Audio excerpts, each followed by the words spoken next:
It's Cowboy football time here at MCF. Much love to all. And to all, we're repping that 2-1. And he better wake up today, Ezekiel. You better wake up. So let's go, Cowboys. I'm going to step away for a second after the kickoff. Danny Johnson kicking things off. Just like our simulation, we said, and Antonio Gibson, 24, he's a starting running back, so might not happen as often when you see him running back kicks. Empty stadium, you're seeing Danny Johnson let the ball go in the end zone. We're used to an empty stadium here, though. Yeah, well, or actually, we're used to Cowboys being here. We're used to Cowboy Stadium. I think Everson Griffin wore a mask for the coin toss, by the way. Why are they still talking about the anonymous players? Well, they love the news. Guys, I think the Cowboys, Everson Griffin wore his mask to the coin toss. And Aldon Smith was in the circle with the Cowboy players before, right before the game started. Aldon Smith took the pregame huddle, was in the middle of the circle, and he's yelling, "Be Warriors, men. Be Warriors on 3." So I'm just saying, they're all about Warriors. Aldon Smith addressed the group, breaking down, after the pregame warm-ups, he was breaking them out of the huddle. Aldon Smith's got to show up today as well. So hopefully he can break out of that defensive line and get a sack. Let me fix the information here. He still squirts out for 4 yards. So the usual shitty run defense by the Cowboys. I know. So now one thing that we've kind of been talking about here is, yes, they're talking about Kyle Allen's stats here on the screen. A lot of us were concerned that it might not be Kyle Allen that we would be facing today. Baby, nobody thought that. We knew that already. We knew it yesterday. We knew it earlier. Baby, the whole week we known it was be Kyle Allen. Yeah. Alex Smith is the backup. That's all that's a question. He's right now. I know. Ron Rivera loves you missed some of his the guy. discussions throughout the chat. Basically, people just saying that they think Kyle Allen might do bad enough. What the fuck? Aldon Smith, wake the hell up. Fucking stupid ass. Aldon Smith was hyped up too much pregame there, baby. We're starting the penalties off on I think Alex Smith is a scarier quarterback, but he ain't starting. There was no question on that this week. Give me 1 second. So it's on Aldon Smith, 5-yard encroachment. Hamilton just got whacked over there, number 79. And I'm sorry, baby. Just right when you turned on the camera, I did what I do best and choked on my own spit. I was trying to be real low key about that. No comment. My love, happy birthday weekend. I know. It actually doesn't that kind of sum up the Cowboys choking on their own spit? I guess that's one way of putting it. Cowboys are reacting to this defensive front. It looks like a basic run to the right. It is, and it's an easy first down for them. No chance. Dontario Poe not doing anything. You're seeing Justin Hamilton. He actually playing a lot. Number 79, Justin Hamilton. Us being able to stop the running back at 3 to 4 yards is actually a plus. Baby, not on 2nd and 1. Okay. I mean overall, when you look at our defense, we can't stop any run. Like a 4-yard run is a good stop. Way that we've been playing this year. Here's the deal: horrible. 2 first down, 2 4-yard runs is a 3rd and 2. Just saying, we lose the game that way. That's we can't allow a 4-yard run. Well, that's it's why not we're 2 and 4. Well, yeah. Yeah. So. Look, again, the Cowboys are trying to turn a new page here, and again, this is division rival. Play action. There's Tank coming. Come on, Tank! Fucking misses. Tank's scumming it out there. I mean, I'm telling you. He gets a lot of pressures, this mother, but he can't get a sack, DeMarcus. He's not Tank. He's DeMarcus Lawrence until he shows me Tank. He ain't tanking shit out. He ain't doing anything. He got hands on Kyle Allen. Yeah. Look, they're showing it again here. Why is it that he doesn't get it? What is? He should have had him there. Yeah, 2 hands. It looks like he almost went like. This is what he's been doing all year, unfortunately. By the way, he went like too wide. You know what I mean? Like but he was double blocked out, but he still should have had the sack. There's no excuse there. 2nd and 10. I mean, he outweighs the guy. DeMarcus Lawrence should be doing this all day against Morgan Moses. We talked about this matchup multiple times this week. Morgan Moses, the right tackle, but. Will it be just? Oh my God! He just ran over. He just ran over LVE, Gallimore, and Crawford. Mainly LVE. LVE is supposed to be covering that gap, and he got pushed back 8 yards. It reminds me of like our flag football kids when we were first teaching them, and they would just stand there and wait for the play to come to them. I just don't understand. LVE's not the type of guy that does that, so I don't know if it's just the scheme he's not picked up yet because this is only his 3rd game. He's been out for a while. Yeah, this is his 3rd game under this team. Really, second, and this is really starting his. 3rd, oh God, he fell. Wide open. Fell. I mean, it's not even... Baby, I've been saying, it sucks. Nothing to get mad about. This is all expected. I know. All expected. And if you're saying, well, we shouldn't allow a 2nd and 10. No. I'm saying, people are saying we allow... people say we allow a 2nd and 10 and he gets 8 yards, 9 yards. Well, guess what? Expect that the whole game. That's what the Cowboys defense does. They don't have an interior. If you want to find interior, I don't know, go to interior decorating. I don't know, but you ain't finding it with the Cowboys. No interior defense on the Cowboys until they show it. Right now, the guy Antonio Gibson, 24, the running back, the rookie, pitches it to the outside. Good job there by 97 Griffin. Pushing it back in. From the inside, he actually set the edge from the inside. So Griffin doing a good job, number 97. Maybe the captain thing gave him a little hype. I don't know. Just get in there and play a goddamn consistent game. One thing we haven't really talked about captain-wise is maybe the captains are also chosen based on certain matchups or something. Maybe like I know it sounds dumb to say, but it's probably more practice. The thing is, Everson Griffin had a good week, or Everson Griffin. Oh fuck, that's not Everson Griffin. That's Antonio Gibson onto the goal line. The worst rushing offense in the NFL. Washington against the worst rushing defense in the NFL. I've been saying this the whole week. Everyone's looking around like, what? What happened? I know this is like a trick play run. It's still a run. Everyone asked, what happens when you put the worst offense against the worst defense? And we saw what happened last week. It's gonna. 2 weeks ago against the Giants. I know. The short week is messing with my head. Yeah. Oh man. We gotta unmess it up because we gotta be fully focused to see this fuck up. Well, that's kind of my point. I'm focusing on this. Man, the Cowboys, we suck so bad. And guys, there's still only 11 minutes into the first quarter. First and goal for the Reds. This is their first drive. We haven't stopped them, which is expected. 5-yard There line. you go, Everson Griffin, no pressure, but again, there he goes, throws the ball out. By the way, when you see the offense coming on that field, I'm just gonna let you know, since we're getting ready to get the offense on the field, one with the other. We got 2 plays at most. Because they're going to either score or we're going to hold them to a field goal. But either way, expect the 7 points on that board. And I keep messing up. I never put it on here. I got to remember this. I'm out of it. Like I said, we're just so focused on this game right now. Not that we should even be, honestly. Most people are like sleeping. It's like watching a train wreck. When we get the ball back on offense, Ezekiel Elliott, he's sleeveless today, if it matters to anybody. He's not wearing sleeves. But it wasn't the sleeves, right? Well, I mean, I know, but look, he's trying something different. I can't blame him. We got to do something different. We can't just keep doing the same thing. Let's worry about our defense getting a stop. Let's see. There we go. Ooh, well done. Alden Smith cannot hold him down. Alden Smith cannot hold him. He had him stop. It's like he's tying his shoe. Wait, your shoe's untied. And then he kept running. That was unfortunate. Again, great read, great quickness, and then right there. And then he missed the tackle. Hands? I mean, now it's on the 2-yard line, which gives him the option to throw or pass. If Alden Smith would have stopped them there, it would have had a 4-yard, different. It would have been a 2-yard difference. It would have been a 4-yard line or 2-yard line, but Alden Smith couldn't stop him. Ezekiel Elliott, guys, has had 5 fumbles in the last 5 games, 3 fumbles in 7 career games against Washington. Yeah. So he fumbles against Washington. I would say Washington's usually the team that finds a way. There's a quick pass down below to McLaurin. Touchdown. Like I said, it's not a surprise, guys. What do you expect? Did you expect any defense? Of course not. And if you did, you fooled yourself. Let me read the chat's expectations, since we know our expectations. I know listen, I didn't say everyone's literally saying not surprised. Devontae Griffin, what's up? Bridget Production said no touchdown. I don't know about that. I mean, they'll replay it here, but the ball went over. No. Let's see where his knee hit. The ball looked over to me. The ball's out of bounds. Was it a touchback? I don't think. It looks like you can't tell from that angle. It's more where his knee hit. It looks like that's in, and his knee hasn't hit yet. It's too much to show, I think. But you see, the ball coming out at the end here. I guess he's down. I guess this will be the angle here. Oh, the knee's down. Short. So 4th and inches. There you go. There it is. So now, yeah. So who called that? That was Rajir Productions. Give nice Rajir catch. His props right said there. No touchdown. But Justin Crow said that was just too easy for Washington. Yeah, but guys, what do you think is going to happen? Jump 2 said, how easy was that for the 30-something ranked offense in the league? Oh, man. Chris Plumage said, overpaid defense, trash all their contracts, give out incentive-based contracts. But people are still upset about this. It's like, I've been saying for 3 weeks. House Nelson said, I'm old enough to remember when we rarely got gouged like that in a season. Me too. So, no Dak Ninja, much love. He said Swiss cheese Cowboys. Well, let me actually fix the score here. Yeah, the defense is awful. James Jones, what's up? Talk Cowboys said, I wish Hobby Lobby was open. Right? We could get some other hobbies. That's the thing about football, though. It's like family. Like, that's it. Like, this is what you got. Sometimes your family is a little dysfunctional.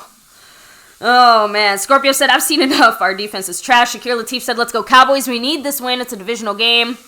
So, Chris Plumage, much love. He said, you're my go-to today, MCF. The games aren't on any channels today, and I'm too lazy to go find it. somewhere else right now. Yeah, guys, this is the weirdest NFL season as far as actually watching our Cowboys. We usually are pretty spoiled. We get to see them quite a bit, especially if our local games don't sell out. But this year with COVID, pretty much every single game is televised as the original schedule intended, short of any kind of COVID schedule changes. So, Dart Terminati said we can't stop the run. Cowboys abroad saying D-Law. Voodoo Office said Cowboys win 27 because that's my age. So, how about this? Can we score 27 today? And can we keep Washington from scoring less than 27 today? The answer is no. I don't think it's gonna happen. But I have to admit, I don't think I've had doubts about the Cowboys, and I watched that whole 2015 season. Like, I've seen bad performances, but that year that's right. Even with all that, we still were in it until November. Which honestly, the way the NFC East is right now, I wouldn't be surprised if this isn't a division that isn't decided by the last week or two, just by the simple fact of, all the teams are within one game of each other and everything. You know what I mean? All the teams are playing badly. So, nope, still a commercial break. Rigid Productions, much love with the $2 holla saying with COVID, I get to watch Cowboys every week. Hey, Rigid Productions, that's, like I said, everybody gets a different little perk. And first kickoff there on the stream? What do you mean? Oh, no, it's still... Oh, yeah, that's right. Rigid Productions is kicking it off tonight for the first time. Bringing Cowboys abroad down to 48. Joe Thomas. Is Joe Thomas going to make something happen here? I don't know, but it is 4th and goal. It looks like they're going for it because it's like 4th and inches. It just came back on like 2 seconds ago. 4th and goal, guys. So who was right there? Regia Productions, who, by the way, kicked things off today. Much love. So 4th down conversions, we are 7 for 10. Come on. No touchdown yet. Washington is 4th and inches, and in the... He got stood up. He did not get it. I don't think he got it. He's short. Fumble? No, baby, he's short. Okay. No, I don't know. Down. The Cowboy looked like... Yeah, it's our ball because it's short. I know. It's 4th down. Cowboys got the stop. Ooh, maybe that put some juice. So what about the defense again? Listen, I know they sucked the whole way up here, but Justin Hamilton... Holding it up. Yeah, they did not get it. I don't think he got backwards. He fumbled it there. Yep, you're right. I told you. That's why they were so excited at the end. Well, no, baby. It was because we stopped them. It's just that I knew they came up with the ball, too. LVE, baby, coming up with a stop there. Justin Hamilton coming in with a stop. Big. Again, just a turn of events. It went from 6 points on the board. It went from 6 points on the board. They took it off. Regier, I got to put you on that board. And then we got the ball back. Now, listen, we're on the 1-inch line. We have no offensive line. Prepare yourself for the safety. But I'm just saying, like... But you can't put that on the defense. No, well, the defense allowed this, but the defense came up with the stop.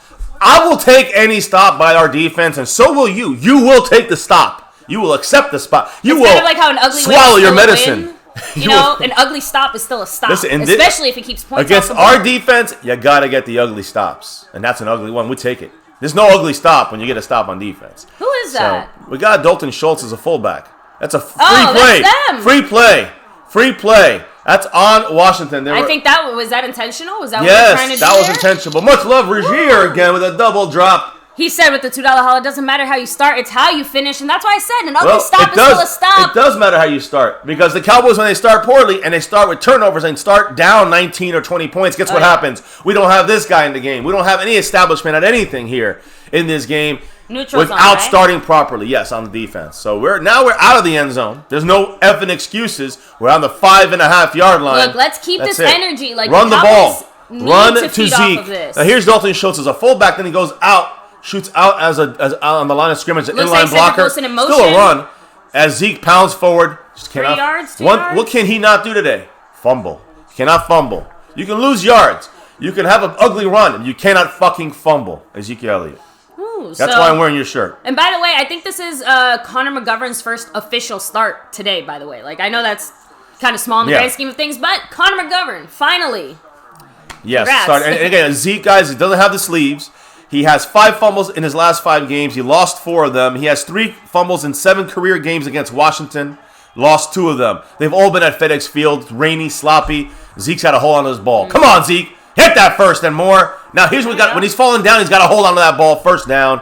Zeke. Now, I wonder if part of it this year, too, isn't the fact that Zeke's trying to get, like, those extra yards. And like you said, he's maybe not protecting the ball as well as he normally does. He's always when he done goes that. For those extra yards. He's just not protecting it. Like you said, he's not doing it. The defense is a little bit of a lapse in judgment. Washington's defense is great. 6th overall, second in passing, but rush defense 24th.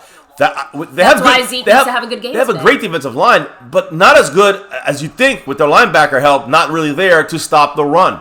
They're good enough to disrupt the run, but not to stop the run. There's a play action. Looks Dalton. like to CeeDee Lamb. Yeah, it's a horrible play. Yeah. It's an ugly play, very predictable as well. I mean, I read it from the beginning. If it wasn't going to be a run, it's going to be a play action to the left. So it's exactly what happened. Landon Collins did not get fooled.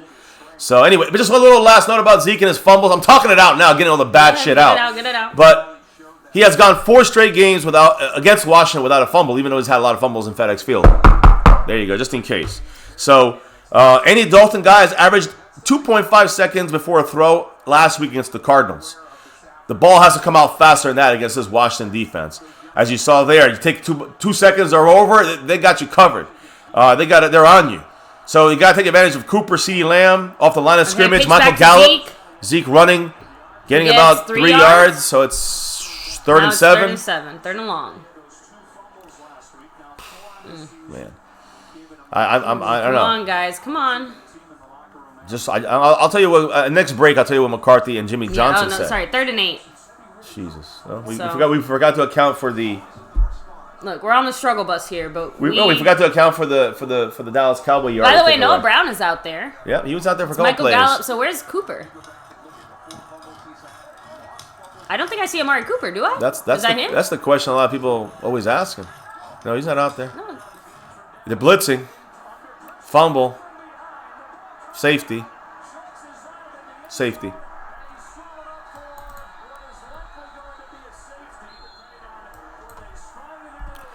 Hey guys, you guys want Andy Dalton? You got him. I mean, the safety came a little later than expected. So tell me how this is on the defense. I want to hear on the defense fault or offense fault. How's that block by Dalton Schultz? I know they came from that right side. Andy Dalton's got to be aware. That's on the quarterback. It's on poor blocking by Dalton Schultz, and it's on the quarterback. It's on the offense. The offense's fault. We're losing this year. Can someone let me know? Tell me if I'm wrong, and then I'll tell you how you're wrong. It's not about being wrong or right. It's about accepting. It's about accepting the fact that our offense sucks. Cowboys Abroad says Schultz saved the touchdown, though. Great. Is he going to save the win?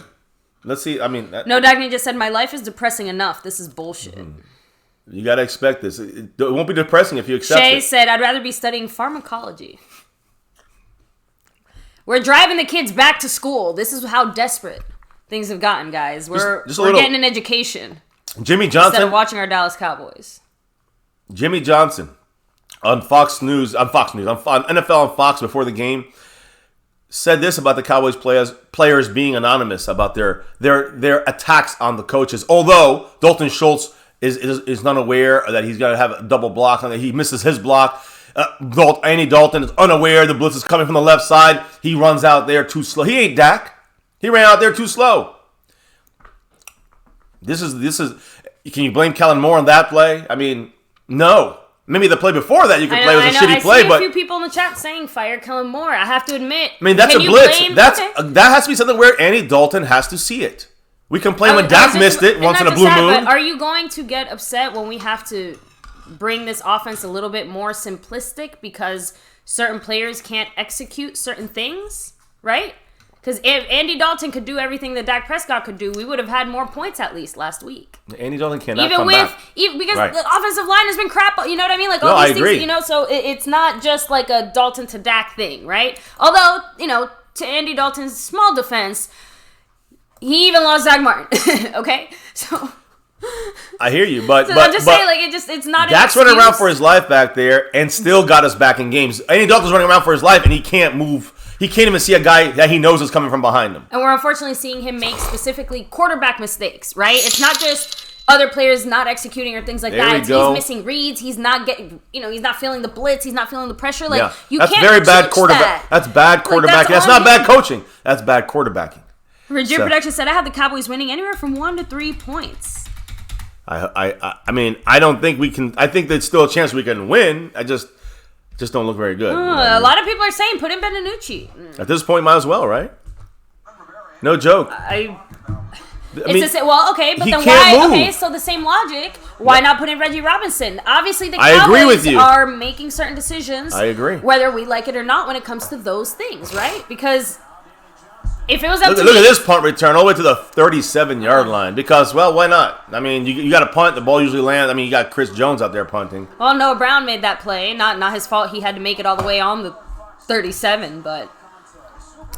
So Rozier is in 14th as we're going to crown some people tonight. At least, hey, listen, no matter what, we're always repping that star for everything, a navy, blue, silver, too, and that star. No matter what, right. We're not going anywhere. We're here till the bitter end. To the ugly, bitter end. On every single game, every single season, good, bad, or ugly, win, lose, or draw, we are here repping the star.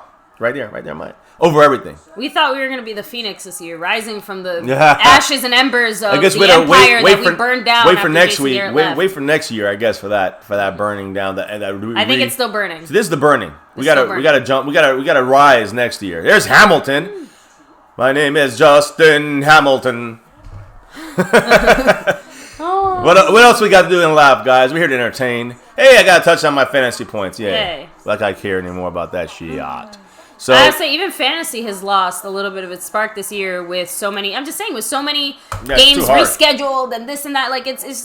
You just see me running around trying to get a guy to fill in my running back spots. I mean, I'm saying like it doesn't feel as fun to make the roster moves and changes and those things, right? Here we because go. Now it just feels like desperation. It's almost desperation every week. Another run inside. Hey, two stops at the run inside for the Cowboys.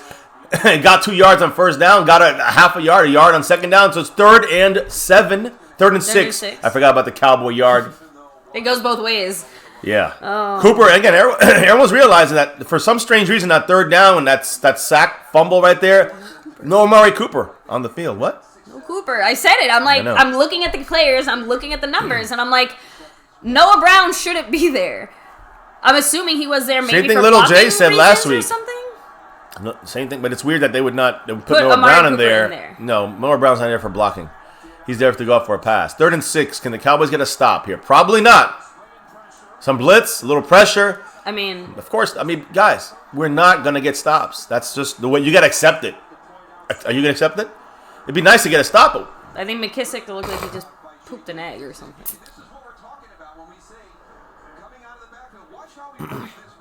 I mean, Jalen Smith falling down. I mean, he's just trash. Jalen Smith is not worth the money he was signed for, and that was a good deal. He better wait. I mean, again, Jalen Smith, I know some people who suck at his nuts. They say, oh, well, he's got the most tackles in the league. He's got the most That's great. You know why he's got the most tackles? Because we don't have a good defensive front line because he has to make up his own mistakes. He's basically a defensive lineman. Well, he's making up his own mistakes as well. Oh, man, get in there. Good job. Oh, my God. No block in the back. He was supposed to lose 3 or 4 yards. Yeah. He got 4 yards. Yeah, one of our Cowboys players just got their whole body rocked there, too. Was it in the blitz or? Yeah, that's why he was able to get out there. He went sideways. It looked like. Yeah, no, but it was coming in the blitz on the right side. Let me see. So 2nd and 6 here, guys. By the way, 5 minutes and 20 seconds left in the first quarter. Still, Washington is driving down the field. First time in franchise history, the Cowboys have allowed 2 safeties in the first 7 games. First season with multiple safeties since 2006. Andy Dalton was strip sacked again week 3 against the Seahawks. I'm sorry, week 3 against the Seahawks. Zeke tackled for a loss and a wide open Logan Thomas. I mean, nobody covering. Nobody covering. The guy was wide open. A tight end wide open. We know that's a miss. That's another execution error. Not a scheme error. An execution error. No, Xavier Woods blitzes. No one. Is that LVE's? I mean, no one's open. Yeah, Xavier Woods just horrible. Horrible no defense. Pressure. Horrible defense. This team didn't have enough time to learn. Mike Nolan's defense is too complex, and these players are too stupid. I mean, I'm getting to the point where I'm being honest. I think Mike Nolan's, are stupid. I know I haven't really dug in too much on Mike Nolan because I'm trying to give him the benefit of the doubt, but I'm starting to agree with some of the people that say that his history speaks for itself and that he should have never possibly gotten the job in the first place. I mean, and a lot of I'm just saying, like, out that's of all silly the people, though to say that because he's gonna get the job. He's got the job. Okay, I know he got the job, but people had concerns when he got the job already, and they're kind of proving to be true for more reasons than just a scheme, obviously. That's what I'm trying to say. Dumb players and COVID doesn't help a scheme that's had issues in the past. Let's just say that way. All right, look at this wide open touchdown, running the ball right in up our assholes. It's like Swiss. It's like hot knife through butter. Touchdown, Washington. Embarrassing us once again. Embarrassing the defense. Embarrassing the offense. Embarrassing our team. That's the key here. Washington's embarrassing the Cowboys star, and that is what makes me most. I don't get upset about us. Listen, this season is a wrap. Face the facts of reality, guys. It's a wrap. Trading for, again, I know Dwayne Broussard and Fox Sports before the game, they were talking about Matthew Stafford, and guys, we didn't get Jesus H. Christ. We ain't winning another game. We're not going to win many games this year. That's just a fact of life that you and us and everybody, all Cowboy Nation, has to come to the realization and admit to themselves, we ain't doing anything this year. Raggedy Andy isn't it? But hey, a lot of people said Raggedy Andy's better than Dak. I'm sure they're feeling pretty stupid now that, like I said from the beginning, no matter how good you think Andy Dalton is, he can't do the things Dak does.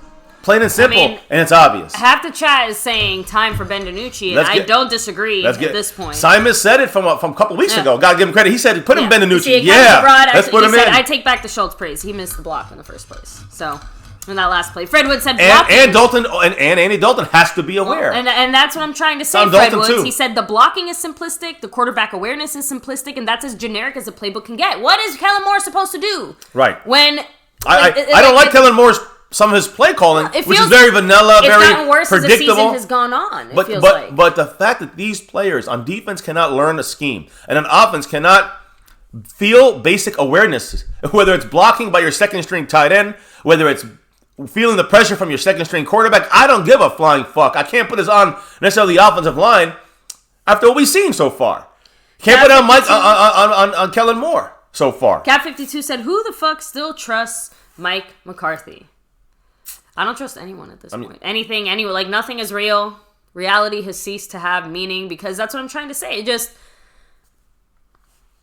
I mean, I can't trust anything because it was a very... Again, like I said, I can't really judge anyone this year. Everything we keep trying to do is just failing. Can't judge anyone this year. So McCarthy and all these guys, to get a true look next year, other than John Fossil. I think what Cap52 is trying to get at, yes, every team has dealt with challenges and stuff, and other teams are dealing with new coaches and all that stuff. Why is it that we, in particular, are doing so bad? And you know, injuries are part of it, but even when you, like, it feels like it can't be. That's what I get what he's trying to say.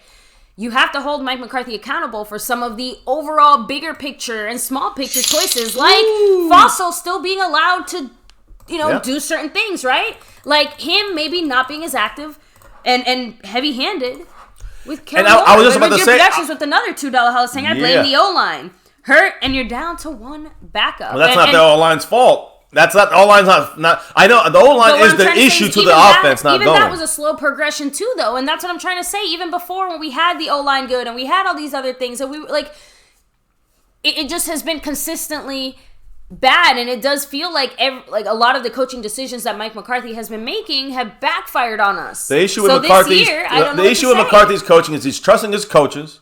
He's trusting them to the fullest. He, whether that's right or wrong, I don't know. Maybe he's giving this first year to see which guys are going to make it and which guys are going to get out of here. It doesn't inspire confidence. And I agree, it's not off to a good start as far as what we can expect from Mike McCarthy in the future. Tell me what has been good about this season? Okay, nothing. But what happens next year? Okay, next year, like things improve. The COVID things, whatever. Okay, but I'm talking about. Let's say we do hire some new coaches or whatever. What if Mike McCarthy trusts them a little too much again? And we're like, that's what I'm trying to say. What if this is one of McCarthy's issues, that he does trust his coaches too much? Ooh, it's Tony Pollard, baby! Go! Take it away! Tony! Ooh, Tony Pollard. About time. Little Tony P, best player of the fucking whole season on special teams. Ran it back to the Washington 25-yard line. Okay, maybe the offside or that one is technically the best one. That was our best run back of the season. But this is our second best special teams play of the season. Oh, you got to remember the watermelon onside kick. Yeah. I forgot about that. That's why I said it has to get that by default. And by the way, right there was Gier jumping in 13th place there, moving up the board here slowly but surely. Fred Woods, oh, that hurts so much. I am in pain for you. He said blame me. I'm sorry, we're on the 35-yard line. I'm on 34-yard line. There's a run to Amari Cooper. There he is. There he is, and he looks like he's hurt when he comes back up. Well, I mean, we sent him out on a run. He got, 2 he got yards, like, 3 yards, he got like 4 3 yards. 4 yards. Take away that yard from the Cowboy yard. There you go. There. Oh, so he was in motion there. Yeah, that's how they give him. Wow. No, I didn't even catch that. By the way, Tony Pollard's 66-yard return in the first quarter now, career long, of course, for him. Yes. And it definitely a long. Feels like a career long for the Cowboys. How many years have we had? I think Monday night last year against the Giants, I think we had a good return, maybe. Damn, nothing for Zeke. A yard? Not even. That was a 5-yard game, by the way. We didn't get anything that play. So now it's 3rd and 5 again. Yeah. So Voodoo Alpha said, I never trusted Mike or Nolan. Both were failures for a reason. Mike had one of the best quarterbacks in history and got 1 Super Bowl. Well, listen, we discussed that. It's an easy, again, low-hanging fruit, taking shots. Guys, there's been like 4 coaches in the NFC that have won Super Bowls this century. Just that he's one of them is a big deal. Yeah, but I think Talk Cowboys does bring up a good point, though. He is the head coach. At what point is he going to dip his finger a little more into this offense? This is too predictable there. Is that the play we do for 3rd down? Are you fucking kidding me? Now, that's Kellen Moore. That's a Kellen Moore bullshit call. Are you kidding me? How predictable was that? CeeDee Lamb's going out? Went to Kellen Moore. Yeah, you. Kellen Moore is part of the problem there. You guys... Come on, man. Well, okay, but so predictable. But baby, it goes back to again. We've been seeing this problem. What week is it? What week is it? I know. Mike McCarthy has not taken over. That is on Mike McCarthy. Here comes a 45-yard kick. Damn, all that for freaking great kickoff return, waking the team up so we can go 3 and out. Tony. Offense once again, right up there. It's a kick. It's up, and it is good. Greg the leg, guys. Again. The only good thing that John Falso brought over to us. I would say he's had a few little bumps. But honestly, our entire team has had bumps, and he's been able to. If it wasn't for him, smooth them we would be 0-6 right now. Remember that. We won the game on his leg, the 10 games, 2 times. Giants and Falcons. Not him. We have Maher or Forbat kicking a 55-yarder. He can't hit them either. So just saying. I'm happy enough with the kicker. We got someone consistent enough that can hit him from inside 50. Said that could have been a better play, a big play if Noah Brown gets a better block. Jose Mendoza said it's not play calling, it's execution, but the Washington team had us figured out. Whether it was execution or not, they figured us out. They figured we gave a very vanilla play. It makes it harder to execute when you're being predictable. When you have a guy that's on one-on-one blocking, another guy's on one-on-one blocking, a guy who's not blocked at all because they figured it out. It puts more strain on the pass, on the blocking down the field. Noah Brown seeing this guy coming from his right, and he's blocking his guy. He still should have solidly blocked him. Maybe would have got the first down, maybe not. But Washington was in position already. That's bad coaching, not execution. Bad coaching by Kellen Moore, and a bad decision to call that play. In my opinion, which was very predictable. I saw CeeDee Lamb going in motion 5 yards behind Andy Dalton. I'm watching him. Then they throw the ball to him. Idiotic. That's on Kellen Moore. Each thing is on different. Each play we can say it's on this one and that one. But when you add it all up, it's a team fuck up. Coaches, players executing, coaches calls, head coach, coordinators, everything. Every level of the game. Special teams, defense, offense, coaching, execution, straight up coordinating, coaching, and details. All of these things. All of it. And Mike McCarthy's at the top responsible. Well, foundationally, Jerry and Steven are there, but I know. McCarthy has to put it together, so he's responsible. But said, stupid ass play call 3rd and 4th. Why not throw the ball down the field? Echoing a lot of comments here saying we should have taken a shot down the field. It's on Kellen Moore to make the call. It's on McCarthy to pull the Jordan Daniel saying, man, we were actually on pace for Lamb, Cooper, and Gallup to all have 1,000 yards. So Dak went down. Now Dalton's in. We can't block long enough to throw downfield, said Cowboys abroad. You just didn't see the blindside fumble. Basically, that's what, If we play like that, you might as well just give us the loss, Cowboys abroad. It's over. Just give up. Give up. We're not throwing the ball. We're not throwing the ball down. I don't give a shit about damn time. Because you know what? You do have 2.5 seconds to throw the ball. So that was a half a second. You need to find 2.5 seconds to throw Cowboys the ball. abroad, please accept that Kellen Moore has not been creative enough. Can we agree on that? He's been too predictable. Cool King said, how many times has a wide receiver screen ever worked? Never. I mean, it works once in a blue moon. It don't work enough to run it on a predictable play. You see CeeDee Lamb running backwards. On a critical 4th down. Third down, baby. You got to get your downs down. Yeah, I'm just saying, baby, critical third down. It's important. So the thing is that I better fix the score because we do have 3 points. But guys, the important thing is here is that you have a 3rd and 4, and you have CeeDee Lamb in motion 3 yards behind Andy Dalton. The defense, we're all watching CeeDee Lamb, and then we get the ball. Dalton gets the ball, throws it. Not his fault. That's the play. That's on Kellen Moore, predictable wide receiver screen that the defense was prepared for. That's on play. That's on coaching. And yeah, it looked a little creative because he got a guy running back there. No, it's not creative. That was predictable. It's on Kellen Moore. Texas boy said, "I know damn well our DBs can." There you go, Jalen Smith. Now, will they throw a flag because he didn't? Now they're throwing a flag and he's celebrating. I don't know if he saw the flag or not. I don't think he saw the flag yet. Idiotic. Jalen Smith's a fucking idiot. He didn't even turn his back. He's retarded, man. We gotta get rid of Jalen Smith's fucking idiot. He's out there celebrating, doesn't turn around. It's obvious pass interference, and he's up there celebrating afterwards. Fuck you, Jalen. Really, Jalen Smith. Last year we were talking about how great the move was. This year we're talking about, man, what a waste of money he is. And it sucks because I love Jalen Smith, man. I really had a lot of high hopes for him, but if this is the way he's gonna play, he don't have the IQ, the football IQ. To be able to play Thomas this game. Is hurt Logan Thomas, who was hurt, by the way, the whole week in practice, so looks like he might have re-aggravated that injury. He was ready to go for this game. He was at full practice the last couple times, but yeah, run up the gut. Gotta corral him. Of course not. He gets 5 yards. No, he actually we lost yardage. We stuff up the middle, and then he bounces off that, and then just goes like. Whoop. Is it second quarter already? It's about to be. It looks like. I think there's. Well, they switched over the thing to I don't care about the Steelers or the Titans. But I think it's still technically the first quarter. It's about to be over in a few seconds here, I think. Oh, yeah. No, here. We still have about a minute. Second and 4 here now for Washington. Last play for the first quarter ends. We go to commercial. I got to take a commercial break, actually. So you're gonna be hanging here, fine. Baby. And I'll hold it down I expected this kind of game. I just didn't want the turnover. That's all I'm asking for. There you go. Wow. Knocks the ball down, and then he drops the ball. This is their third string tight end who we just picked up the other day, Hemingway or Hemingsworth, or I don't know. We're going to count on dumb rookie mistakes to save us all season. 3rd and 4. Why bother? They're going to get a first down. I have some beachfront property in Pennsylvania. They're going to get a first down. You know, Jimmy Johnson spoke of this on Fox, NFL on Fox pregame show. He said about the players criticizing the coaches anonymously. Jimmy Johnson said, quote, total bullshit. If you're not going to put your name on it, keep your mouth shut and play. You look at these defensive players, maybe they're not quite as good as they think they are. Jalen Smith. Oh, I don't think he's the one that's talking, but yeah. Oh, yeah, they are. Trust me, he's one of them. No pressure. Well, there's some pressure. Everson Griffin! Get the sack! Yes! About fumble! Go run any... Oh, they called him down. LVE with the recovery, but they called him down. He looked down. I looked away when he was down. But Everson Griffin...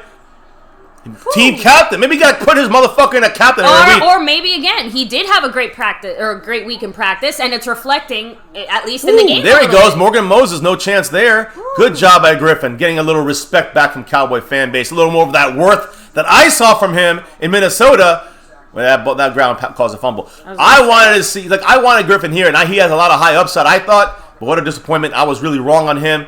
At least he's shown a little bit of why we liked him. Not stopping the run. There's a lot of games left to turn things around and show us more than what you've done so far. It's a punt. Almost blocked.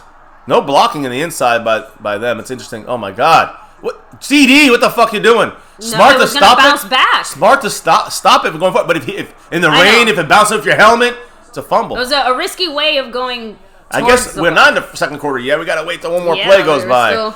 Guys, with Dak, you see on your screen, 32.6 points per game with Dak. With Danny Dalton, 10 points per game. Total yards, 488 with Dak. Passing yards, 381 with Dak. 488 total. With Andy Dalton, 344 total and barely, not even 200 passing. Guys, no Sean Lee, no Cheeto. No Sean Lee, no Cheeto, guys. They're still on the IR, on the limbo IR, as we talked about. Yeah, we have to bring them back. Or permanently IR them in the next weeks. 2 weeks. Yeah, but guys, you got to stick with the show here. Oh, look at no blocking, double team. I mean, at least Dalton got the ball out quick. This is how you guys understand getting the ball out quick? Down the fucking field. That's called a Amari good Cooper play. 5 yards. That is 6 called yards. that is called a good play. A play we're going down the field. We have double team on the left side, which is about time. Go to the second quarter here, guys. And listen, and both guys on the double team on the left side still missed the block.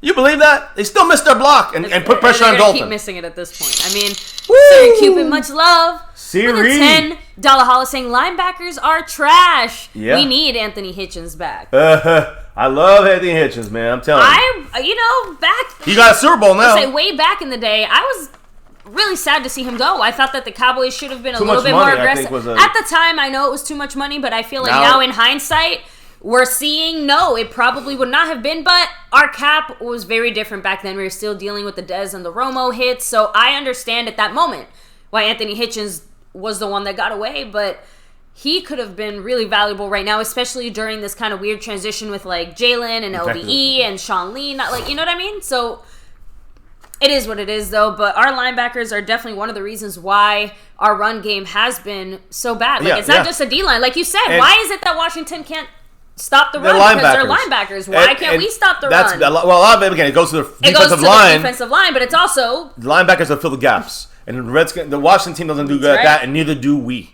And we can't even cover either. And Mosh, much love. He said lurking. Always watching. Make sure you get your jerseys from Mike Mosh. South to Heaven 88. You see us throwing it back to when times were better. Yeah. A lot better. Better times here in Dallas. Hold it down for me. I got you. So, yeah, the Cowboys are sleeping. Here, give me a second, Mr. MCF. Am I back? Oh, come on, camera. Don't do this to me. Yay, did I fix it? All right, so I guess we're just going to roll with what we got. Kind of like the Cowboys. So Cat52 said, don't forget our scheme is different from the Chiefs. So, yeah, that's also a good point.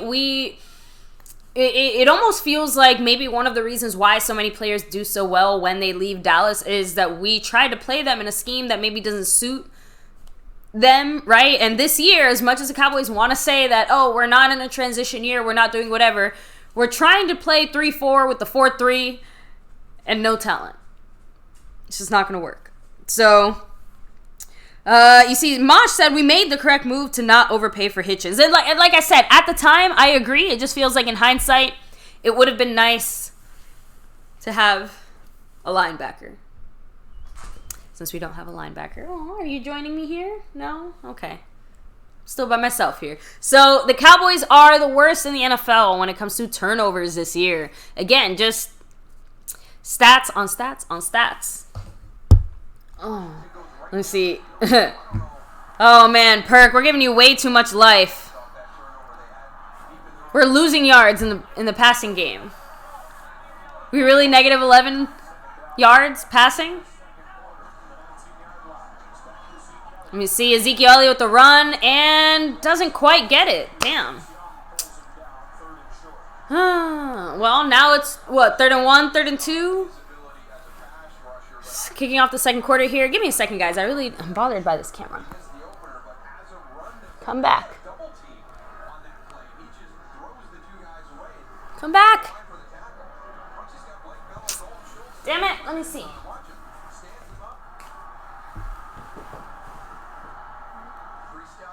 All right. Well, fuck it. 3rd and 1. Okay, so. All right, we have Ezekiel Elliott in the backfield, Amari Cooper on the left. Dalton goes back for a pass. In the middle, yes! To Amari Cooper for the first down. There we go. I couldn't tell what receiver that was, and I'm like, so there you go. So Amari Cooper, again, why wasn't he out there on that 3rd down? The world may never know, but he's certainly very active now in this game. He does look like he's in pain, though. Like his face just looked in pain.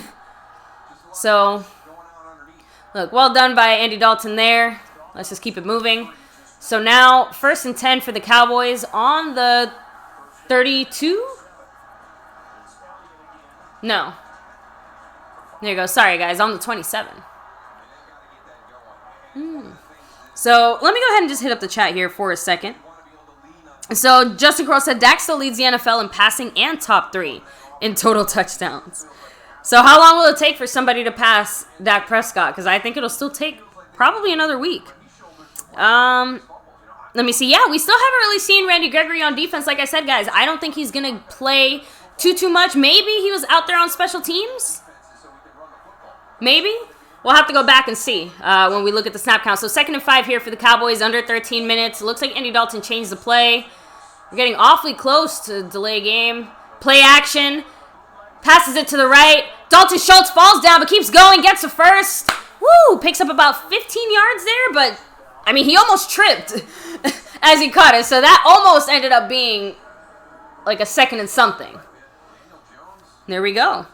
Oh, my bad. That was Tony Pollard. Excuse me. So it looks like Ezekiel Elliott was out for that play. But yeah, Dalton Schultz almost fell down there. Great block by Amari Cooper down the field. Helped us get that first down. All right, so we're almost on their territory, guys. We're on our own 46. Dalton Schultz comes up to the left. Looks like he's helping block. A run to Pollard. Stuffed. No yards. There we go. So now let me keep reading a few more of your comments here, guys. Yeah, sorry, guys. I don't know what I'm going to... Mr. MCF will have to do it here. Let me see. So Wiseman27 said, we need someone to step up as the leader. I wish it was Zeke waking the team the F up. I mean, at this point, it doesn't matter who does it, right? I mean, right now, it looks like Tony Pollard's the guy waking up the team. Right? I mean, Tony Pollard's the guy out there. So, speaking of Tony Pollard, spread him out as a receiver. Lined up on the left with CeeDee Lamb. Ooh, shit. Oh, my goodness. So, that was targeted to CeeDee Lamb. And another, holy shit, that should have been an interception. But CeeDee Lamb, unfortunately, I mean, that was all CeeDee Lamb that time, unfortunately. He dropped it. Not the greatest pass in the world, but let's just be glad that wasn't intercepted. Damn, that one hurt. That one hurt. All right, so it's all right. Let's brush it off. I mean, the rookie's got to make a rookie mistake sometime, right? So trips right. Oh, hey! No, that should be a free play. Yes, thank you, Washington. Another neutral zone infraction. There we go. There we go. All right. I mean, I'll take it. So, yeah, not sure who it was that jumped. They're showing it now. Yeah. Oh, yeah, that was all him. Montez Sweat, guys. There we go. We definitely need Dak, Jeanette. I mean, I miss Dak so much. If you don't miss Dak Prescott right this second, seeing what we're doing without him. Okay, so there we go. Offsides for Montez Sweat. Getting a little jumpy, a little trigger happy there. Yeah, skeptical fan. It sucks. Look, guys, again, just... It happens. So now 3rd and 5 here, guys. 11 minutes, 16 seconds left. Cowboys are officially on Washington territory by just a yard, but I'll take it. All right, Zeke's in. What are we... Dalton's running. Does he get it? Hey! He might be short. Yep. So 4th and inches, guys, but Dalton with a little scramble there. Was the target Amari Cooper? Is it he fell? Like, what happened? Oh, I guess... Oh, looks like an injury for Washington. So, oh no. It looks serious. I can't tell who it is. Collins? No. 26. Who's 26 for... Yeah, Collins, guys. Looks like Collins is down for the Redskins. For the Washington whatevers. Oh, man. You know what? We're going to do a drinking game next time we face them. We have to take a shot every time we accidentally slip and call them the you-know-whats. Ridgier Productions, much love with a $2 holla saying, Cowboys must go for it here on 4th down. If somebody thinks they shouldn't go for it on 4th down, let me know. Because this is absolutely go for it. Like, you go for it here. Right? We went for it on so many other times this year so far. Like, you go for it. 4th and inches. The question is, what do you do? The very predictable Ezekiel Elliott run, a quarterback sneak with Dalton, do something else, something cute, right? Because I I don't know, man. Jeanette Gonzalez, happy birthday. Hey, lots of birthdays celebrated this weekend, right? Let's hope the Cowboys can get a W for all of us Scorpios that will burn the world down if the Cowboys don't win. Justin Cross said the Eagles got smashed by Washington. They might get smashed by the Dallas Cowboys practice squad team. The Eagles look awful too. We can't smash a bug on the windshield. Like, I don't know what kind of squashing is going to be happening. So, let me see. Cool King said, how many times has a defender gone untouched? Too many. Too many. So, this offense is limited by Andy Dalton, Devontae Griffin. So, and guys, CeeDee Lamb had one bad play. Let's calm down. Right? I mean, the rookie's got, again, like I said, the rookie's got to have a rookie moment every once in a while. Let me see. Washington looks like to be the best team in the... No. Mitchell McNeely said, a bunch of ballerinas in tight pants playing with balls. Hey, excuse me, ballerinas put in hard work, effort, and dedication.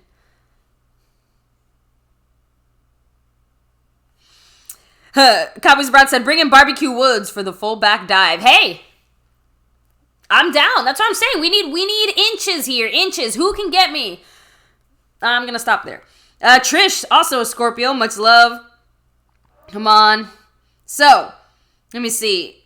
Devontae Griffin, Landon Collins. Yeah, so Landon Collins was the player that got hurt there. All right, so the game is back. All right, so a little under 11 minutes. Play action. We get it? 4th and 1? We're... No! Andy Dalton, what are you doing?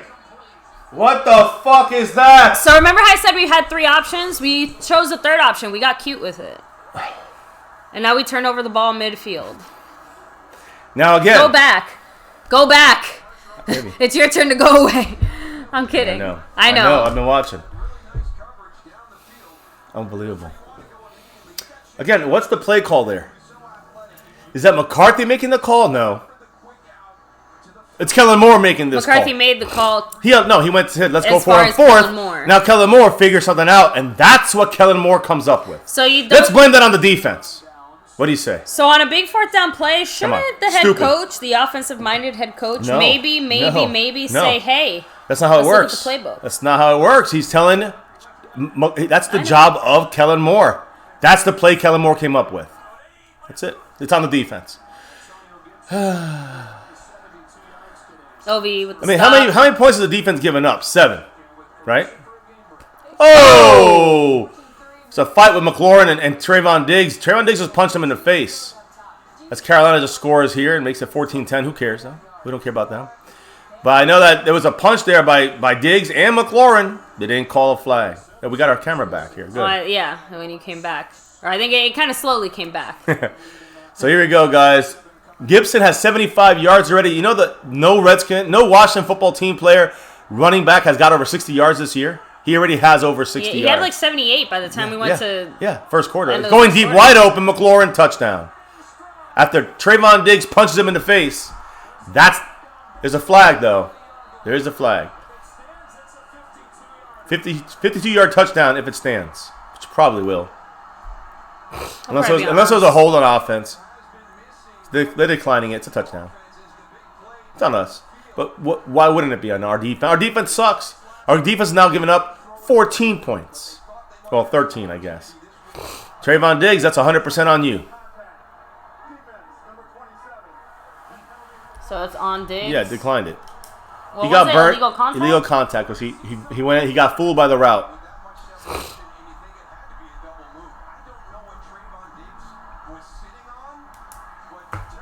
Trayvon Diggs, again, 3rd best corner as a rookie in the league, but gets burned a lot.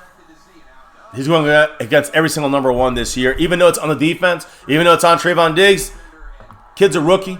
Kid's, been going against the toughest guys all season. He's still got the 3rd best ratings. Rookies, we have other guys. You got to do your job. Baby, I'm not saying we don't do the job. No. I'm saying about Trayvon Diggs, like it sucks that he's being put under so much pressure. Yeah, I mean, but it still doesn't mean that we're not counting on him to make plays, make stops, do things. They're going for 2. Let me fix the scoreboard here. I mean, why not? Why not? I mean, every team is killing us. Why not?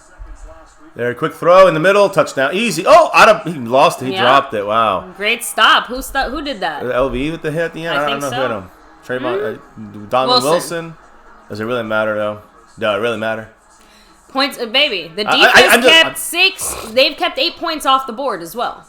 The defense, after being again, like you just said, are you gonna sit there and blame the defense when 9 they're points off the midfield? Board. They kept 9 points off the board. The defense.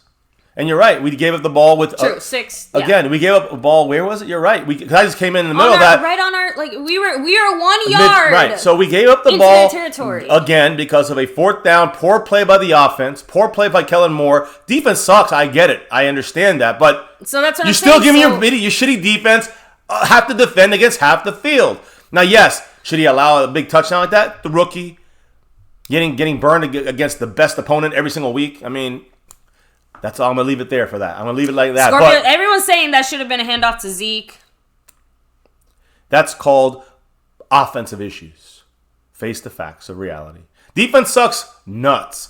But can I get if Washington had the ball on their own 25, will we see that play call? See, even BB13 said it wasn't the defense. MCF, we gave them too short of a field. I agree. Before you said that, so. Cat 52 said, "Why the fuck do our DBs get flat-footed when they see wide receivers running full speed at them?" We don't really have good. We don't really have Skeptical good. fan said blowout. Rogier Production said, "Now if the Cowboys score a touchdown, they'll only be down 5 instead of 7." We'll never stop. Justin Crow said, "Put the young guys in. Let's get high draft picks. Start over with a healthy team next season." I mean, we've got Justin Quarles saying, "Let's call it a season." The house is burning, guys. The house is burning. It's simple as day. No matter what you put on the defense, no matter how bad we are, which we are very bad on defense, people out there do not want to accept that we suck on defense. They want to say like the defense just is just having an off couple of weeks they suck. We're injured. The scheme has not been learned yet. Our players are not too smart in general. Slow starts is why we're losing. And slow starts, not by the defense. Slow starts by the fucking offense is why we've been losing every game this year. And, guys, we trailed Washington 9-3. Now it's 15-3, but we were down 9-3 in the first quarter. For the season, in the first quarter, we've been outscored 63 points to 29 in the first quarter. It's on you, offense. I'm going to keep saying it. So, I don't know what it is that McCarthy says. I don't know if he's allowing Kellen Moore to do like the scripted plays at the beginning of games or whatever it is that, again, it's on McCarthy too. But my goodness, this team from top to bottom, foundational, whatever, with injuries included, COVID included, but just the team right now, coaching, front office, player execution, offense, defense, special teams, no matter how you look at it, we are trash. With the injuries and COVID, trash. Yeah. That's it. We're lucky we're not 0-6 right now. Let's put it, and you guys know that. Guys, I think Landon Collins just had a snapped Dak his leg Prescott there. moment with his ankle. Is it? Yeah. Well, there's no bone coming out, so. No, but he's done. Yeah, they're cutting him off. That's what I'm saying. The bone might not be out, but similar to Dak, it might be too wrapped. We might not see it. Oh man, that's unfortunate. Well, Landon Collins. Here, let me get He looks like he's gone for the game. As Tony Pollard's in there getting corralled for no Zeke. Zeke was out there block. I mean, someone said in the chat. Actually, let me find who said that. Someone says Zeke must be fumbling in practice too. That's a good point. Maybe that's what they're seeing. Some issues in the rain. I'm so sorry. I can't give you credit for that. I tried to scroll back, but I think I might have gone. We're looking at our defense here. Randy Gregory, of course, he's playing. He's active. He's not starting. But Bradley, because Randy Gregory's in, Bradley and I. Inactive. He's inactive because of that. Just wanted to let you know. But again, Gregory, I think, has we seen him at all yet? I'm just saying, he might have been out there on special teams. That's about it. Maybe. There's a quick pass to Amari Cooper for the first. I think it's the first, unless he stepped out. Let's see. So it was Jump Tube, by the way, who said Zeke must be fumbling in practice too. Thank you, Jump Tube. Appreciate you. So Scorpio said our playbook consists of screen pass or handoff to Zeke. Yeah. Landon Collins is banged up. Cool King said we're getting blown out by a 1-5 team. Trust me. We know. We said this was going to happen yesterday. It shouldn't be a surprise to anyone. Yeah, and Regier Productions with the $2 holla and the update that Collins might be out for the rest of the year. Again, eerily similar to that Dak Prescott injury, only short of seeing the actual bone sticking out. We didn't see the injury, but I don't know. I didn't see the injury. Here we go, guys. First and 10, play action. No time for Andy Dalton. Throws the ball like, I don't even know what to call that. That kind of throw. We're back to potato throws. Incredible. Cat 52 said, "My Cowboys' wife, Mikey's going to use Moore as a scapegoat at the end of the season. Say, well, I didn't bring in my own OC." But okay, he wanted Kellen Moore though. He said it straight up, very, very honestly. If he tries to throw Kellen Moore under the bus, I don't think it's going to be, I wanted to bring in my own OC. I think it's going to be more. That's what I said. It's going to be more something like, well, it just didn't work out. You know what I mean? Because McCarthy went a little too all in on Kellen Moore for him to just backtrack and say, oh, I wasn't allowed to pick him. Everyone made it clear, from McCarthy to Jerry to Steven to even Kellen Delay Moore. run to Pollard, 2nd and 10 for no gain. That McCarthy wanted Kellen Moore, and that was like, there were no doubts about it. If he wanted him gone, he could have had him gone. No, you say that like you know it. Well, again, Mike McCarthy himself. I said this earlier in the week, baby. The one guy you might not have a choice on is Kellen Moore. He came in there with a presentation to get the job. So he's putting Kellen Moore on a pedestal because he knows Jerry Jones loves him. You're reading the way that was said. Okay. He's not saying that. He's not saying that he presented a whole presentation on Kellen Moore. He's saying that when he went in there, that Kellen Moore was part of what he wanted to do. Right, but he said because he liked Kellen Moore. His whole thing was because Jerry Jones loves Kellen Moore, baby. Look at that. Yeah, that's Kellen Moore. That's with Zeke blocking. No, baby. We have Kellen Moore as our fucking quarterback again, basically. That's what it feels like, right? I mean... Yes, maybe. I mean, they're blitzing Zeke, trying to pick up the blitz. Cole Holcomb blowing him up. Zeke just got raped on the field. Zeke needs to come out this game. He's benched this motherfucker right here. Baby, he has been out the entire time except for blocks. He's been out like 1 to 2 plays. He needs to stay out the whole game. He needs to get shipped back to Dallas right now and just take a break. So, look, I personally think that... Take another COVID break. I really, truly, personally think that everyone is being a little bit too... Punting the ball, Chris... fucking shit Jones. It's almost like you're taking... Look at this punt, my God! He punted the ball 20 yards. Can we cut this motherfucker? Are we ever going to cut Chris Jones? No. I mean, it's something that has to happen. And we got to get rid of this motherfucker. This puntish fucking piece of shit bitch needs to be cut. I can't... That makes me more upset than anything. This fucking bitch can't punt. 10 yards on the field. They don't have no abdominal strain. That was last year's excuse. What was the excuse 2 years before that for Chris Jones? And the year before that? Fuck you, Chris Jones. Get off my fucking team. You disgust me. Puntisher. You're a bitchisher. Is that what you are? Fucking piece of shit. Fucking hate that bitch. I hate Chris Jones. Fuck that bitch. Yeah, CeeDee Lamb was wide open. So many problems with this team. It never is going to end, but my goodness. Yeah, South of Heaven 88, thank you. He said, number one offense with Dak, now we blame Kellen Moore. As and look, so Kellen Moore went from being the greatest thing since sliced bread last year to being, the armpit of the... And I'm just saying, for a lot of the people who are saying get rid of Kellen Moore, he's the problem, like, I'm sorry.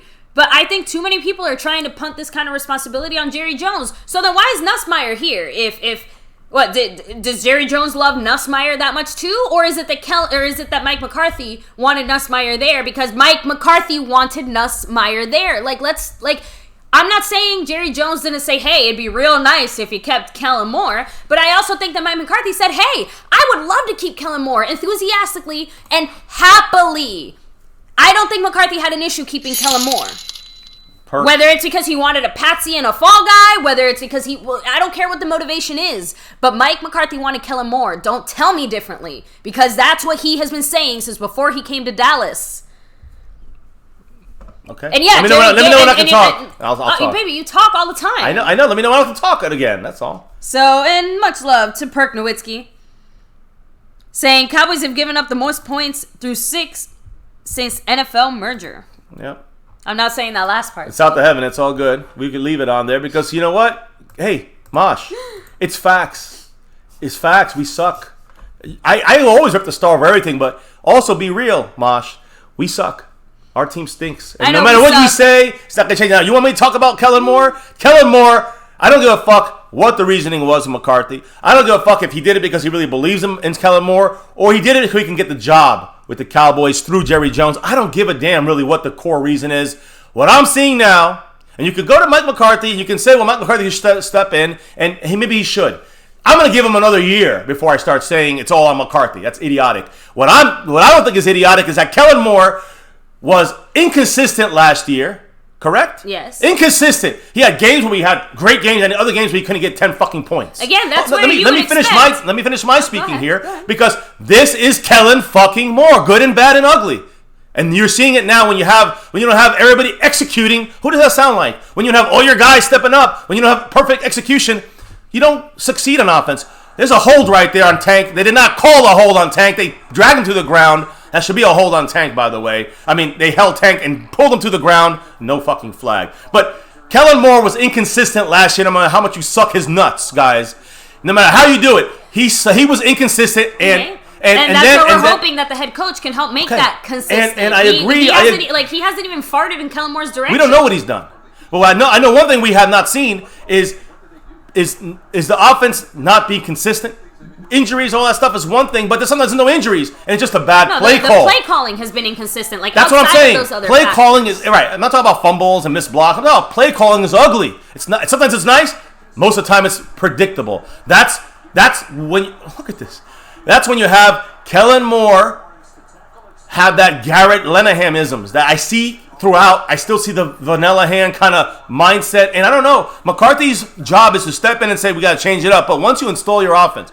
Once you go with this and go forward, like McCarthy said, he's using a lot of the stuff from the last couple of years. But we thought that McCarthy was going to smooth some of those rough edges. We're seeing it's going to be a process.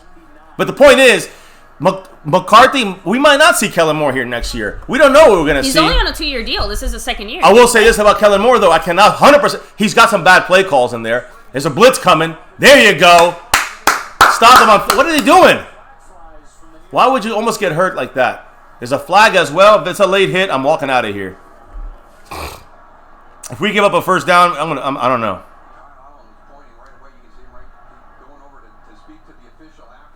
Kyle Allen going over. Probably defensive holding or. Oh, because LVE tackled the running back, the outlet, the one he was throwing to.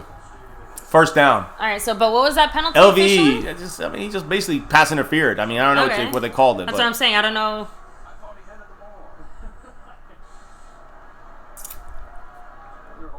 LVE, our star guy coming back, right?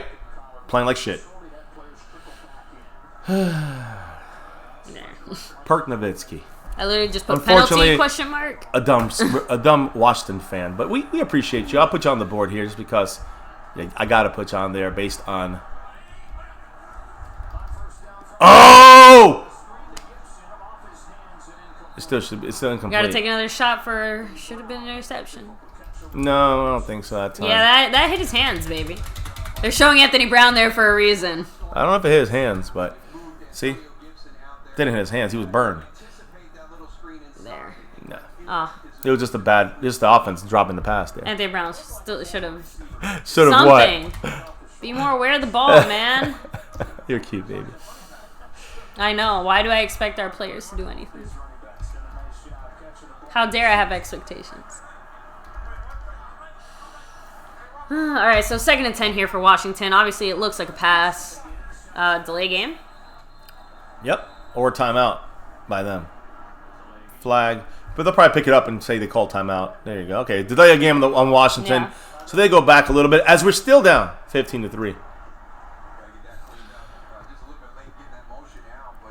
Joe Thomas getting some, probably going to get some snaps. LVE going to get more play today. That's partially why you're not going to see Bradley Onai and Randy Gregory in the game as well. Just looking at some things here, guys. I was still very surprised that we haven't seen... Pre-game, McCarthy... Go ahead. I'm sorry. Go ahead. No. No, just surprised we haven't seen any Gregory. I mean, we might have missed him in a snap or two, but... 2nd and 15. Any pressure? No pressure. Easy pass to the middle. And he gets like a 4-yard pass, but he runs for 3 more yards because Jordan Lewis can't tackle him in his spot. So, there you go. Lewis tried to sit on his head. So, McCarthy before the game today, he reiterated the importance of ball security. I mean, there's only so much McCarthy can say. I mean, he's got to do, and the players got to execute, not fumble. And Zeke hasn't had the ball enough to fumble, so that's a good thing, I guess. Rainy day, field is torn up from the Rams game they played, so some pressure. 3rd and 9. Can we get a stop? No, we can't. LVE once again fucked up. And look, Cal Allen's doing like this. They are shoving. They're having fun. They are laughing at us, guys. And this is what makes it hard for me as a Cowboy fan to watch it hurts my heart to see the star disrespected like this by these guys, by LVE and Crawford. They're just sucking dick on that field. Plain and simple. You don't like what I'm saying? Turning me off. I don't give a fuck. Look at him. He's talking shit to us. He's talking shit to Cowboy Nation. I don't care if we're not going to make the playoffs. We're a trash team. But have some fucking respect for yourself. Have some fucking respect for the star. This team has none. If they had any respect from top for the to bottom, star, they wouldn't be doing from this top kind of to bottom, we've been having this disgusting display. And the defense, again, just over and over again, 5 yards, 6 yards, 7 yards every play. LV on his... Just break your fucking collarbone, LV, and get the fuck out the game. Honestly, he's sucking dick. Look, there he is. He's listening to me. Break your bones and get the fuck out. Just get out. I don't care about these guys anymore. Get the fuck off my team. I'm done with these fucking bitches. They are bitches. Get out. It's a collarbone again. This guy's fucking worse than Sean Lee. Get him out of my life. Execute him. Get him out. Send him to North Korea. Get him out of my fucking team. LV can't stay healthy. Put him out to pasture. Plain and simple. McCarthy was asked before the game, how was practice this week? Remember last week how great they had at practice? McCarthy said, quote, I'm scared to answer that, frankly. I thought defensively we had a really good practice Thursday. In offense, not the case. So defense played good, although, we're done. And offense, not so good in practice. I can't take this anymore, guys. It's follies left and right. Follies here, follies there, follies everywhere. Except for all the injuries, which at this point, it's a folly in itself. So I hope the best for LV. Send him to North Korea when we're done here. I'm done with him. I'm done with all these guys. Our leaders got to stop. Jalen Smith, North Korea. Everybody to the fucking gulag. Get the fuck out of here. Ruggiero Productions, much love with a $2 holla saying pray for LVE. Yeah. We just hope science can fix him. How's that? I'm going to say science. Help LVE. I'm hoping for science. So there's not much saving No more him. than that. I don't do no more than that. I just hope he's okay. I don't ever want to see anybody hurt. But and then ship him to North Korea. I'm numb to our injuries at this point. You know what I mean? I can't The injuries are the least of our problem at this point. It's just pride, and that's the biggest problem. I don't care about an injury anymore. You see, DJ Crown J said ship them off to fucking Siberia. We need a whole new linebacker corps. Ship them off to Siberia, all of them. Get rid of them. I'm done with this fucking defense. And again, I'm done with this fucking with this offense with the shitty calls by Kellen Moore. And I'm sorry, most of them are shitty. They're inconsistent like last year. Kellen Moore. Yeah, you're seeing the score right. That is the correct score. Probably gonna get worse. Get ready for it.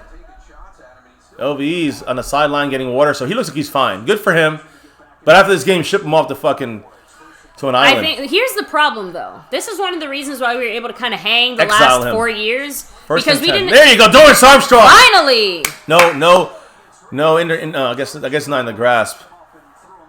Dorrance Armstrong getting better the last couple of weeks. I've been talking about him getting in there, but at this working point, him in, and much love with Ruggiero Productions with the $2 holla saying LVE is back on the field. Yeah, that's what we're talking about. Thank you, Ruggiero. And Ruggiero is moving up this list here, guys. I guess we kind of forget that LVE, even though he's healed, he's still coming off pretty fresh off that collarbone injury. Maybe he didn't hurt it. He just got the collarbone bell rung. You get what I'm trying to say there? Whatever that injury is that's still healing, it's probably still maybe a little sensitive, a little tender. I don't know. There's a run to Gibson outside. There's a glad hold, it's right? not- There's a flag, right? Ooh. That should have been a hold. No flag.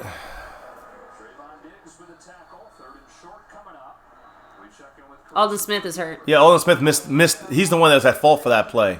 Send him up to Siberia. Ship him.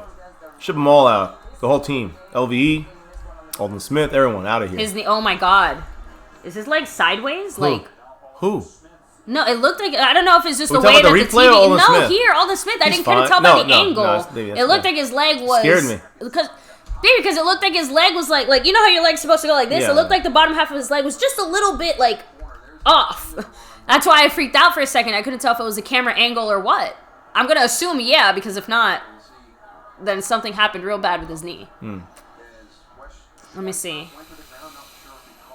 Olin's out. It's another Just injury. like took a bad Like I said, step. guys, this is not really. Okay, thank goodness. Yeah, he's he's walking off on his off. own. Alden Smith is one of the few bright spots. Yeah, but at this point, we're just watching this to ride it out. You know what I mean? Scorpio said LVE's back. Damn, that injury healed fast. Play Denucci. I agree with that.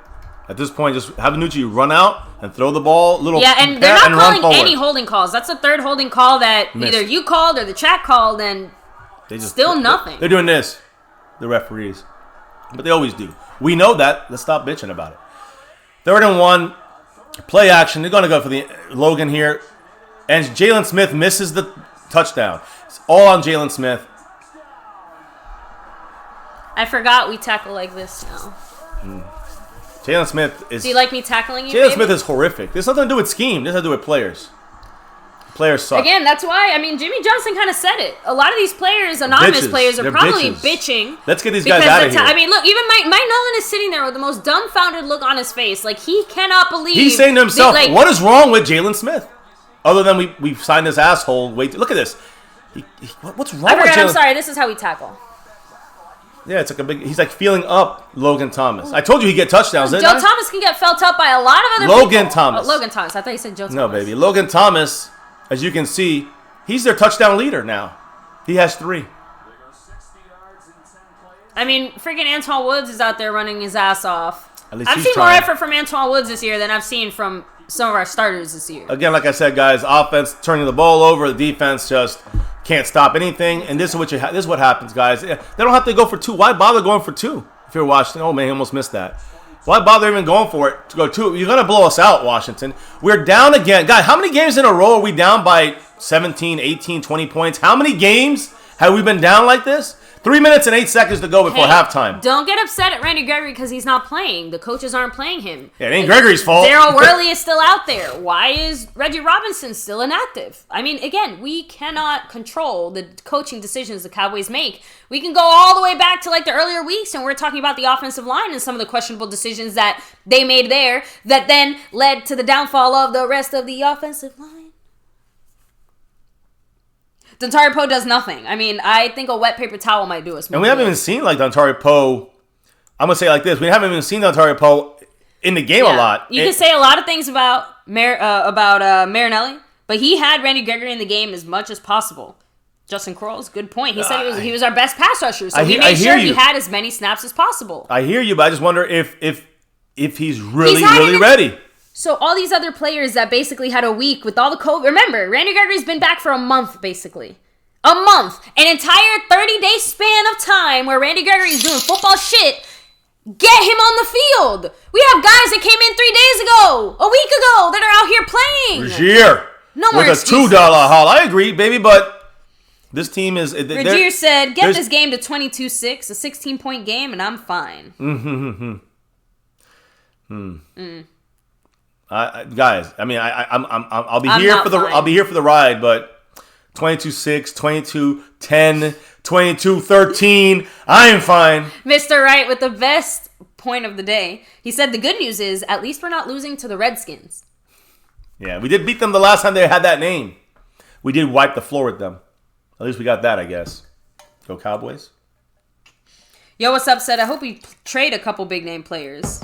At this point, but who's gonna get him? Who's gonna get Jalen Smith? Charles Webb. After that kind of look. Oh, is that my boy, Charles Webb? He said, how about the football team? I know. How about those Cowboys? Team. Congrats, Chucky. Chuck, my buddy from North Florida right now. Yes, his team can't is even say anything right now. Listen, I came in this game. What did I say? We're gonna lose this game. Everyone's like, oh well. No. We got chances to win, but this team is in shambles. We got injuries on every side of the ball. No, but we have first-year coaching with COVID. Sad but true said it. Seriously, it's surprisingly, extremely, unbelievably pathetic.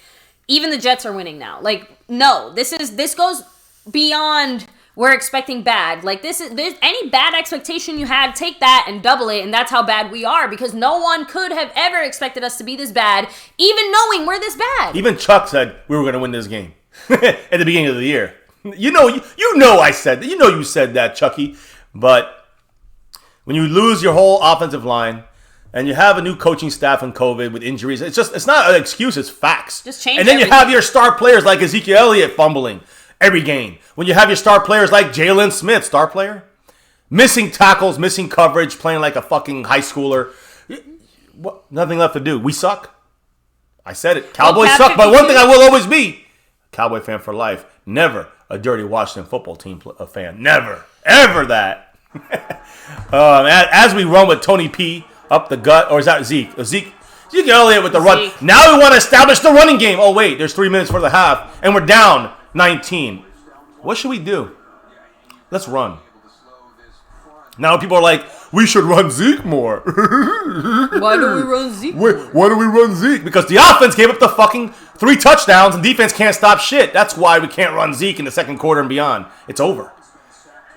And that's their weakest thing is their run game. That's their worst thing is the run game. Oh man, this is a festival of follies right here, and it just gets worse and worse. Listen, it gets aggravating because we're seeing this star getting disseminated, getting embarrassed, and that's what makes me upset. Outside of that, I don't even care anymore if we win or lose. Honestly, I don't know. Is this team embarrassed enough? They're not. They are not. They have given up. We thought they gave up with Garrett, which they did by like week 6. They gave up week 4. And a lot of these guys, whether it's injuries or COVID, or maybe they're saying, "Well, why am I risking so much with COVID?" or whatever it is that they're talking about in their minds. A lot of these guys are saying, "We want to get our money next year," and now we're playing out of scheme and all that other stuff. And then guys like Xavier Woods, Jordan Lewis, who else? I don't know, talking shit about the coaches because they ain't gonna get paid next year. Look, the one thing you can say about Jason Garrett is that he was consistent. Yeah, average, consistently average. Yeah, I mean, I know, we know, but that kind of consistency. Better than this, but I still rather have the upside of 5 years of McCarthy than risking another average year. Part of it too, though, with Garrett is that we had a lot of comfortable players as well. Olden Smith should return, by the way. Just wanted to thank goodness mention there. Go ahead. I'm sorry, baby. You were continually saying. What else? What would we be with Garrett? 8-8, I suppose. Yep. But this year with the East, the way it is, we'd be 8-8. Shit. Trust me, we'd be 8-8. Okay, but we'd be 8-8. That might win the East. Baby, we have everybody injured. Look at the Giants' offense. Okay, I'm just. Jason Garrett would be 8. We would be 8-8, and we probably I said 7-9 or 6-10. We ain't be at a better than 8-8, and we're not winning the division. If we do, it's even worse that we have Garrett because we'll be bouncing the first round. So yeah, I'm glad we don't have Garrett because then we'd be bouncing the first round or have a very average season. And we all be yelling about get Garrett out of there again. So we got Garrett out. That's a step forward. No matter how you cut it. Look at the Giants and look at the worst offense in the league. Look at their coaching on offense, the worst in the league. I know they have some guys missing, but so imagine what he would have done with no offensive line. Look, imagine what he would have done with no one Cap there. 52. I'm definitely with you on that. Nolan is not doing our linebackers any favors, but even I have to admit that even our scheme doesn't put them in the best position to succeed. But then they don't put themselves in the best position to succeed. Jalen Smith was there. He just missed the tackle. How many times have we said that this year? A lot. Too much, obviously, and that's why we're 2-4. Going to be 2-5. Skeptical fan agrees with you. Not with all these injuries. No, Jason Garrett with these injuries, he'd be 4 wins. Yeah, with these injuries, no way. That's my point. True, like 2015. That's Jason Garrett when we have injuries. So is that the bar? 4 wins. Is that the bar? Do we get more than 4 wins? Does that mean that Mike McCarthy has, you can't shit on him too bad? Like just trying to figure that out. If we're comparing 2020 to 2015 on how bad the year is. We've never had a comparison like this year. It's the closest. Not the players, but the COVID, the injuries. Nobody in their life has seen this. We have, and I'm going off that record. Right. So again, if we're going off 4 wins, is the metric for success this year on such a bad year to get more than 4 wins? Unfortunately, that's what it seems like. Or like a few of you guys are already saying in the chat, is the metric for success how good of a draft pick can we get out of this? At this point, I don't blame the people who feel that way. I don't worry about draft picks because whether you get one in the first top 10, you get one in the 17th pick, you still can get CeeDee Lamb. You can still get some rookies that are going to do some great stuff. So it's about your draft pick. Bruce Cabell, 2 minutes to go. Oh my God! Speaking of rookies, who? CeeDee Lamb just false started. Great. Put the volume on. CeeDee Lamb's having his worst game. Instead of 3rd and 5, it's now 3rd and 10. Yeah, he had a drop earlier. I mean, This is a Bruce team Cabell loss. said that Garrett should have been fired mid-season last year and Richard named interim head coach and see how the team responded to him. Garrett should have been fired 7 years ago. Maybe we wouldn't be in this situation. If we had McCarthy, we don't have McCarthy 7 years ago, but if we had done this move a couple years ago, we might have had a team already in place going forward in the right direction. That's all. Instead, we got this COVID injury shoved season right up McCarthy's ass. 3rd and 10, they're blitzing. He's got to rush it, gets it in there, gets a first down over midfield. Cooper. So 1st and 10 to Amari. Hey, everybody's saying Amari Cooper, talking a lot of ish about Amari Cooper, but so far he's been the most consistent guy for Dalton throughout. Yeah. I mean, CeeDee Lamb's playing like a fucking rookie this game. False starts and drops.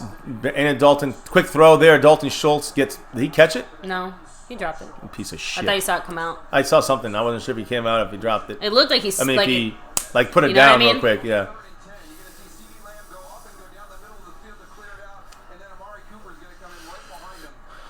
So again, CeeDee Lamb is still doing his job. He's running his routes great. Well, he's got to take him out. See, if that safety bounces on that route on Cooper too early, then he goes to CD for the bigger gain. So it's one or the other, but it's got to be made quick because he's got guidance in his face half the time. Not every time, but half the time. Now they have here comes Chase Young, 99. Runs right past him, Zeke. Got to get up and go, though. Got to get up and go. Don't be maddening me here. Sounds like we called the timeout. I don't know if that's a smart thing, but I guess it looks like they stopped the clock. I mean, maybe Washington. It wouldn't make sense. Stopped it. Yeah, we stopped it. Yeah, I was gonna say. And the reason we stopped the clock is because basically we want to, we run the ball to Zeke to say we're establishing the run, and then we call timeout because we wanted to rest this and come up with a couple plays here going into the last minute and a half of the half. Now, let me just give this to you guys the way football is known. Right now, when you look at strategy, 3rd and 4, number one, we need a first down. If we don't get it, we go for it. That's my opinion. And there's no other choice. A minute 31 to go in the half. What I would also do is we get the first down, we can move down the field. Guys, even if it's 22-3, what if we bookend the halves? We get the ball second half. I know I'm going to give hope to people here, but I got to understand the strategy still. You got to look at winning in the end. So you want to try to bookend it. McCarthy calls it double-double. Whatever, you fucking bubble. We need to worry about what I call it, which is bookending it. Score before the half. Cannot let Washington score anymore in this half. And then we got to get the ball first and score on them starting off. Now, will that happen? Probably not. But if we do it, that's 14 points on top of the 3. We're down 22-17. We got a first down. And again, that's my thing is that we get back in the game that way. Instead of taking a lead and ending the game, we got to get back in the game. Bookending this fucking half and the start of the next half. Come on, we got to get another play off before we get under a minute. Like, we got to get it. Here we go. Minute to go. Minute 10 to go. Shotgun. Dalton. I mean, Chase Young is standing up. Pressure in his face. Dalton, he runs run! Slide! Out of bounds with a minute to go, but... Sorry. I know. I'm looking for a hold. I know. See, House Nelson said bump that. I'd take Moore over McCarthy as head coach any day. I don't know about head... Oh, God, no. Well, no, first, who said that? Who said that? House Nelson. Just we'll get House to that Nelson, later. Forget it. 100% wrong. No way in hell. I don't know about head coach just because Kellen Moore just has no Kellen Moore experience. Kellen Moore can't even be an offensive coordinator. Fuck him as a head coach. And you might hate McCarthy, but you gave Jason Garrett 9.5 years. I'll give him McCarthy a couple years. Okay, technically, we didn't give Garrett anything. No. We were forced to endure him for 9 years. But some people are like, well, he's still a good quarterback. He's still a good coach. What the fuck? He is not. I'm not saying McCarthy is or not, but right now we can't judge him. Oh, no blocking there. Ooh, still. Luckily, got to Zeke for the first down, but no blocking on the blitz there. Terrence Steele, nothing, guys. You know the team quit on Garrett last year. We know this in that Jets game. Doesn't it look like a lot of players are still in that quit mindset? Like they haven't got out of that mindset? I'm not saying it's Garrett, but it's almost like they have that culture still in them. We're just getting through it. We're not trying to... We got to weed out these old Garretted guys. We got to... And I'm not saying it's on Garrett, it's the guys, it's the players who have not learned. You're telling me an old dog can't learn new tricks? I'm saying that some of these... Look, another missed block, so we just go right to Pollard, get out of bounds. No, he stayed in. He needs to get out. There he goes. Get out. 49 seconds. That's fine. Listen, they're doing it every play. Washington on the right side is blitzing every fucking play. The last two back-to-back. Pollard is... Back-to-back, they blitz. Yeah, he's a little... No. I thought he was coming out for a second. Back-to-back, they blitz every time. So Pollard's the open guy every single time. One of these times, he's going to hit Cooper deep in that corner. You see it happening. Cooper knows what to do. He had a touchdown. Let him keep doing that. There's no safety back there. Watch 31. He's playing that right on our side, looking to the right side of the field. 31's creeping up. Bringing back Tony Pollard. Yeah, the same play. If they come up, we'll see what happens here. No, it's a run. We're going to probably call timeout after this. First down, timeout. Timeout. Good. Just because you know the run's coming. So run coming and calling timeout. Rest up. We got 1st and 10 on the 11, 12-yard line. Zeke's coming back in. Cooper's coming back in. The starters are coming back in. My thing is, we got to – listen, I want to see my team succeed. I want to see a touchdown. That's all. And I just want to have some fun in our non-relaxing, aggravating, disrespecting of the star by this Cowboy team this year. Man, right? Big Red says Zeke wakes up when Tony P starts the ball. Well, whatever it takes, I guess, right? I would say it's been pretty chippy all game too, by the way, guys. I will admit the Washington whatevers have been pretty in our face. Our Cowboys have been responding in kind. Why not? They have confidence. They have pride. The Cowboys don't. But the thing is, you can get it back in a game. You can get it back and change. Not saying you're not going to change a season around, but I'm just saying you can change mindset. One drive, one play at a time. It's up to the coaches to put them in the right positions. It's up to the players to execute. We're on their 12-yard line, by the way, guys. So 1st and 10. On the 12. Here we go. Dalton with a shotgun. No pressure. Over the top. Touchdown.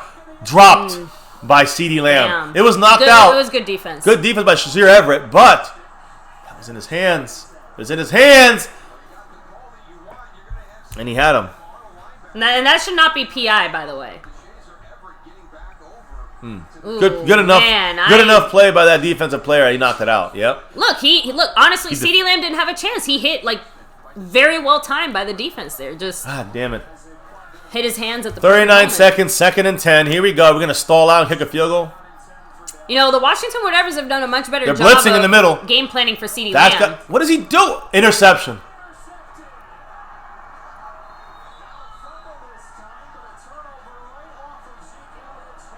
Zeke dropped another pass. That was Zeke, right? Or was that Gallup? Yeah, that was Zeke. Yeah, I'm actually changing this shirt now. I'm taking this shit off. If you disrespect my star, Ezekiel Elliott, like you did this entire season, you're not wearing. I'm not wearing this fucking shirt. Nope, that was him. Fuck you, Zeke. That's just respect. You get none anymore this year until you show me something, Zeke. Until then, I will disrespect your fucking ass. We saw this on the simulation too, right? Yeah. I mean, we saw this exact. I mean, Andy Dalton.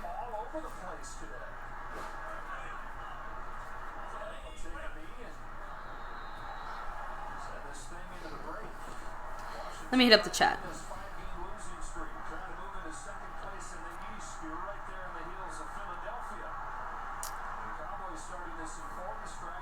No excuses.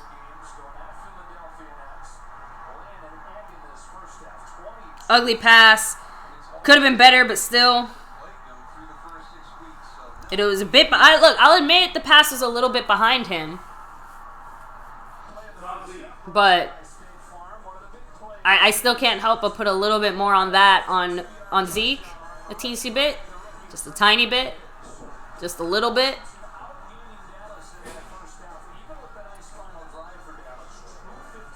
I mean, I don't know what Kellen Moore was supposed to do there.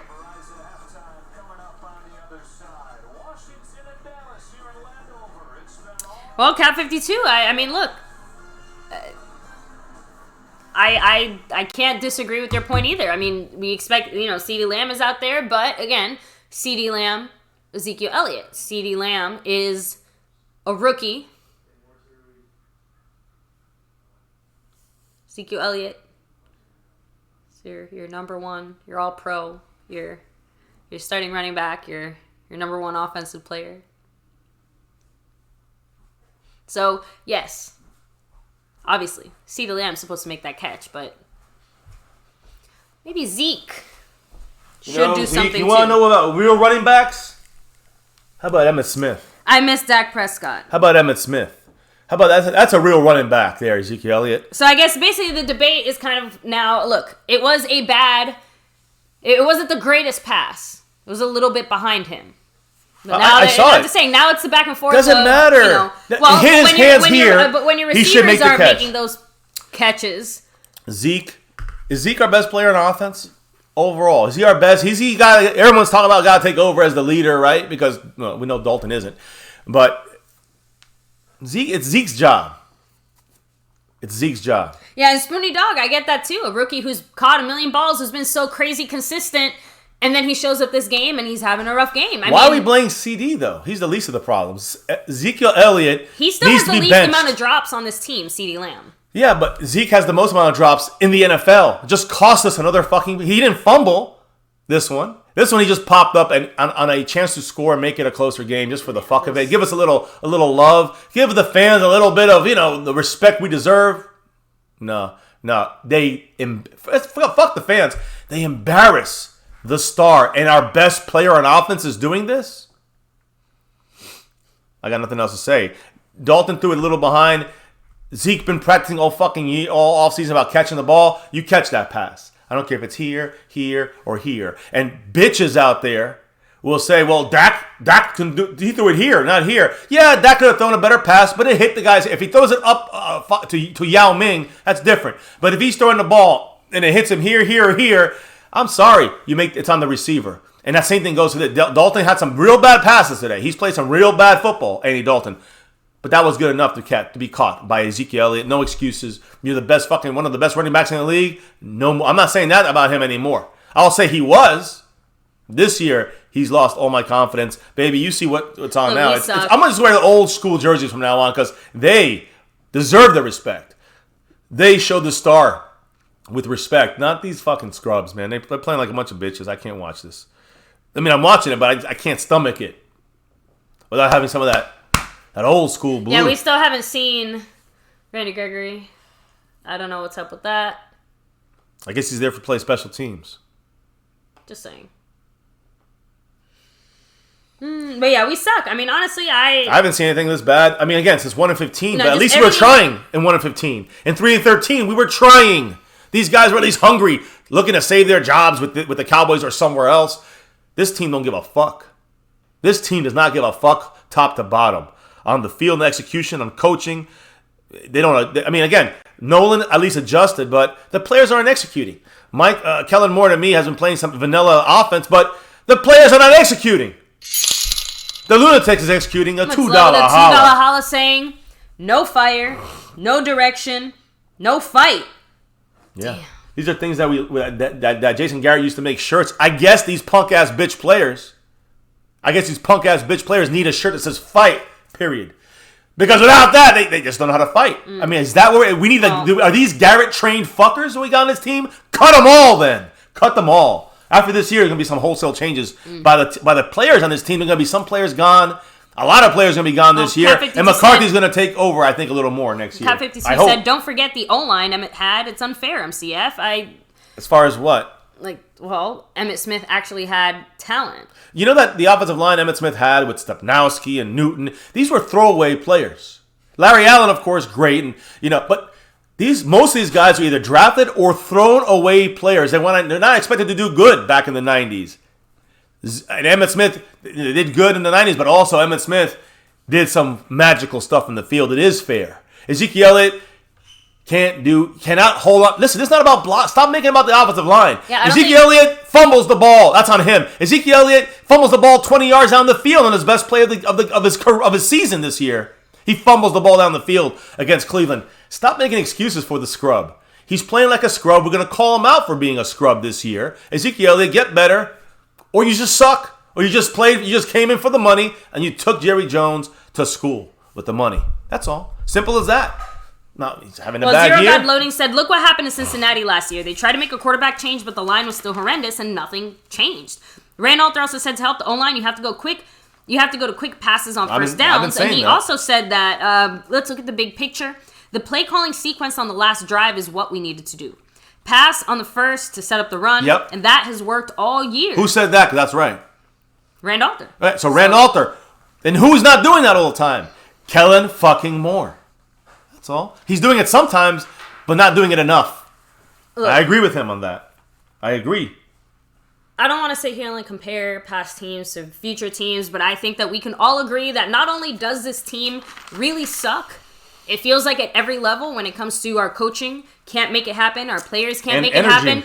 But the drive from the players is missing as well. That's what I'm trying to say. I don't think anyone is wrong here because I think we're all right. The type of talent we used to have and see, we're not seeing that from the talent that we're supposed to have. The kind of heart and drive that you saw from from our team in previous years, you're not seeing that same type of drive and effort and motivation from the players, like on an individual level and on a team level. Oh, sorry, Boopy. And again, on the coaching level, it feels like we're taking one step forward and like 17 steps back. And our coaches aren't helping our players. And in every area, look at special teams. We were at the bottom. We're worse than last year. We got the best fucking coach. We don't talk about my toxic relationship with John Fossil. I need a quick break. I'll be right back. John Fossil, disgusting. And then you look at Mike Nolan, who, whether he can't explain the scheme right to these guys because he's too smart, whether these players are too dumb, and again, he doesn't know how to communicate to them. I don't give a fuck what the excuse is, with injuries or COVID. Mike Nolan's not making this defense work with these players. Some of it is because execution and they suck. Some of it is effort, and some of it is coaching as well. Mike Nolan. So this is problems across the board. Offense. Kellen Moore might do it for you because inconsistently he'll make some nice play calls here and there.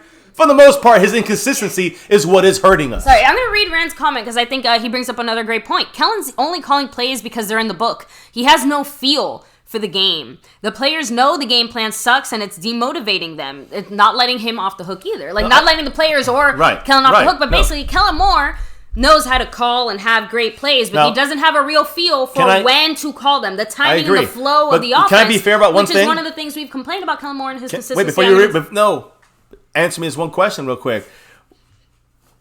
Kellen Moore with McCarthy coming in January, they were working on the offensive game plan, the installation of the offense. They had a mindset for this with no injured players. Again, you got to go in with that mindset. You got to have to get guys filling in, but not our entire offensive line gone.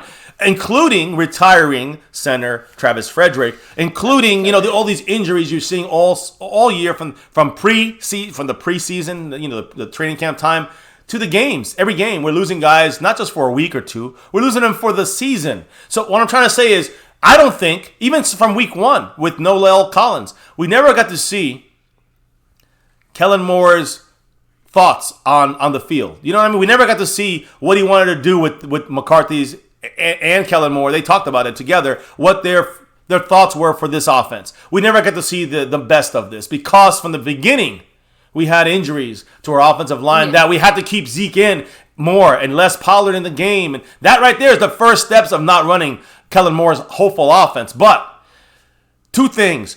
Every team's going to get injuries. You got to be able to adjust.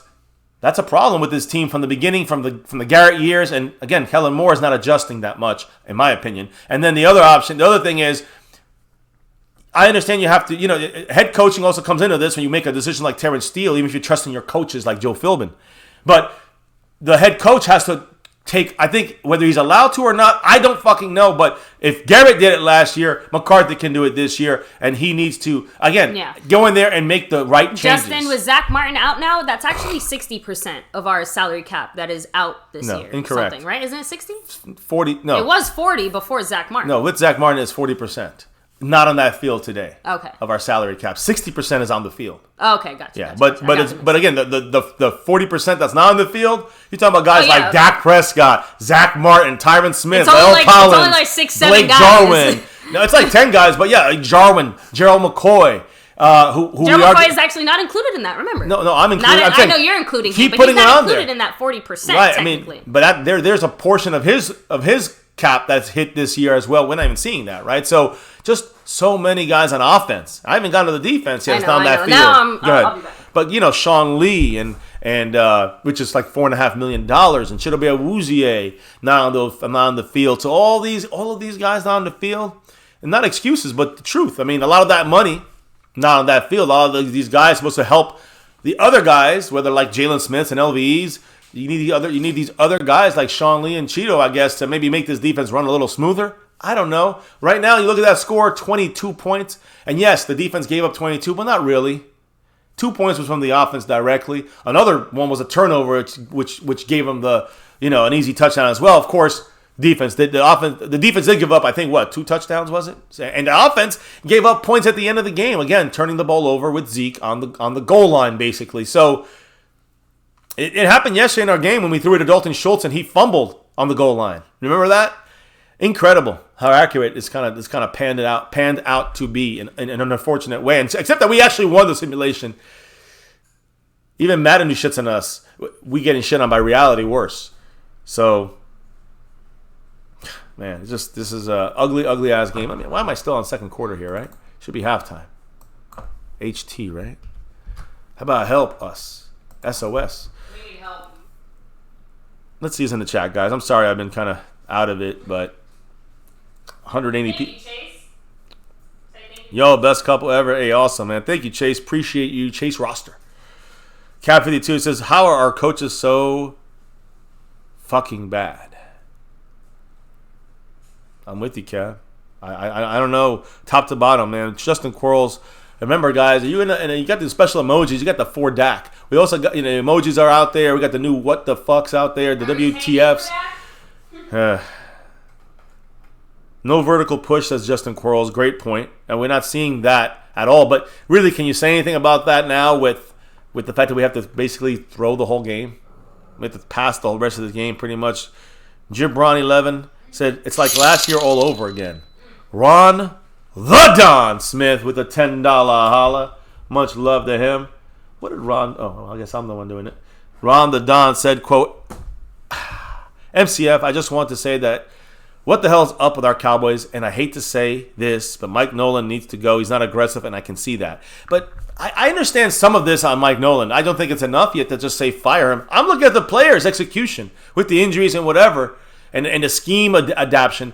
Still, the issue is that these are basic things that we cannot do. We cannot read simple A-gap stops. We cannot do simple coverages like cover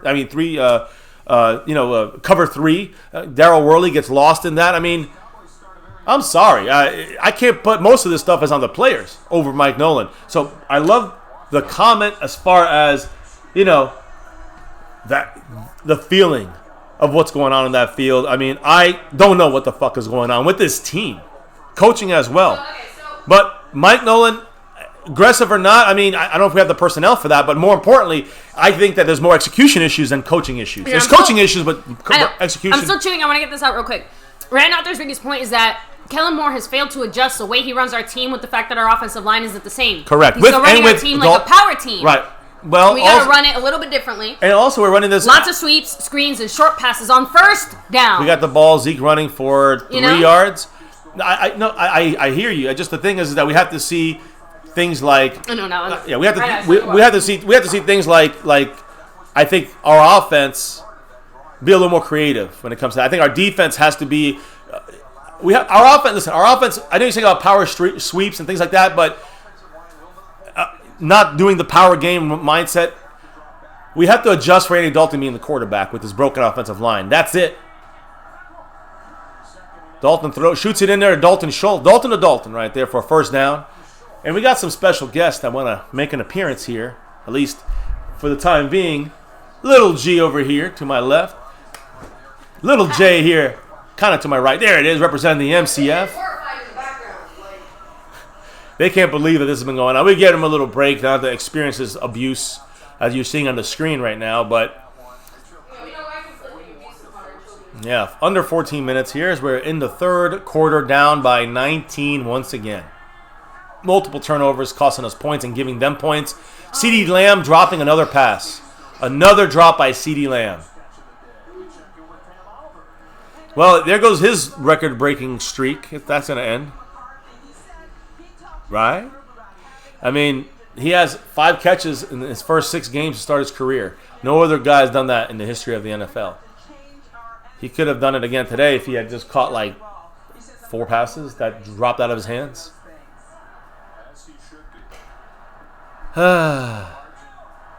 Michael Strahan said at halftime, it's uninspired play by the Cowboys. No love, Tony Gonzalez said, quote, it looks like the wheels are falling off for Dallas. And as we look at this play, Andy Dalton about to fumble. He got sacked, but he didn't get fumbled here. Montez Sweat with the sack. Third down and very long once again. I guess the best thing we can say, a lot of people are kind of saying this, that, hey, at least we know who's the better quarterback. Right? Dak haters. And now people are going to say, well, we didn't say we didn't like Dak. We just didn't say we want to pay him that much money. That's what they're going to, that's what the Dak, anybody who says that is a Dak hater. But, and I just say that because they're always against Dak is the point. Nothing was going to be good enough because their guy that was their savior, Andy Dalton, ain't working out for them. Dalton in the run is bad news. He's got to throw it deep, 3rd and 16, throws in a double coverage. The CeeDee Lamb dropped, but not really, which is good defense. Kendall Fuller, the guy we could have gotten in the offseason, didn't get him. Washington has him. He has 4 interceptions. That's tied for number 1 in the NFL with Xavier Howard. 4th time in 7 games, the Cowboys have trailed by 17 points at halftime. 4th time in 7 games, we've trailed by at least 17 points at halftime. The whole year. 7 games, 4 times. We've trailed by 17 points at halftime. On the Don. Breaking that backboard with another $10 holla. Here, I got you, baby. Oh, here we go. Let's scoot it in. Let's scoot Much it in. love Scoot to the down. man Ron the Don Smith saying, I also want to say is I hope our Cowboys come back, but we need to do something. We cannot lose this game. I'm a Dallas Cowboy fan for life. Same and here. For life and night of will. I always will be a Cowboy. I'm with you. We are as We'll well. always be with the Dallas Cowboys, but The reality why hurts do on they this have one. to hurt us this way? The reality is hurting right now, and the reality is that we suck. We suck. The Washington team is a better team. Not by much. Yeah. We're making them look a lot better than they are. Trust Now, me on Cat that. 52, while I agree 100% with you, do you disagree with Sully in that the culture change will never truly happen unless Jerry Jones himself steps back and steps down and stops trying to control the team this way? Because I feel like we all agreed on that point at least, right? That, you know, we can't do anything about Jerry Jones as much as we would want to and as much as we think that he is definitely, you know, what a foundational problem. We've always felt that we could overcome that. I mean, we feel like there was players that had talent on that field that he brought in, whether it was through drafting or mainly through drafting or. But again, I'm talking about more the Jerry Jones factor in the sense of, while yes, absolutely, Mike McCarthy is responsible for all the things you're saying. It's kind of the whole. Well, who's behind McCarthy? Who's the one who brought him in? Who's the one that, like you said, you weren't happy with Jerry when he hired Mike McCarthy? But who's doing the hiring? Jerry Jones. That's the point. Jerry Jones should not be the general manager of the Dallas Cowboys, but he is, and that's never going to change. So yeah, sorry. Let's scoot in properly. There we go. Scoot the boot. As we So, squeeze and that's in what here. I'm trying to say. That Jerry Jones isn't the head coach, but he is he's the main head of this Hydra, right? He's the one controlling it all, and. You know, we can chop off all the other heads, but by again, the way, more will grow. That's right. Ron the Don Smith did take over the stream boss. much love to him. Woo. Bossing the stream around. Frank Moyer said the Eagles sucked like this for years under Andy Reid, and now it's y'all's turn. Yeah. You didn't know that? I didn't see how the Well. game was going. Yeah, you can speak to the chat. I mean, again, she was kind of keeping. She did not know this was this bad. This game. Oh, we gave up safeties. Fumbles on the goal. I mean, just horrible. Zeke dropped another pass. It was an interception on the goal line. My God. Yeah. Brandon She had her 21 jersey out ready to go. I'm like, no, don't. You're not allowed to wear that. Delunsic said, damn, the best offensive production of the what the Fs are against our Cowboys. What did I say was going to happen? Did I not say they were going to do that? And you guys cannot be surprised about this. You're not allowed to be surprised about this if you watch us every night. Necessarily surprised. We're just continuously horrified. That we all are. Not good. Horrible. Jalen Smith missed an easy tackle for a touchdown. I mean, OVE almost got hurt. Yeah, he's getting. I mean, it's horrible. Look, there we go. There's someone nice stop. There we go. $21 million so this guy can stop the run. Tank has been having his best game so far. No, the Giants was his best game by far. You're 9 right, pressures, a sack that led to a touchdown. You're right. So, but still a whole half to go though. the problem. I know, and we're hoping for the best, but he's not having his best games by far. In fact. The fact he had one pressure that we saw, that should have been a sack, that's on him. And then he can only stop the run We've seen this game. We've seen this story. Stopping the run is not what we paid him $21 million for. I can get Everson Griffin to do that the same way. Tank's playing games here. Look at him. They have so much time. Please. I don't want to say flag because I mean, it looked like who knows what happened earlier in the drive. On top of that, on the play, look at DeMarcus Lawrence. Was he? What is he playing? Patty cakes? Here, lean back. You see that with the lineman? I wish they show that play again. If you got a DVR, go back real quick and check out what Schmucko, DeMarcus Lawrence, we don't call him Tank. He's not allowed to be called Tank. DeMarcus Lawrence, check out what DeMarcus Lawrence did on that play. He went this way, then he went this way. I mean, they give him so much time. Because the Cowboy defense is not reacting the right way. Look at that, the cross chop, they got a first down. Unbelievable. They literally needed 12 yards. They got 13. Another first down on third down. And they're one of the worst in the league at converting third downs.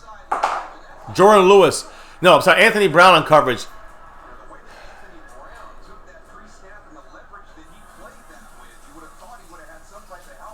It's incredible that, we don't know if it's... It's like it's about stopping them after they get the ball. It's about stopping them from getting the ball. Again, when you look at the worst offense in the league, that's the worst offense. The Washington whatevers are the worst offense in the league. We have the number one offense in the league, but that's because of Dak Prescott. Those stats are slanted. There's a run again. Can we stop a run? Yeah, like 3 yards they got. Cowboys 4 yards. Forgot about the Cowboy yard there. I'm sorry. Cowboys would have lost 4 yards. Listen, all they got to do is run the rest of this game. This team has not had a running back of 60 yards or more. He had 78 before the end of the first quarter. Or by the middle of the second quarter, he had 78 yards. This rookie. They suck. The Washington team stinks. And we stink a lot worse. Especially when we're inconsistent. Again, we make every team look like a Super Bowl team. We are like the Jets. We are literally like the Jets. And I hate saying that, but that's the truth. We can't even tackle. My God. Why does it take 5 people to tackle? Who is it that makes the stop? Gallimore and Randall Gregory. Jordan Lewis made the stop. Randy Gregory was in the play, but whoever was the first guy that made the hit, was unable to do anything more. Here you go, another touchdown for my guy. He's having one heck of a game. Yeah, good. About time I guess he woke up. teams in Texas just can't play defense. I don't even know my fantasy's looking. You see that? Devontae Adams just got hurt. Yeah. East Side's going to be just one game worse than us. This shows how much we need that. Because like you said, he obviously... You're going to have to speak up a little more. Yeah, no one's going to hear you over there. Speaking very low. It's like you're talking to nobody. 3rd and 1, once again. Easy yardage, easy first down. LV, 18 yards back.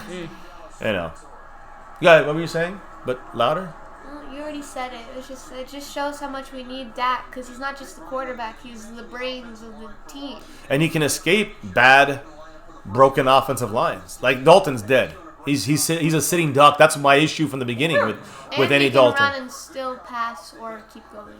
What, I'm sorry? If he has to run, he can either keep going because he can actually get out. Oh, he can throw on the run as well. Oh yeah, he can throw. Right, but Dalton, he's one of the worst. He's one of the worst quarterbacks, QBR wise, percentage wise, on the run and under pressure. We can't. Oh my God! It looks like we just had a false start by Aldon Smith. I'm not false start. Oh my God! We still let him get 5 yards. It's like the penalty wasn't called yet. Should have been a penalty on us. Should have been a penalty on Aldon Smith. We were halfway over the line of scrimmage. They still got 4 yards or 5 yards, and it's 2nd down now and 5. 2nd down and 6. 2nd and 5. It's incredible. Incredible, guys. So Randy Gregory looked like now they finally put him in. Andy Dalton on offense has not targeted Michael Gallup on 18 pass attempts. CeeDee Lamb has no catches on 5 targets, multiple drops for CeeDee Lamb. Amari has caught all of his 5 targets. Again, what I've been saying, he's still our number one. People want to trade him. Trade. One bad week, trade him. So silly. Cowboy Nation sometimes. Get some pressure. Get in there. Marcus Lawrence with a sack. Finally. Tank gets a sack. And it's funny because that was a coverage sack. It wasn't because he did a great move. It's because there was a good coverage. And that time it was good coverage by Trayvon Diggs with the safety help by Donovan Wilson. There you go. Good job there. Well done by Tank, though. You gotta be louder, baby. Oh, okay, but you gotta be louder for me. I can't really hear you. I'm still not used to 27. I keep on thinking it's Jordan Lewis. Oh, yeah. They Yeah, I know the the numbers. Trayvon, I wish Jordan Lewis was Asha, stop it. I don't even know. See, just because we're not giving the doggy attention. Here comes LV in a blitz. It was a hold. They didn't call it. This screen can kill us. Third and 10. Fourth down. Xavier Woods like, yeah, we got fourth down. I mean, it's, at least he's throwing a little more effort. Morgan Moses coming up slow, number 76. They keep showing him he's touching his groin, yeah. And the thing is that that's the kind of thing that lingers. That's the blind side for the quarterback, for Kyle Allen. So, things can change still. Of course, we hope we get their best, and they're definitely showing us their best, which is not that good. We're just that much worse and that much more inconsistent. It look that much better. Guys, we're about halfway into the third quarter. We still have 3 points. My goodness, man. I'm telling you, even special teams can't get it for us. This is inside. And that was after we had our second best Cedric Wilson goes back on ever. this. He's got to let it go. It goes to the 3-yard line. I wish we had a punter. No one's ever going to say that about Chris Jones. Chris Jones sucks. Can we please cut him, please? Just start with cutting John Fossil and Chris Jones. Cut those some other... This is the history. This is the history I remember. Like, this is what I remember growing up with, and this is like the hatred to watch. Look at this. The guy, they would jump and do a high five, and we Cowboys would break it up. It was hatred. There's no emotion in this game from this team. That's why I'm wearing. This is from the hatred days. This was back in the '90s. This jersey. Yeah. That's what I feel. This team has no feeling. They're like a shell of the star. It's embarrassing. Can the dog play defensive tackle? Yes. She has more fight in her than this team. That's for damn sure. More fight in her. More. And hey, the way that she goes after the ball, man, aggressive. Oh. We're staying in this thing as long as we can. That's what we can do. But we're gonna sit through this thing. Hey, I'm a Cowboy fan through thick and thin. I've been through the worst, and this is kind of some of it right here, guys. This is some of the worst I've ever experienced. I've experienced 5-11, then 3-13 after that, and then 1-15 after that. This is worse than all of that. I guess Justin Crowell, that's one bright side. He said, look at the bright side. No team in this division is winning the Super Bowl, and we'll get high draft picks. I know. And the draft pick thing kind of fell off for me, the draft pick thing, because I'm going to put a little more doubt into next year's draft picks just because of COVID personally, because I feel like I don't know. I'm just saying, I don't know how we can fully evaluate that. everyone. I agree, but I know that's your thing you've been kind of going on, and I like that. That's definitely one reason why you don't have to cherish high picks over other picks, because guys going to fall through. I think it plays into not giving a shit about a 10th draft pick drop. KG the Great, much love. Thank you for subscribing. Appreciate you. Welcome to the family. But I think it's about, like, we've had good drafts. But I think our one thing we can say about our draft is, out of our top 5 guys that we drafted, 3 of them are playing damn good. I mean, CeeDee Lamb's playing like trash today. But, our 3 of our top 5 guys are starters and playing, a lot of stress against them, and they're doing damn good. So we got to give it up. Even to Trayvon Diggs, who had some bad plays, he's had some good plays. CeeDee Lamb had a great season, bad game. And Tyler Biadasz is having a great season, starting at center. I don't think Joe Looney's getting that position back. So those 3 guys, again, first round, second round, and late 4th round picks, doing fantastic. And I think we'll do that again next year, no matter where we pick. That's my point. So out of pride, I'd rather win the NFC East, even if we get bounced. Yeah, F it at this point. But, there's some good to look at if you get a high draft pick. In the end, you can get a great player at 17 or 19, as we've shown, or a bad player at that point, like Taco, right? We got CD or Taco. You get good players and bad players all over. Here, Zeke runs right into the line of scrimmage. I think we actually lost a half a yard. I think we're on our 2.5-yard line. Now we're on our 2-yard line. 2nd and 10. We can't even risk passing. Just to let you know, I remember these days when we were 1-15, we couldn't risk having Aikman go back to pass or Steve Walsh go back to pass because it's a fumble, it's a sack. I remember those fearful days, those fearful years. And before him, when we had Steve Polur and Hogaboom, every time they went back to pass, like, oh, here we go. Well, now we're doing trickery here. They blitz up the gut, quick pass. There's a flag there, no call. I mean, they held Gallup's hands. Ronald Darby, no flag. No.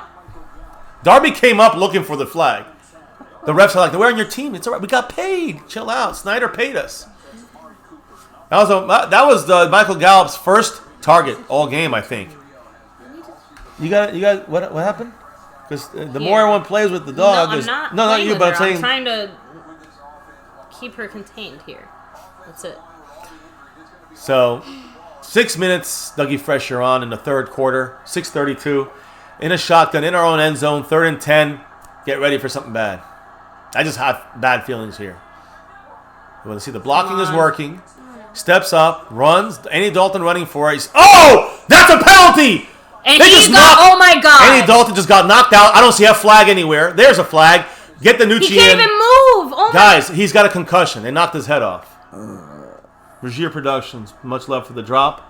But Andy Dalton is unconscious. And, God. Ben Denucci. This is the worst thing that could happen. No, this is the best thing that could happen. What's his face isn't even active. We have no other quarterback. Blake Bell's the next quarterback.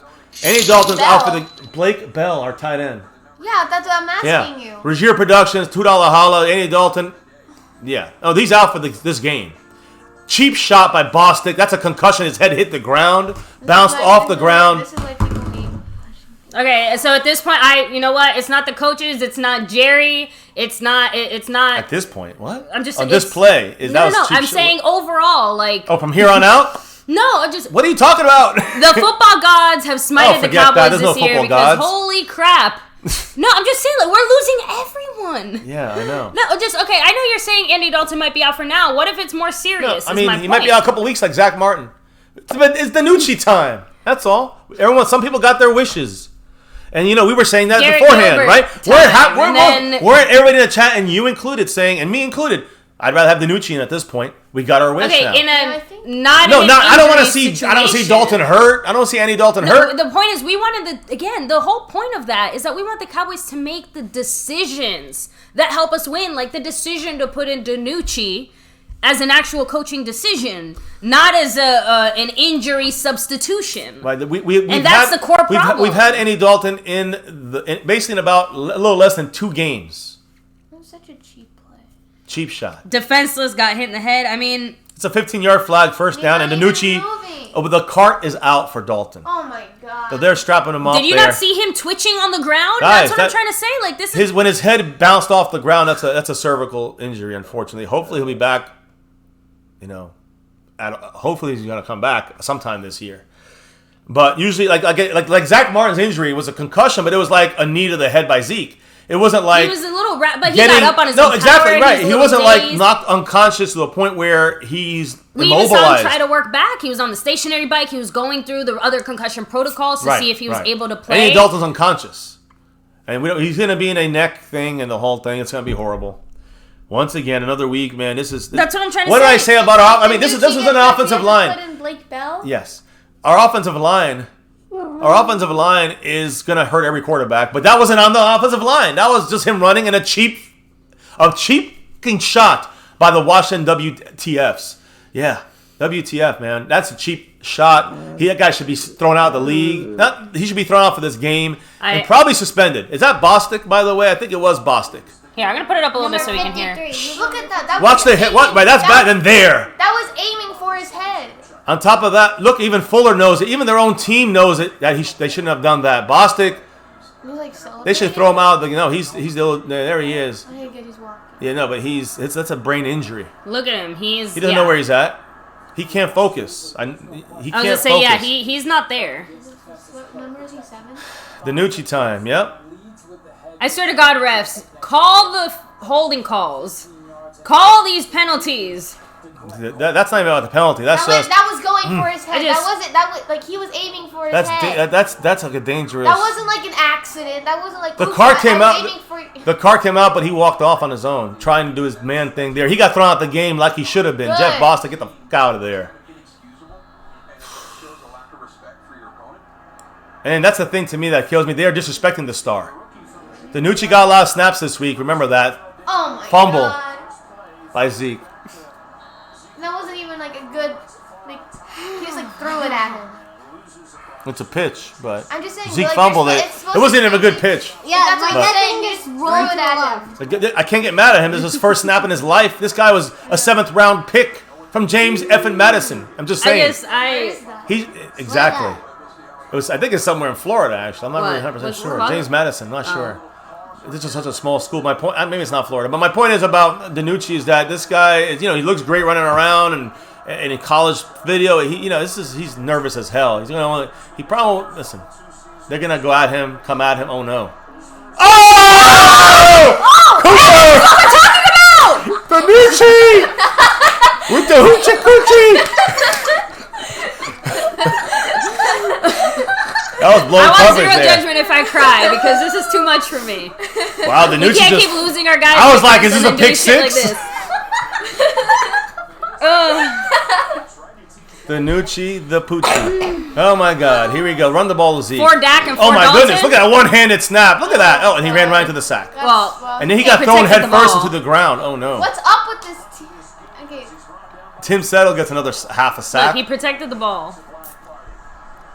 I mean, listen, the offensive line is that's gonna be all day. I know, but my point Denucci's is, job is to get out of there. I know, but I see if what you his mean, like, last this game is very disappointing. I mean, like, I know it wasn't a perfect pitch, but like, come on, if you're a professional football player, you're not always gonna get the best pitches. I know. Especially when you're on your third string quarterback. second and 12 months left Rozier. to do productions. James Madison is in Virginia. Thank There you you. go. That's what I thought, because that's where he's from. There's Pollard that does not get a yard, loses yards. They're trying to break his leg. Rozier moving up on this board here, Much guys. love. Will Rozier be the guy who takes over here? 'Cause I know he's still a little bit away from creeping, he's first, but creeping. he's definitely creeping up on the board. Definitely. So now it's 3rd and 12. I mean, look, obviously you can't blame the Cowboys if Denucci doesn't do well, but just that one little play there gave us some life. Oh shit. So Trips left. I'm very nervous for him. But, I mean, is no one else concerned, though, that He's gonna throw a Ezekiel pick Elliott six. fumbles in every scenario? No. Oh. Fumbled. Just fall on the ball, please. Terrence Steele, his best play of the season. Terrence Steele recovering the fumble. They're just on the floor. Like, There's no blocking. There's no way he can do anything. He's it's just okay. sitting duck. Really All the hot. people you're seeing on the offensive line outside of our center and our quarterback and our offensive line. Man, he could have got hurt there. You see how his Are arm all twisted? He's just guys sitting duck. that He never better would have not seen get the hurt. There's a NFL lot in the of light of pressure on day. him 'cause Blake Bell is the quarterback, or we run Wildcat with Pollard. Wildcat. When the running backs, just get the ball and run. Get the ball and run. But We're down by there has to be- 19. Oh, yeah, okay. But We can't do got Wildcat your, because Zeke will fumble cat. He's got a hair thing like little I Jay. feel bad for him. There's Chris Jones, the Did you see- fuckisher. were they- Oh okay, my I God, this guy's so bad. He threw the 25. Get him! Oh my God, I want to go. Can I punt for this guy, please? I can't stand Look, Chris Jones. I'm going to keep reminding you, bye week, okay? Get rid of Because Chris Jones. that's the best I can give you. The Cowboys just won't do it until Just then. get rid of Chris Jones. I can't stand this guy. This guy's been failing us for 4 years. After 3 good years and a great tackle, who gives a ish about that? I'm trying my best. Guys. If he gets injured, it's Blake Bell, right? Blake Bell's our 3rd stringer. Garrett Gilbert is inactive, in case you were wondering. Terrence Steele allowed that to happen, by the way, which then in turn he recovered the fumble, which he allowed. And again, remember, he's like our 3rd string quarterback already. He's really our 2nd string for this game. Without Dak, he's our 3rd. I wonder how Dak's like watching this game. It's probably every time he's there and he sees a snap. Yeah, he's DJ probably grabbing Crowder his said ankle. this team has no heart. That O-line should have beat that team's ass. It's Like, not- it's I not didn't, no even- offense, but I didn't see a single punch thrown after Andy Dalton went down. I see a lot of guys going. I see nobody saying cheap shot, bitch, and knocking their asses off. And I'm not trying to Nothing. say they should start a fight, but we You gotta know what defend your we're team. trying to say when we mean this team has no heart. about Okay, no- it's not about going out there and acting like no res- fools and starting fights for no reason The- or the- whatever. the It's commentator about said it. defending your guy. The commentator said it is like that's what a team like the Washington team is doing when you don't respect your opponent. They take cheap That's shots. a great point. And that's what They the don't announcer respect said us. that. We don't respect ourselves. Yeah, we are allowing it. DJ makes a great point. The announcer made a great point. You guys are right. And I think this is a team that knows that half of them are not going to be here next year. You think about that for a second. I think half this team, they already feel from like week 2, 3, and 4 that they're not going to be here next year. They already kind of gave up on Nolan. They gave up on Moore and You'd McCarthy. think they'd have enough pride to at least put up stats for their own tape. Yeah, some of them will, but my point is that it feels like they might think they're trying. I don't think they're trying. It doesn't seem like they're really trying out there. They're saying they're trying. They're going through the paces in practice and the motion. McCarthy's like, they look good, and then they go on the field and they can't execute. I know it's some of it on McCarthy, but these players, I think half of them are knowing they're gonna get sliced out of here. They're gone next year, and they know it. Like Jordan Lewis, Xavier Woods, Chidobe Awuzie when he's on the field, and again he looked like that for 4 years. Let's be honest. So all these guys, Everson Griffin for the most part. I mean, it just looks like. And again, when the pieces are missing, some of these pieces that are missing, that don't help the rest of the defense, like Sean Lee, you can say to an extent. I mean, he might help some of these dumb linebackers we have, like LVE and Jalen Smith. They're just pure stupid. So Sean Lee, at least we know he's Mr. Glass and breaks. Well, we got LVE in there that does that. At least Sean Lee would be. I'm sitting here cheering for Sean Lee's brain in the game, even if he only gives us 3 quarters. So run up the gut, wide open. J.D. McKissick, I mean, he's got 12 yards on a run. Stephen Parker has to make the tackle. Exactly. A practice squad. Thank you, DJ. He said Chris Jones ain't been shit in 3 years. Bailey's gone, Maher's gone, Forbath's gone, but Chris Jones is still here. Yeah. And that's, again, Fossil has been tremendously. The biggest disappointment in this coaching staff is John Fossil. Sully said, what's sad, the MCF family's kids have no idea the Cowboys were, at one time, the Patriots. Yeah. The kids only know the Cowboys like the Detroit Lions. And again, a lot of you guys out there as well, unfortunately. And you guys have been, seen some good Cowboy years, but nothing I would include this myself bad. in that too. Great get off on that. Wasn't Antoine Woods, old but enough nothing. to appreciate the Cowboys. Wide when they were open. great. This is a guy who wasn't even in Madden. Cam Sims was not even in Madden. And this guy is, again, got the 22-yard touchdown last week against the Giants. This guy is just torching Anthony Brown. The guy we were glad he was in there to help our corners. This guy's supposed to play better than Trayvon Diggs. We're already playing half Another the guy practice that could squad. be gone this year. You see Jalen Smith just won. I mean, he's got his clear eye to worry about. And his fucking eyeglasses and shit. He's got to worry about that stuff. So he's going to swipe when he gets a stop, and then he's going to go in the fourth quarter down by 19. Is there any updates on Dalton? Nice job. Look, Trayvon Diggs playing like a man out there. Let me double check. Third best corner. No, he's out for the game. Concussion. Oh, no, I don't know. I just saw someone saying that Andy Dalton is done for the game. Yeah. Is he out for long? Here, We won't know give me until a later. second. We won't know until more. He's going to go in concussion protocol like Zach Martin. Zach Martin had an injury, a concussion that was not. He was always conscious, it seemed like. Maybe got a little white light in his eyes, Zach Martin. And he missed this game because of that. Last week. Andy Dalton's missing a game next week. No, Zach Martin. I know, I'm saying when you were like little. Yeah, that happened to me when we played through But that. this might be a little bit more serious. No, I'm saying that's okay, baby. So I'm trying to say the white light thing happens to a lot of people in football. That can make you miss a game next week, which is what nowadays. That's what happens. Zach Martin. Yeah, no updates since he's been back to the locker I went right room. back in the game. I went back in the game after the white light hit, and I got concussion. Yeah, I went back in. Yeah, but no official update on Right. Andy Dalton. Like- He's still back in the locker room Guys, right now he's- being yeah. evaluated. No, He's just out, letting yeah. you know. We know he's out, but just He's going. He might go to the hospital. Exactly. He's going to go to concussion protocol no matter what happens, and he's going to miss next week no matter what happens. If Zach Martin's missing a game because he had a white light for a second, he walked off the field, walked off after like 20 seconds. Andy Dalton, after 5 minutes on the field, doesn't know where he's at with more than a white light, with a complete knockout. What a catch by their tight end. It's like Andy Dalton caught, or Anthony Brown caught it for him. Anthony Brown Sorry, helped I him talked about catch Andy it. Dalton, so it slipped out instead. But yeah, Andy Dalton's missing next week, and it's all about Garrett Gilbert. My goodness, Anthony Brown should have knocked it down, and he still Denucci missed said it. Gibson 15 rushes for 113 yards. Yep, What the hell? Yep, and no Washington running back has gotten over 60 yards on the ground this year. Doesn't matter. No, they're playing us. Are you That's kidding what me? we do. We give up That's what we 177 yards, 173 yards on the ground per game. Probably more this time. After this game. Here we go. They're going in motion. It's going to be a run. 17. I mean, well, it doesn't He's matter. going to run up the gut here. Well, I guess not. He's throwing the ball. Why not? There's DeMarcus Lawrence, but there's no coverage on Terry McLaurin right across LVE's face. And basically 2nd and 2 as we enter the fourth quarter. Let me switch it over. Let's get this game over as fast as possible, guys. Agreed. That's what it's about. And just hopefully nobody else gets injured on either side. How's that? And I guess time to run the ball. we're rolling to the end, guys. We don't stop the body rock. I mean, the chat, like, Unfortunately, the sound. yeah. Let's talk to the chat a little productive here, because this is 17 definitely not a yards this productive quarter, game. right? Henry Hill said, "Had to hit rock bottom. This is the reality we needed." It's not. I'm not surprised. I just like. Oh, so here was one of the points I was trying to make earlier that I didn't get to make as far as like rebuilding the team. So one of the problems with that is that these handful of years since we've had Dak Prescott and Zeke, right? We haven't had to rebuild as much, right? We've either been a winning team or at least an 8-8 team. So as far as like rebuilding, it's not like we've had a complete destruction the way we're seeing now. The problem with now is that we need to rebuild everything. Do you understand? Even with the guys that are going to be returning next year, fingers crossed, healthy, ready to go, we have a serious situation at the D-line that still needs to be addressed. Our secondary is hot garbage.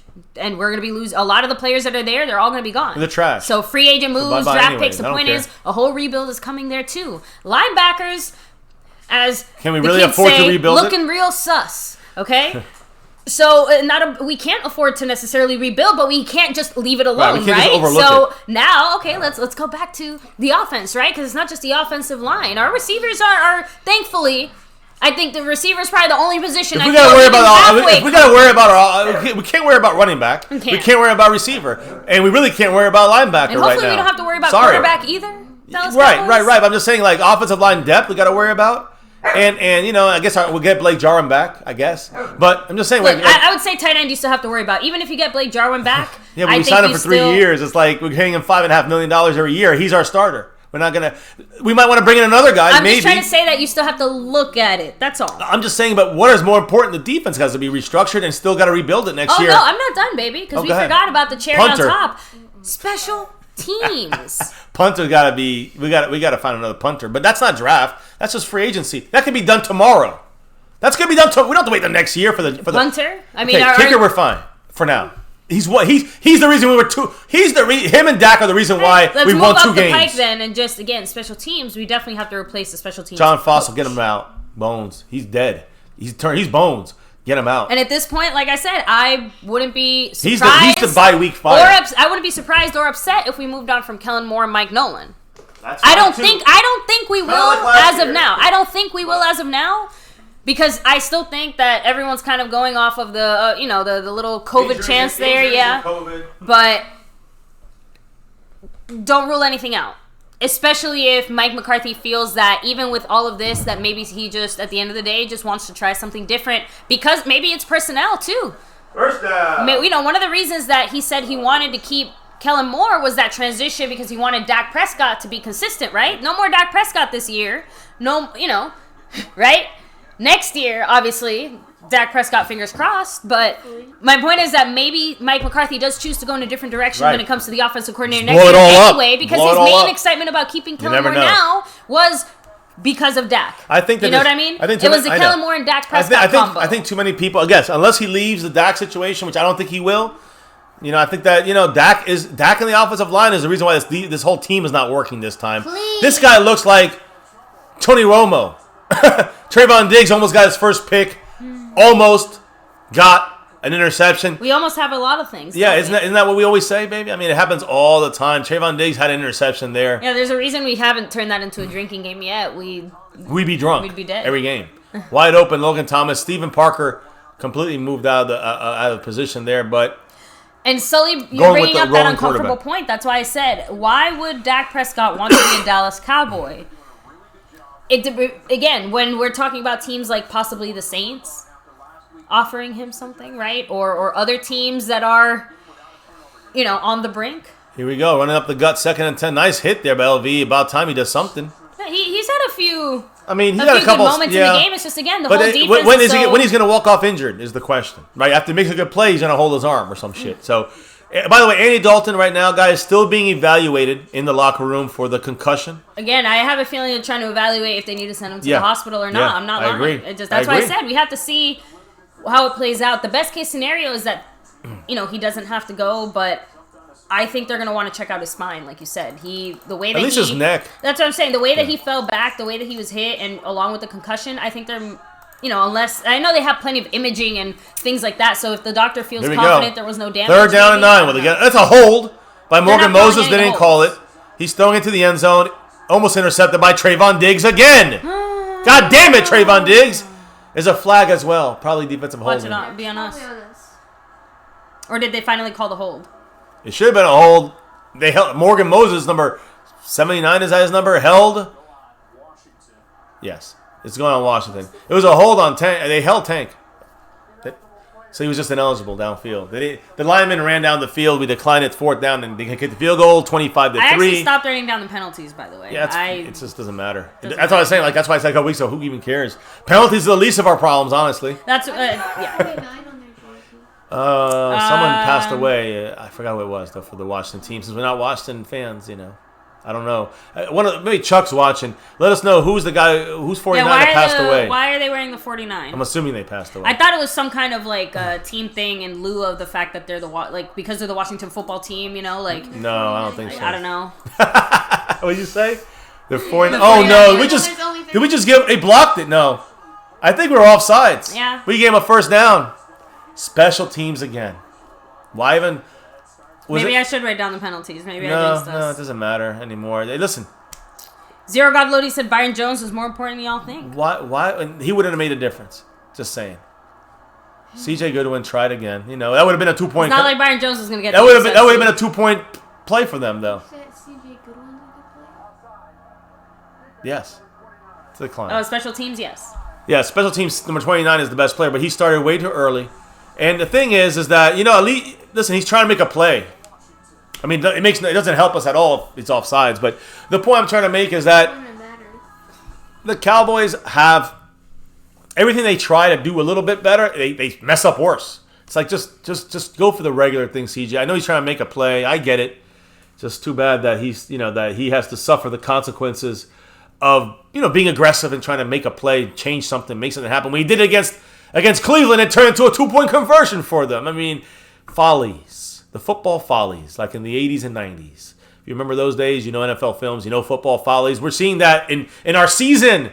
A whole football follies episode, a whole freaking season of football follies usually is filled from all these teams in a season, and you put them together in 40 minutes. We're seeing an hour of football follies over the course of this season, every single goddamn game. Goodyear Productions with the $2 holla saying, Yes. Bobby Mitchell, the late, great 49. That's right. There you go. So thank you, Regier. Appreciate that info. Appreciate all the updates. Yeah, thank you. Deluntic said it as well. Former Washington player Bobby Mitchell, number 49. That's right. The first black player. Remember, he was the last guy. Age 84. Remember, he's the guy that the owner held out on. The Washington Redskins owner at the time. I forgot. Is it Paul? Was it Brian? I don't know. Anyway, he held out on any black players on the team, and that was the first black player he found. I think he sold it or whatever, sold the team, or I don't know what happened, but basically he when he caved was forced to give up ownership of the team, more or less, or not forced, but I guess when he sold it or whatever happened, right? Whatever happened to get him, coerced, whatever happened to get him to because I know he was a little bit strong armed into it, obviously. Yeah. So he did something to kind of downplay it, but the point is that they were the last team to integrate. Deluntic said, we're wearing the 1960 patch and we're playing like that squad. Yeah, we were 0-11-1. Yeah, Troy Griffith said, I miss Marinelli and Richard. I don't. I do not. Cat 52 said, guys, we had the best weapons on offense, but no O-line and a rookie quarterback that's not Dak. That's my point. Look, we can have all the weapons we want, but you guys are 100% right. Unless we can get the ball to them, they can't do anything. And even sometimes when we get the ball to them, they don't always do something. And that's my point. Or maybe they do too much. I'm with you guys on that. That's the thing I'm trying to say is that in the end, that is the biggest problem is that our offensive line is down to third stringers, and our quarterback is our third stringer right now, really. And again, no Dak is even more important. Not no Dak Ninja, but no Dak Prescott in the game. That's where it hurts us, along with no O-line. So you got to remember that's the big key there, guys. There's nothing else to say other than that. I mean, when you have that back, it keeps our team going. We would still be in games. Our defense would play better because we wouldn't be, again, if we had a full, complete team without making mistakes, without injuries, and a more worked. He's taking it out. There we go. Back to taking it out of the end zone 5 yards deep. Tony Pollard gets to the 25 and risks fumble. I guess also risks a break. And gets through there, and hey, look, he had one explosive play. The Cowboys are trying to make something happen with a few guys that they might be able to count on. That was earlier. Can you blame them a little bit? Yeah, this was a little earlier. Keep watching. You'll see what happened. Just keep watching. You guys missed all the good stuff. Look at this. I'm about to score. Zeke drops it. These badass when they're made a tackle. Wait, that was right before. That's before halftime. Yeah, guys. So look at this. Cowboys been sacked 5 times, 2 forced fumbles, 1 interception, 1 safety. Washington defense playing really good, but we're really playing bad. Outside to left. Damn it! There's the left path out there. He could beat one guy. He's gone. Was that Gallup limping around? I hope not. Okay, good. He's good. A flag. Well, it's just I don't understand why you're gonna roll holding on offense. Our only starter in the game, the worst starter in the game, Connor Williams, 52. So I guess Tank was just being, again, lovingly caressed all game, right? Right, baby? Who? Tank? Who's that? Tank was just being DeMarcus Lawrence. He was just being DeMarcus Lawrence. I know who that is. Yeah, it was DeMarcus Lawrence being lovingly caressed all game by the Washington football team. $21 million scrub? Yeah, exactly. And they don't have a good offensive line. No, I think you're missing my point. Yeah, they haven't called Denucci! I know. Tank. At all. DeMarcus Lawrence has been held the whole game. Okay, thank you. Finally, there you go. I know. I'm trying to go into what you're saying. I know. I don't care that he's playing like crap right now. He's playing like crap as well. My main point is that he's being held. Performance notwithstanding. Denucci does. I'm very proud of him. No blame on Denucci. No one is blaming Denucci, I hope, and I agree, little Jay. Just that one little play that he made, extremely proud, just being able to make something happen under so much pressure. Another run for nothing. You're asking a lot from a guy that, was not expected to do anything at all. This guy right here. He's number 7. But Ben Denucci, 7th round pick. He's number 7. He's our number 1 guy right now. He's our number 1 quarterback. Sure. We're in trouble. That's just we're in trouble. But anyways, we are what we have to be now with under 12 minutes in the fourth, 3rd and 9. Will we like run around with Denucci? Like I want to see Denucci running around and extending the play and doing stuff. Are they going to force him to stay in the pocket? And one thing I need to see Tyler bat at. Oh my God, it's a 7th round pick right there throwing the ball. Just punt. All we do is waste time on offense. Like nothing actually happens. Well, there's nothing we can do. We're going backwards with penalties. So, we got Ben Denucci as our quarterback, guys. Did you think you're going to see a fantastic offensive comeback? No, nothing. That's why special teams is trying to go off sides and block a kick. That's why we're taking the ball 8 yards back in the end zone, taking it out on a kickoff. Denucci's doing whatever he can. Listen, no one can blame him. If Andy Dalton couldn't do anything, is Denucci going to do anything? If Dak Prescott had trouble doing things, can he do anything? Come on. Off the side of his foot. Are you fucking kidding me? My goodness! Jeez. This is the worst punter in history. Chris Jones got to be cut. I know the punter. We gonna stop calling this guy the Punisher because I don't even. He's been lost his name for years. I feel Chris Jones is a crisp piece of shit. Is what he needs to get cut off of this team hard and fast. Get him out. Get this guy out of here. We gotta say, much love to Siri Cupid sponsor. I see that turn. That pivot. I had to pivot because I'm going to start cursing. Play the young guys the rest of the season. I agree. Not like we have a choice. We can't because they're all inactive. It's not like we have a choice. I know, but like we can't. Give it a week or two, baby. We'll see them. At this point, we'll see Reggie Robinson. I want to see him. Por la mala. Not because we actually want to, but because we have to. Let's start evaluating our future because clearly the present is not where it's at. I kind of said that last week a little bit. Like we should kind of start. Doesn't this week cement it? Well, I said this week and next week will cement it, and we don't have to wait till next week. Let's kind of roll back. At the beginning of the stream, you had mentioned Matthew Stafford trade rumors. No, Dwayne Broussard brought that up, and Fox News brought it up. I mean, Fox News, but Fox Sports brought it up, and I don't think it's worth even the trade. You don't think it's worth to try? No. You don't think that Jerry again? The decision comes down to what Jerry said earlier this week. The NFC East Why are you gonna is give so up? Close. You're gonna give up? What are you gonna give up? A 1st round pick, 2nd round pick, a 3rd round pick? I don't want to give that up for what? So we can watch Matthew Stafford getting sacked? I don't think Jerry can accept it, Jerry. Don't be delusional like 80% of the fan base. You got to be real. And the realness is no one's going to save your team because you have no Dak Prescott. I don't think he can just lay there and not try. You know what I mean? You're bringing Michael Vick, you might have a better chance. I'm being real. You bring in Colin Kaepernick, you might have a better chance. Reggie Robinson's not hurt, guys. He's just continuously inactive. But if you bring in a Matthew Stafford who's going to sit back there and get sacked like Andy Dalton, then you're an idiot. You're an idiot. And I think that's Stars fan 35.2 in pain and suffering. I love the name because it's so insane. It's like it's in season. So, yeah, thank you for that. Appreciate you being part of the family here on MCF, My Cowboys Family. Thank you. This is where the true fans come out now. You stick it out to the end. Don't matter. Win, lose, or draw, good, bad, or ugly.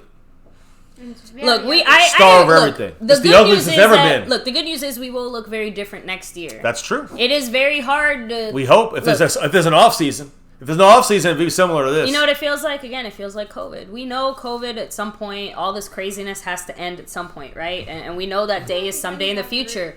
But while we're in it right now, it is very hard to see the future and think of the future and not feel like crap right now. He is right. He was inactive. We want good things to happen now. From first to third. Not next year. Alden Smith's right there to tackle him. Alden Smith went like this. He grabbed him. He said hello, and he let him go. What was that there, Alden Smith? He let Gibson run for an extra 3 yards. He had him stopped. 4 yards. I don't understand. Alden Smith's playing like trash. But it seems like how is that scheme? Alden Smith has the tackle, lets him go. Is that the coach? No. Justin Quarles is with you 1,010%. No need to make trades. I want the highest draft picks possible. At this point, David Lars said, fuck, I'm going back to bed. Oh, man. Stick it out to the end, David.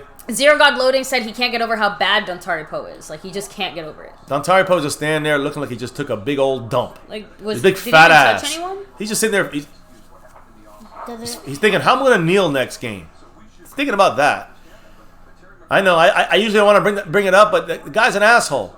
Focus on playing. Talked a lot of shit. Let's get out there and play. Can't do it. Another guy that's a bad pickup from this offseason. Another guy who's not doing his job right. Get him off the field. There he is, his fat ass off the field. And then we bring in Everson Griffin and Crawford. 2 more disappointments. One $10 million man in Crawford, and a $3 million man who's playing like shit, who should be playing like $20 million. He's not. Everson Griffin. At least he has a sack this game. Crawford ain't done nothing. Nothing. 0.0. Griffin's done 0.1.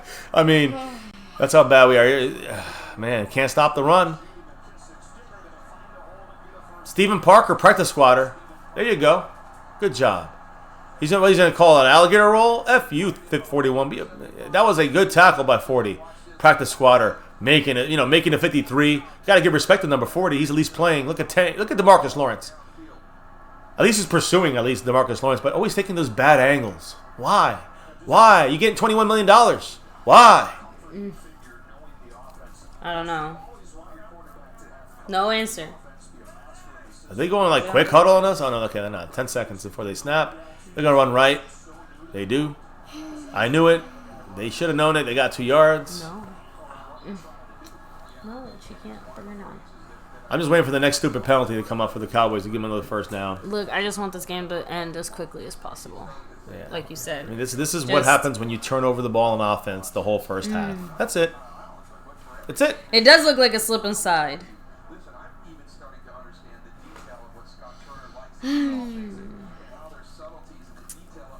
Yeah, Randy Gregory wasn't in there, but it doesn't matter. It's interesting how they're hearing the defensive strategies of Del Rio and it's working. It's funny how ours is not. Is it that the players are starting to learn it on the Washington team, but yet look at Griffin stuck in glue. Griffin is once again lost the contain on the outside. Guys, leave the dog alone. No, it's not. Leave her alone. Trying to jump up. Well, no, I know. I'm gonna take care of her in a minute here. All right. 25-3 in the fourth with 8:25 to go. Asha down. Down, girl. Down. There. Now she's gonna stay down. Stay. Well, sometimes you gotta discipline the dog. 3rd and 2. Can we discipline the Cowboys? I wish. They're disciplining us right now. So 3rd and 2, still shifting around back there. Run up the gut, which everyone should know they're going to try to run the clock and run the gut. And look, they're still going. And, I mean, Gallimore's trying to sit on him because we can't still stop him. I mean, he's still, jumping up after the play. And Cowboy helped him. What? This team, they are much better than us. Respect-wise, I guess. 4th and 1. I mean, if I was them, why not go for it? They are. Why not go for it? They're going for it. 4th and 1. I will go for it against this team. Run the clock out. There's no defense. We can't stop them. It's funny, though. We did stop them once on 4th and 1 early in the game. And the defense was playing well. And, they were doing their job. And just trying to get us false start and offsides. No flag. They move. Who moved? So we moved, but we got back in time. They got a first down because we're undisciplined? Yep. I can't watch this shit. They were in a shotgun. Yeah, it was Tank. They were in a shotgun. It was Tank. Oh, here, I'm going to watch it now. Yeah, I'm gonna watch it. Oh, my God. Oh, my God. What are you doing? Idiots. I mean, Like his whole body was already. His whole body was already. How did Mike Nolan mess that up again, right? That was all Mike Nolan. I can't tell because afterwards they zoomed into Mike McCarthy and his face was turning so red. But yes, Mike Nolan, yeah. I mean, everyone, Mr. MCF wants to know, is that Mike Nolan's fault? I want to know if that's Mike Nolan's fault. How are we going to blame the coaches on that? Because again, this is some coaches, but a lot of player error. A lot of player error. Stop giving excuses for your players, your favorite guy. They all No, don't worry. Everyone's saying D-Law, you suck. So yeah, I mean, and again, fuck D-Law. He's Just, trash. you know But my what I point is that again, I don't care if it's Jalen or D-Law or Zeke or Dalton or CeeDee Lamb or whatever. This team is playing like trash. And on defense, again, guys, just you cannot put it on the coaches when you're seeing that. That shit out there, you cannot put on the coaches on the defensive Cat side. 52 said Nolan doesn't know what the fuck he's doing. It is Really? on Nolan. No, but how was that play on Nolan? You didn't answer that question. You don't think that the Cowboys know this? You don't think that the coach, does Mike Nolan have to say, don't go false start now? There was no chance to do that. You know why? Because Washington went on the line, and the Cowboys rushed on that line, and they didn't. The players are not smart. Mike Nolan's also not smart. Well, that's still yet to be seen. According to most, every single person has been under his tutelage. Every single one. The one thing they say about him, he's smart. They say that about Kellen Moore too. Hey, yeah, maybe they're too smart for this team. You ever thought about that? Maybe both guys are too smart for this team. But Kellen Moore is obviously making predictable stuff out there. At least we're seeing hybrid schemes. 76's groin finally gives out. Yeah, but they're only up by, On the Washington 22 points. They keep on calling him. Dalton's officially ruled out, obviously. I'm assuming he didn't end up going to the hospital then. I'm not sure yet. They're All still right. probably figuring it out. But again, guys, stupid football by your team. I mean, that could go to coaching too. Confusion. These players are not ready to get on that field, so that's preparation. That's on coaching. But on the field right now, they're there. This is, as a football player, you know some of your basic Look, I think- things. look, Look at Jalen Smith. He's getting blocked back 18 Justin- yards. Justin How is that on Nolan? Justin Quarles said there's lots of blame to go around, but Mike Nolan's got to go. He's just not getting the best out of his players, even with all that. Well, That's I the agree point. with And Mudu that. Alpha with the $2 hollow saying that's why I pick linemen as my jerseys. Rest in peace, 2020. Yep. Look, that's what I'm trying to say. I think we are at the point where We can blame I everyone. don't know what Mike Nolan can do, but I don't like what he's done. Okay. And I like I said, if he ends up being a victim, I think of it's this ignorant to say year, that then Marinelli. Too bad, so we sad. miss Marinelli because Marinelli would have been 10 times worse with this, or at least as worse. Would have been No, better. I'm not saying I miss Marinelli. No, I know some people are, and that's ignorant to me. And if Mike Nolan's too smart for this defense, then please get rid of him halfway through and find me a dumb guy who can All right. do something. At least let's say the real deal there. If we need a But let's dumb do the same. guy, Let's do the same with somebody Kellen Moore to then. simplify Then get rid of Kellen things. Moore. Get rid of Kellen Moore and Fossil. Cut all the I don't coordinators. think that's the answer though either. It might be. Well, really? But it's the answer for Nolan. Doesn't make any no, sense. I mean this like halfway through the season. Oh, is what oh. I'm saying. Like that, nothing we do is gonna save the season. Oh or yeah, no, help us I this know, but year. it makes a But it makes an impression. You say, okay, we're done with this crap. Yes, but yeah, you know what? You get rid. Cut them That's all. what I said. If Cut you all get rid of- three. We'll never cut Kellen Moore though, 'cause that's Jerry's boy. If you cut all three, Fourth and like one. I said, I They're wouldn't gonna be do the same sad. thing here. I wouldn't be surprised. Look, they're gonna go quarterback sneak. Look, that's just they're just same thing as before. This time, the Cowboy normal players in high school and Pee Wee know you can't go offsides. Do they need Mike Nolan screaming, "Don't go offsides"? Yep. And DJ That's- Cobb, sorry. Dalton on players' got brains. hurt on a horrible cheap shot. Yeah. And got knocked Cheap shot. the fuck out. And it wasn't just like any concussion. Like he was like on the ground. Jeff so Bostic, these are for almost you. had to be carted off. He is obviously, like we said, he's been ruled out. Denucci is in now. He's been in for, basically since a little bit towards the end of the third quarter, Nucci. right? Yeah. Was it towards the end of the third Yeah, quarter he got end of the hurt? third. Yeah. He's not playing okay. Yeah, here he Yeah, is. no, Denucci. Yeah, Denucci's had a very surprising, entry into the NFL. You know, Considering that he's not supposed to play. You know, even when you see guys like Denucci, Look they're at not that. playing behind 4 minutes and 44 seconds on a 44-yard kick for the Washington. On the fourth quarter. Yeah, in the fourth quarter. A lot of fours right now for Dak. This is for Dak. 2 + 2 is 4. But if this is for Dak, you're not respecting Dak and you're not respecting that star. Miss it! There you go, you scrub. He missed it. There you go. There we go. I just felt Whatever. like that was weird.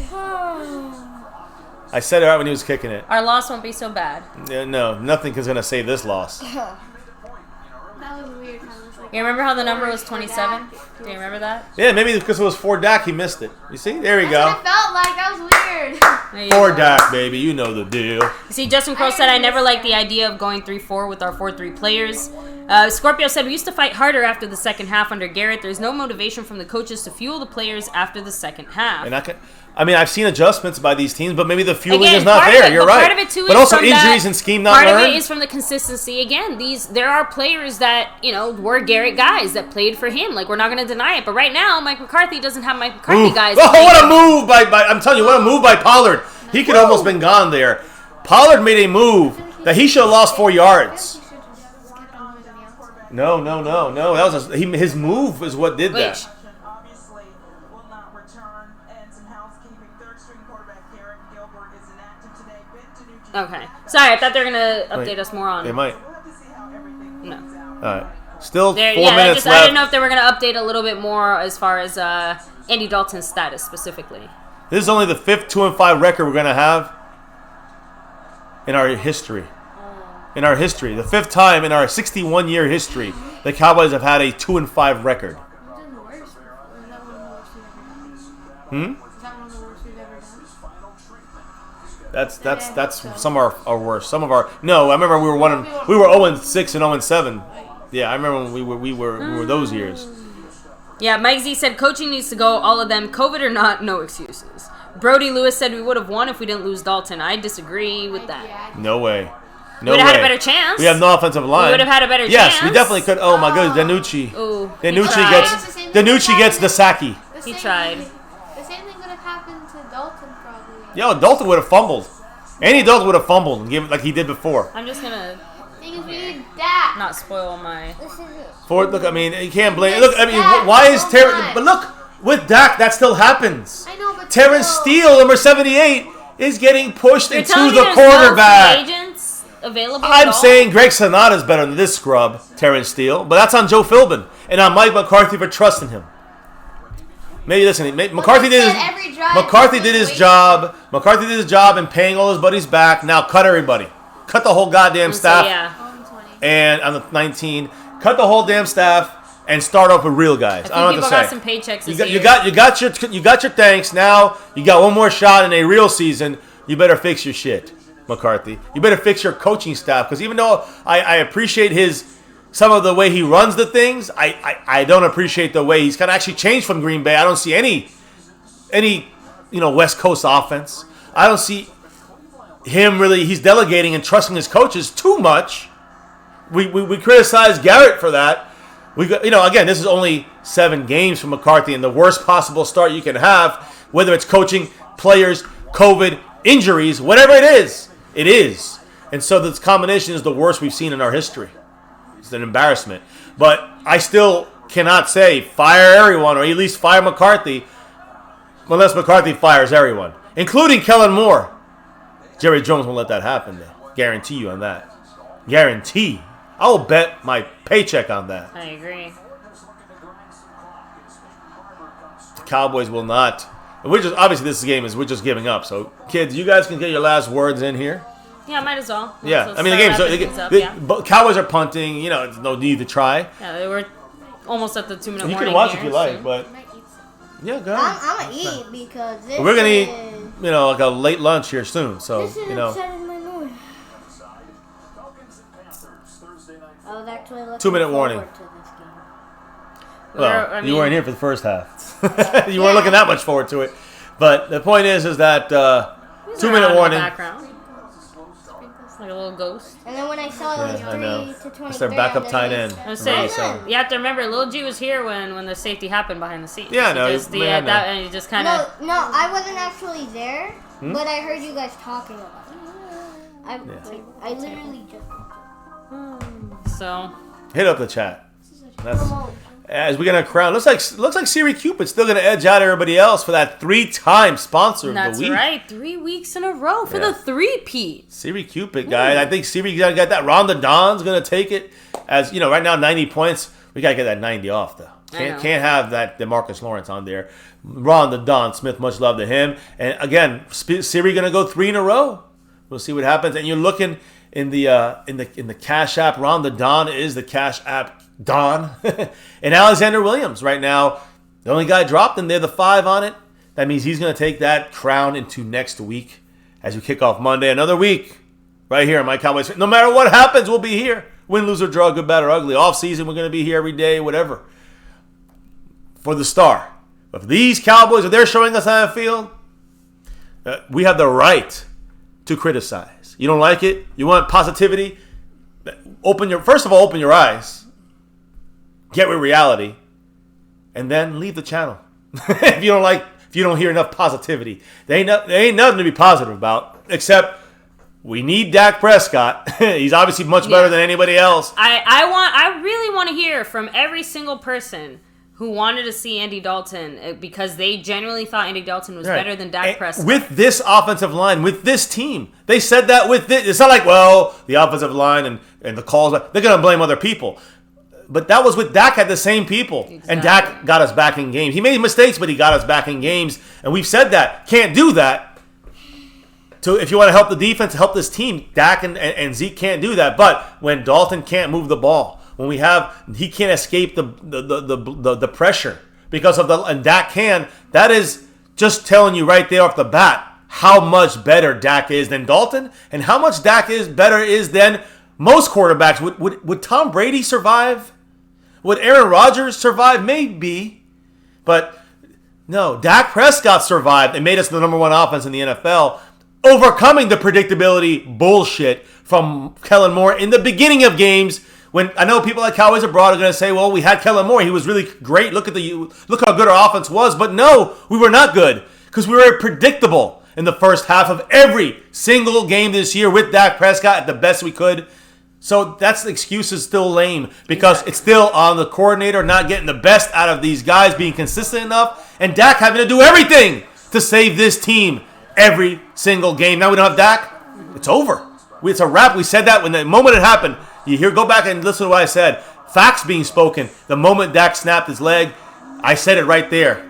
Go back. I'm going to let you listen to those 5 minutes, and you get some knowledge brought to you right here from MCF. You got to go back and listen.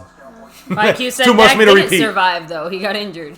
But but Dak survived. No, I know what you mean. He got hurt doing Dak things. That could have happened. We had a full offensive line. Yeah. Nothing to do with the offensive line. Let's stop being lame. Stop with the lame excuses. Whoever said that, I don't even care who said that. I'm just saying, those are lame excuses. Let's go to real here. Dak saved this team from being as bad as you're seeing on the field right now. On offense and defense and all those different things. He made it look like the Cowboys had hope. We had a chance. Dak was able to produce exactly He gave us under subpar talent. What was that word you just said? He gave us hope. He showed hope. The team trusts him. Dalton, whether we trust him or not, it's irrelevant.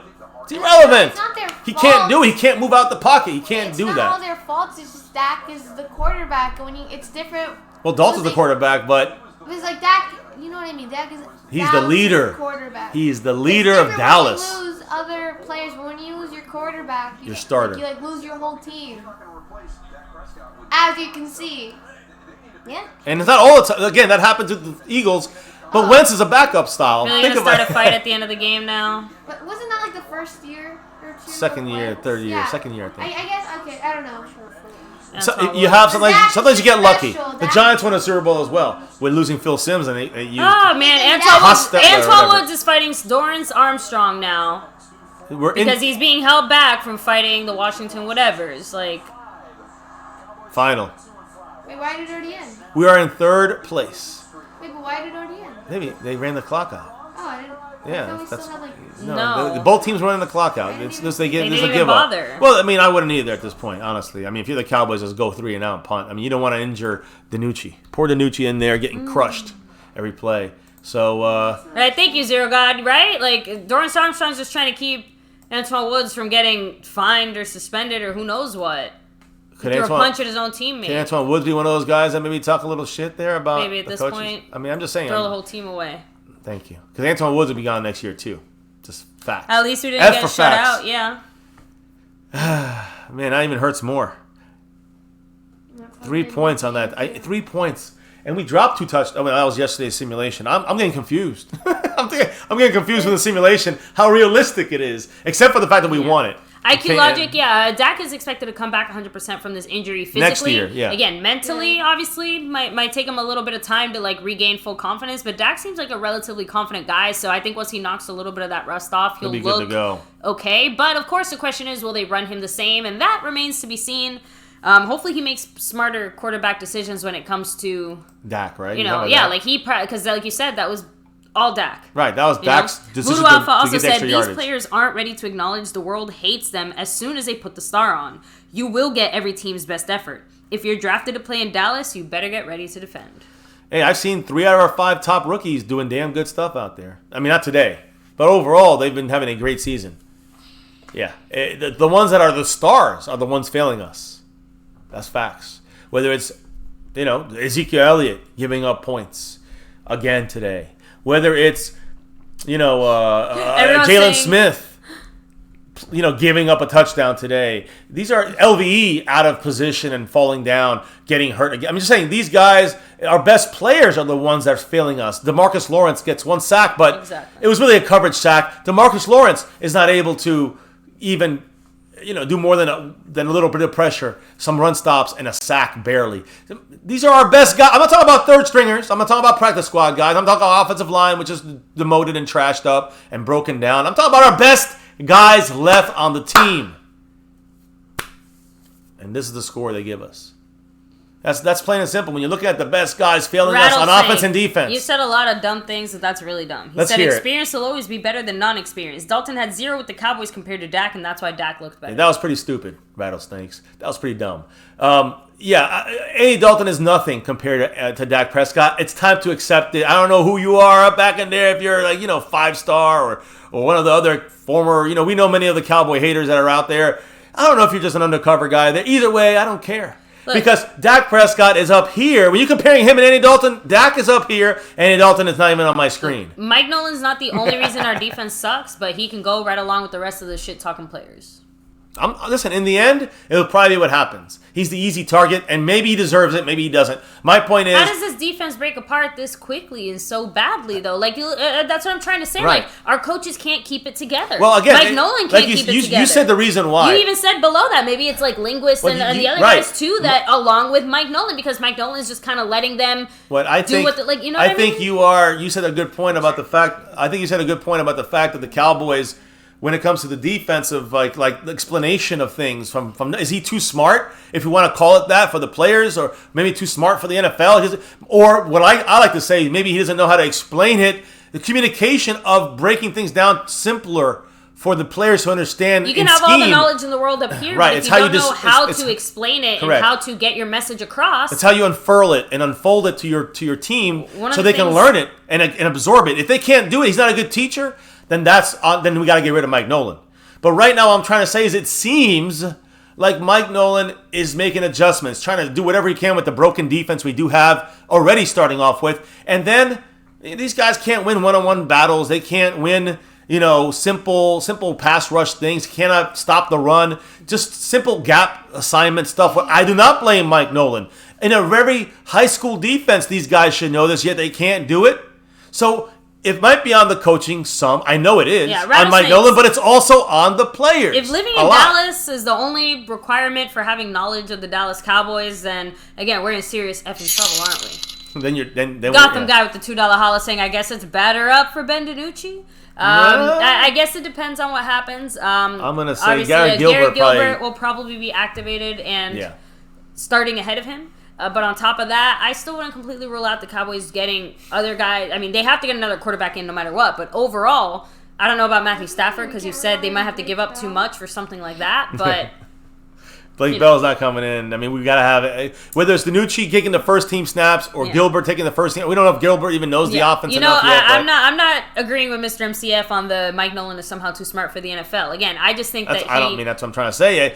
Look, like I said, I think that some of that's intelligence. 27 years? And some intelligence might be overhyped. You're right. Because guess what? If you have guys like, who's the coach for the Bengals? What's his name again? Marvin Harris? Marvin Harris? Marvin Lewis, I'm sorry. Marvin Lewis, there we go. Marvin Lewis was there for how many freaking years? Like right? Garrett. Just because someone is in the football world for a long time or is in a certain location in the proximity to the team, that doesn't mean jack shit on your football knowledge, your football skills, your ability to coach. Okay, because clearly you're good enough to get there. Nolan, you're good enough to get there, but then you're not good enough to stay there. Have we not seen nepotism at work? How many times? Yeah. I don't know anything about Mike Nolan and who he knows or what he knows. Or I'm not even trying to trash his football knowledge. He gave Mike McCarthy a chance. He might have known the way right back when. Exactly. So that's it. He knew the right guy, was there at the right time, and you know what? Yeah, probably did do something really great or came up with something. You know, like most people do show flashes, right? But we all know like that Kellen Moore. Flashes. You can't always go off flashes. Like Kellen Moore, right? So like Kellen Moore, right? Anyway. You have 4 times. Like Kellen Moore. Like Kellen Moore, right? Cowboys abroad. Like Kellen Moore, flashes, but not consistency. So fire Kellen Moore, fire Mike Nolan, and fire. John Fossil. He's the first one that needs to be cut, by the way. Henry Hill said, I tried to tell you about Moore a year and a half ago, but nobody wanted to listen to me. And because It's not about listening or who's right or wrong. It's about giving guys a chance. That's all. Exactly. You have to give right or players wrong. the benefit of the doubt, coaches the benefit of the doubt. But you're right. Once they start putting up consistent numbers or records or things that you can go back and look at, and then you say, thanks, but no thanks. Kellen Moore comes out first year inconsistent, but has streaks and flashes of greatness. You give him a shot. You don't just say, no, just no good 1 year. That's idiotic. That's stupid. But you're seeing the pattern stay the same. You're seeing Lenahan coming out. You're seeing Garrett coming out. And I'm just not saying this about even them. I'm saying this is who Kellen Moore learned under. So he's showing those natural tendencies are coming out of him. Yo, and so what's up? we need to get rid of him too. It would hurt more to know that exactly. I want Dak to stay. I want him to be a Dallas Cowboy, but I don't understand. Want him dead here. I would understand if he chose not to be a Dallas Cowboy. I would just be more bothered because I know we're the ones that drove him away. And now we are in that stage of, okay, now we have to figure out what comes beyond Dak Prescott. So it's like, you know what I mean? It feels like we're rebuilding literally from the ground up at that point. I'm seeing these teams have no foundation. Driving on the field with their backups and shitty quarterbacks. And hey, look, there's Stafford. Oh, man, he's coming back now on the Falcons. Travis, thank you for that. We'll check it out there. And yeah, Ron, they lost. It was horrible. It all sucks. Everything sucks. Kids, go ahead and say your final little goodbyes. Yeah, we got a couple. We'll I might have to curse a little bit, but Little G, you're up first. All I'm gonna say is that. Say it loud though, so they can hear. All I'm gonna say. Yes. Is that we sucked, and it was horrific, and I never want to see it again, but it'll probably happen again. And yeah, that's all I really want to say because I'm not really in the mood to talk. Yeah. There you go, Little J. I feel you, Little G. How are you, Little J? Well, I only saw half the game, but that was enough. You might have seen the better half. Yeah, that was the better half. Problem. It was 20. You came out here. It's only 3 points scored since you've been here. On either side. It was 3 points scored in the whole second half. Obviously, Cowboys are doing terrible. And it's just really disappointing. And we're losing everybody, which is the worst part. Like, we're already bad, but then everyone gets hurt, which is, like, worse. You can't even... This adds to the badness. And again, we wouldn't be as bad if we didn't get hurt. Exactly. It's like crazy, but it's a snowball effect, right? It's one thing to suck, but it's another thing to suck and lose everybody. It's painful. And we already lost Dak, which is like one of the worst losses, and then we lost Dalton. How was that experience for you? That was terrible. Like, I almost cried. I was so sad and upset. Yeah, here's a little news for you. There were some grown men Cowboy fans that cried tears all down their face. I know. And you didn't. No, I'm just saying, like, tough girl. That's what I'm talking about. I don't blame him for doing that. You're getting that tough skin that you need to be a Cowboy fan. I saw him the reality of it. And I understood, like, not only is the season over, but, like, his football career could be over. No, at the moment, it's not. He's going to be fine. No Plus, infection, he's good. He was in a lot of pain, which I felt bad for. And you never know. It could have been like the one guy, what's his name? Theismann? I forgot. No. Oh, Alex Smith? Yeah. Yeah. Or Theismann. I didn't know how bad it was. No one knew, so I was worried for him. Oh, but Voodoo Alpha, much love. He put $5 for the $5 holla, saying if the Cowboys players had half the heart its fans had, it would be such a crap fest. Trust me, I'm blind. I know how it is to defend the star. Voodoo Alpha, much love, man. He's dropping some knowledge right there. It just... Unfortunately, I mean, that's the truth of the matter. I mean, it is very hard to defend and rep the star sometimes. I've been through 1-15. Before that, year 3-13. Before that, 5-11. And before that, more horrible. Yeah, maybe it's a horrible good thing years. we're all stuck at home. Can't really go out and rep the star. We got to rep it at home. Although yesterday we did. We did rep the We did star rep the star yesterday. yesterday. All throughout I'm just saying that, Florida. overall, we're definitely not out repping the star as much. So, and no, look, I truly want to believe that Dak Prescott will be paid, will be here. Like, I am 99.9% certain. But the more crazy crap that goes down, I don't know what to believe anymore. Ooh. I don't know what kind. I'm just saying, like, Yeah. I can't. Yeah, yeah. You can't completely rule it out, because if the Cowboys don't do enough of a good job at, either aggressively campaigning after Dak Prescott, let's be real, okay? Because now Dak Prescott might have more options, even with his injury, even with everything else. Like, it just like we said, things might go better, things might get like.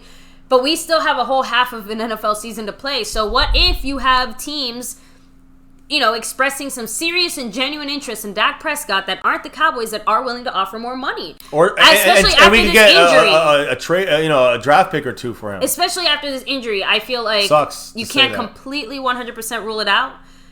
You can't rule it out. I mean, we don't want it. I'm not saying but it we again. can't rule it I out. still think it's extremely unlikely, but I feel like you can't completely Especially rule with it the out. double talking out the side of their mouths that Joneses do all the time. Oh, we're definitely going to offer him a contract. We're definitely going to give Dak at least a franchise tag, which is $37.7 million.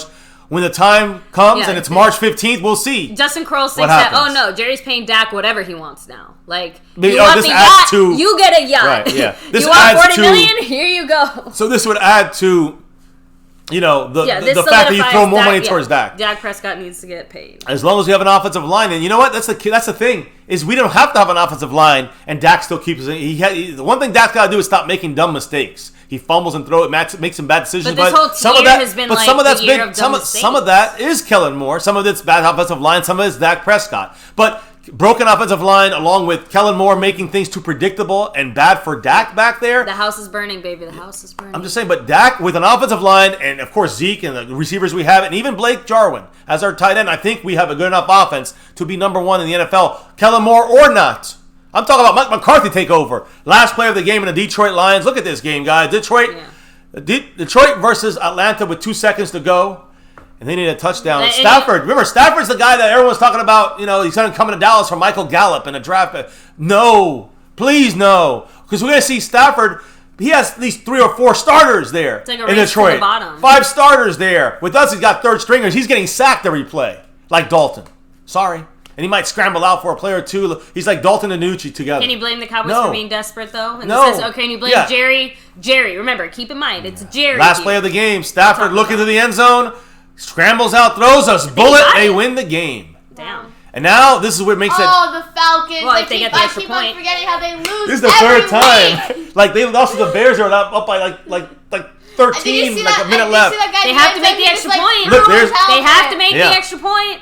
Yeah, that's true. But we have the man Ron, the Don Smith, dropping a $5 holla much love, saying we need to do something to start winning games. That's all I have to say. All right. Repping the star mean, for Dak. And Dak is our quarterback. Hey, listen, Ron the Don here. Even though I don't disagree, I don't agree with Ron on this one here. Ron the 5 on it. Much love to Ron the Don Smith, and great pass by Stafford. Maybe that is what we do. I don't know. I don't agree with that move. You might, and we can. If they're a Cowboy, if Stafford's a Cowboy, then I will cheer him on forward. You know what I'm saying? But I won't agree with the deal. I will not agree with it. There's a flag. So they're Was that on the- reviewing it. on It the looks like extra point or on it the- looks like something happened after the score because it would have been. It would Here, more I of guess I'll put it up a little bit. Ron, I want to make sure I say this. That Ron is right though about it. If you want to still have something to cheer for this year, you got to make a move. If not, it's going to be If not, then playing for a just draft pick. let us know what we need to expect. That's what Ron is the Don is saying with the $5 holla. It's by still the way. hard for me to accept that we'll just lay down. It's unsportsmanlike on Danny Amendola. Wow. So that's So that- actually that's making back it. for Yeah, the it pushed extra them point, back right? 5 yards farther. Now Prater from UCF, go Knights.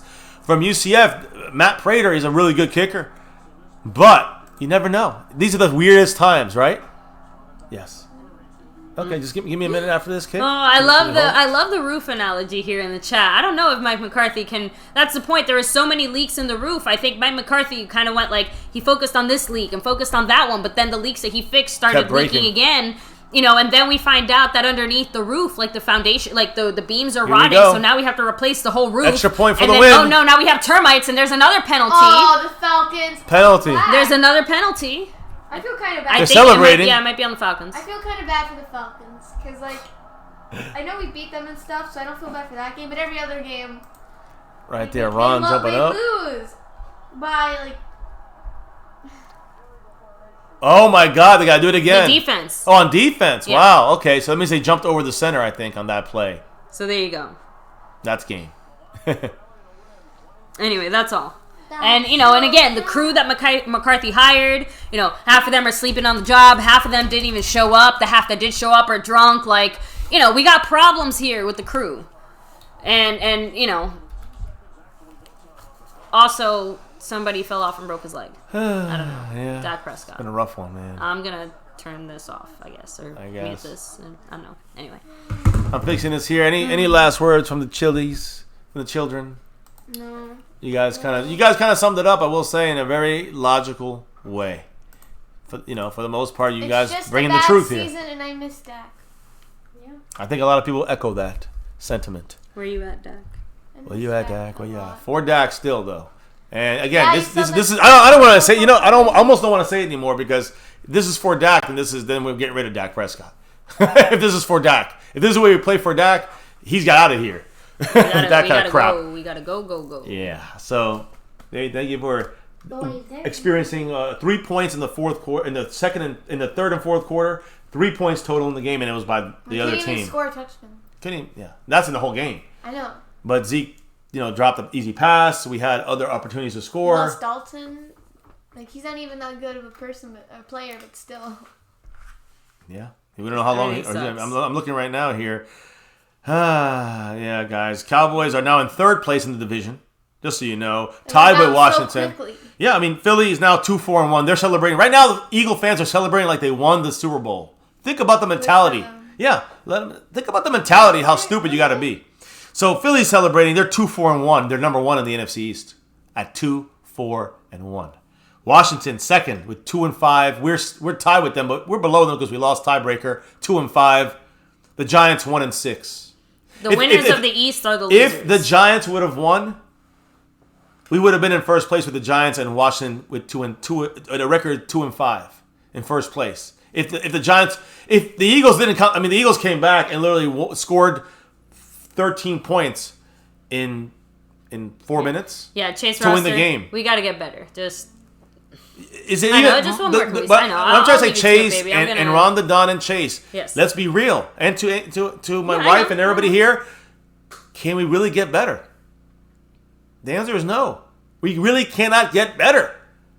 See how he landed on the center? That's why it was a flag. I know we're trying. We could try, but are you going to give up your future capital on a season that's for nothing?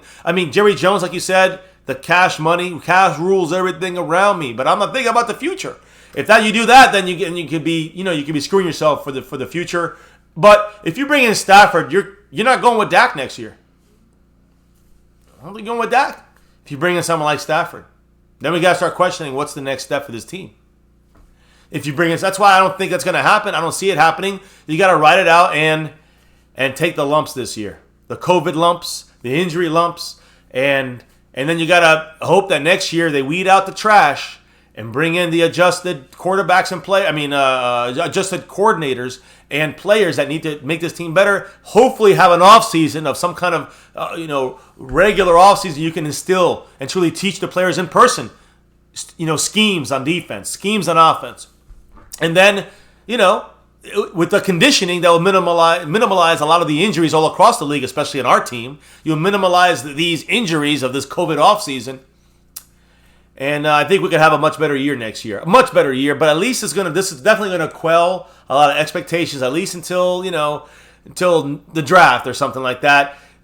As far as the Cowboys, and we're a playoff team, and we're this and that. We really don't know what the Cowboys are. We could be really good. We could be rebuilding. There's a lot of ifs in this team. We really don't know because of so many injuries. and a new coaching staff. many questions. And COVID. So, yeah, we got to wait. If there's another COVID offseason, expect this to be very similar, unfortunately, because we really haven't got a chance to instill what's needed for this team and the new players and any new coaches and on and on and on. So, what do you put that on? I mean, Washington hasn't won a game since week 1. They just destroyed us. Like the way they destroyed Philly in the second half of the game, they destroyed us in the first half. They destroyed us the whole game. So, embarrassment all around. Zeke said right now in some interviews, I'm sure we're playing some post-game interviews a little later on a separate just audio stream of all the post-game interviews. You can stick around for that because they have a lot. Again, every game we're saying it. They have so much explaining to do. So Zeke said it's fair. It's so bullshit, right? Zeke said it's fair to suggest the Cowboys offense should have reacted more strongly to John Bostic's cheap shot, dirty hit on Andy Dalton. He said, you can't help sometimes getting yourself kicked out of a game. So, it's almost like Zeke. He's trying to say, sometimes you got to fight. Sometimes it doesn't matter if you get kicked out or thrown out of the game because there's something's bigger than. Right. No, but he's also saying sometimes you can't help your team if you get kicked out of the game, is what he said. Oh. So he's saying, I'm not going to fight sometimes because why do I fight? Because they need me because we have nothing left. But at the same time, that's the heart of Garrett. And it showed last year. Don't show me this commercial. It showed me last year. Last year, I'll never forget the interview where I remember speaking on it and we're hearing it, and Zeke was talking about, well, you can't expect us to make the playoffs every year. You can't expect us to win, every close game. I'm like, what kind of defeatist attitude? That was under Garrett. Is that the way Zeke really is? Or is that what was trained in his head to Garrett and Dak? I mean, to Zeke and Dak and all this team that you're seeing here playing out through this transition to McCarthy? That's a loser mentality. And I said it last year, and I'm hearing Zeke saying that you just can't get thrown out of a game because you can't help your team. I understand the logical part of that, but your quarterback just got his head ripped off, and you're losing by 20 points in the end of the third quarter, and you're about to punt the ball. And you're worried about helping your team now, Ezekiel Elliott, when you just gave up a touchdown in the end, as we're driving to try to make the game manageable, respectable, down by 12 if we were to, not have you fucking drop a pass. Cat 52, not so much to say that this is on Garrett, just that we inherited some Garrett problems and McCarthy ignored it. I agree. McCarthy has to play into this, but the mindset is still, the culture hasn't changed yet. It's changing. If McCarthy had his... Okay, you're right. It's not changing. The culture is changing. No, the culture is changing, but right now it's not changing for the better because right now this isn't... McCarthy / the Cowboys are not breeding a culture of, that's better than what Jason Garrett had. You know what I mean? It's a culture of mistrust. It's a culture of backstabbing. It's a culture of I don't give a fuck. It's a culture of... no accountability, and that's what I'm trying to say. That was from Garrett. You're seeing it unload on Mike McCarthy, and he doesn't know he's not handling it right. He's got to play into this as well, right? So, but it's almost like it's like the anger of the Garrett years from the players who's been, not us, from the players who've been there. It's starting to be let out now. That mutiny on the court on the coach. Well, the only guy we knew was Garrett, so we accepted that. But now we got a new guy. Well, we get to speak now. Sports Frantic raid in the chat. Shout out to Sports Frantic. Sports Frantic raid. There you go. Butter is better. Butter is better. Sure. Butter my biscuit on both sides because we are done. We're buttered up and done. Ding! Listen, Zeke's right now with his suggestion that even though it was a cheap shot and he admits that the team should have acted a little stronger towards a cheap shot on their quarterback, he says you can't help your team if you're getting thrown out. Guys, fight for something! Fight, Zeke. You should, because you ain't doing anything else out there but costing us points and just adding to the disrespect. Forget about Washington disrespecting us.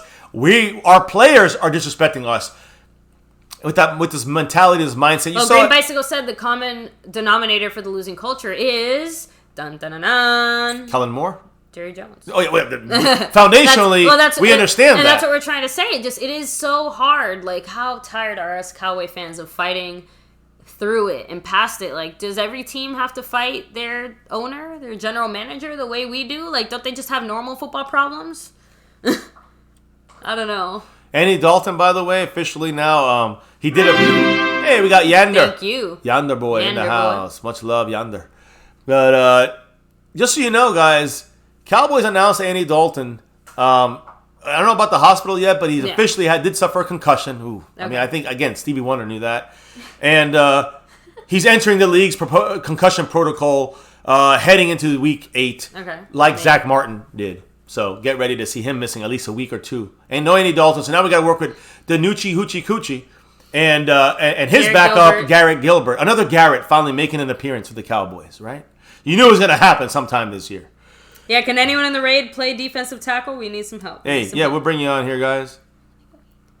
All right, say your goodbyes. And no matter what is it here? On MCF, no matter what.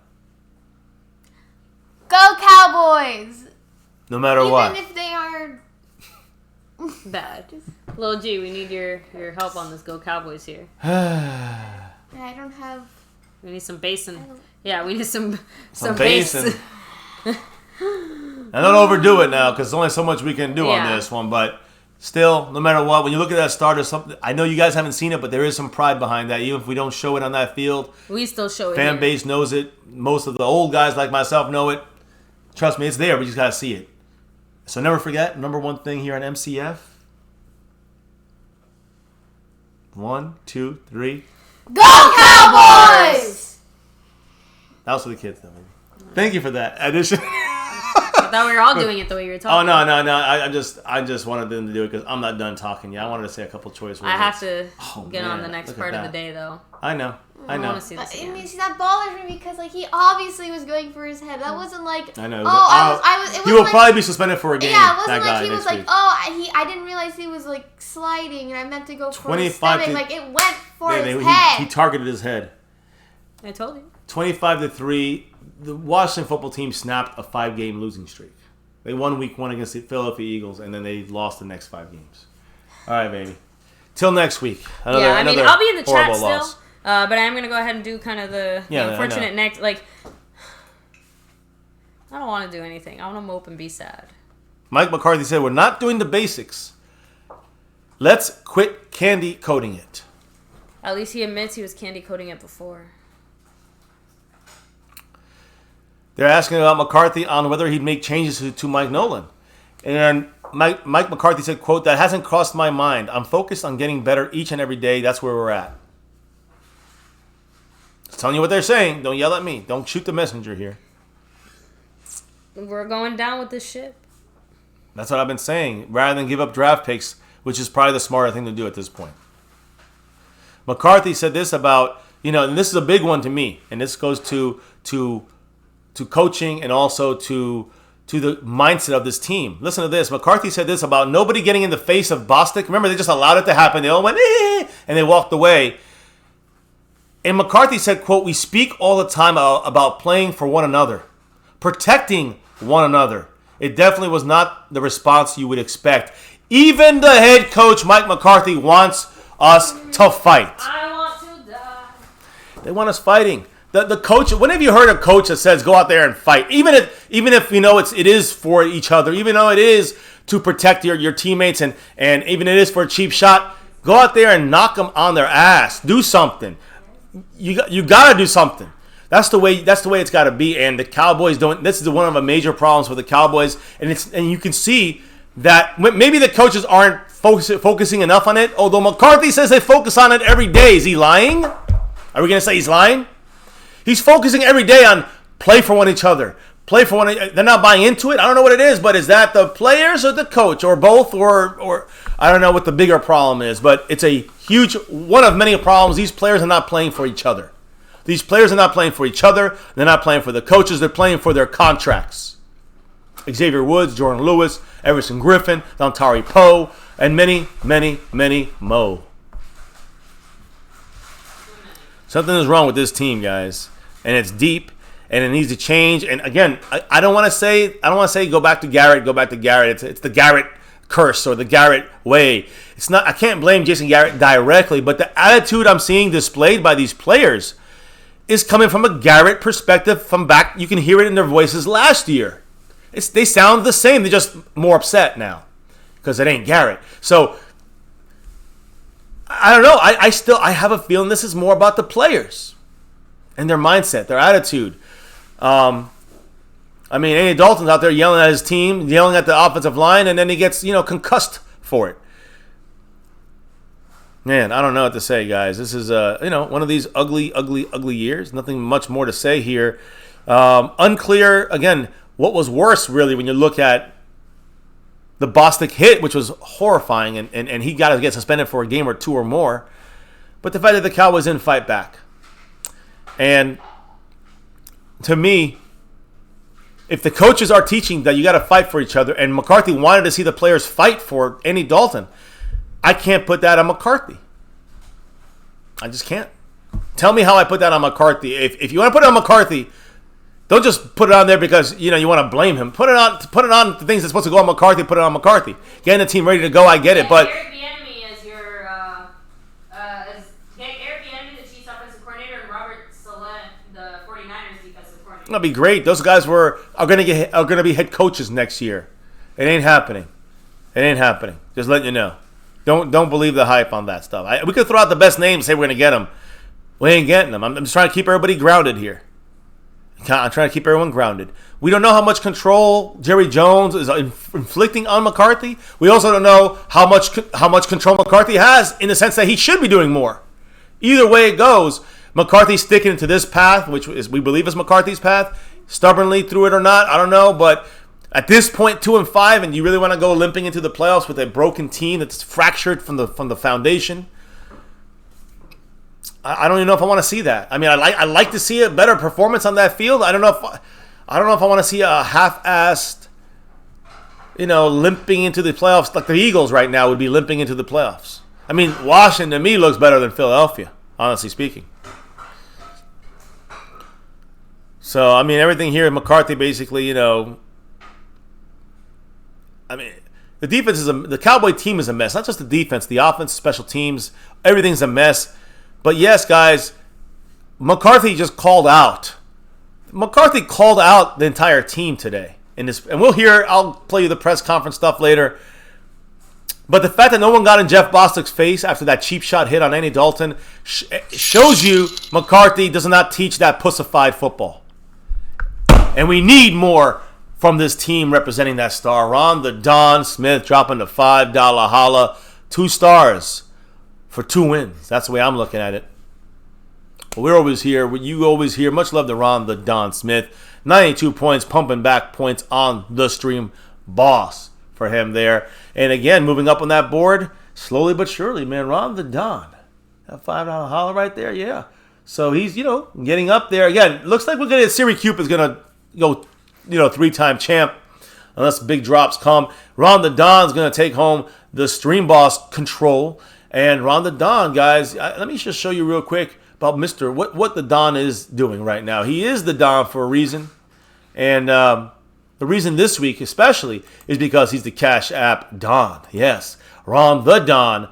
Yes, he's repping that crown in the Cash App. So much love to him, representing it all week in here. He's going to pass that torch over, probably, to the guy who's leading this week, which is Alexander Williams. He's got 5 on it, and he's the only guy that dropped in there, so he's going to rep that crown starting next week. Getting down here on MCF. Siri Cupid looking like the sponsor of the week 3 weeks in a row. Did get a victory in those 3 weeks. Unfortunately, we looked like trash this one. Siri Cupid always repping that star for everything, that navy blue, that silver too, and that star, baby. Much love to Siri. Appreciate you. Congrats to you and everybody in the house. Back to back, Siri said, nah, 3-peat. Let's keep doing it. And hey, real true navy blue, silver, and star over everything. Cowboy fans, we'll stick this thing throughout. Through the good, the bad, or the ugly. Win, lose, or draw.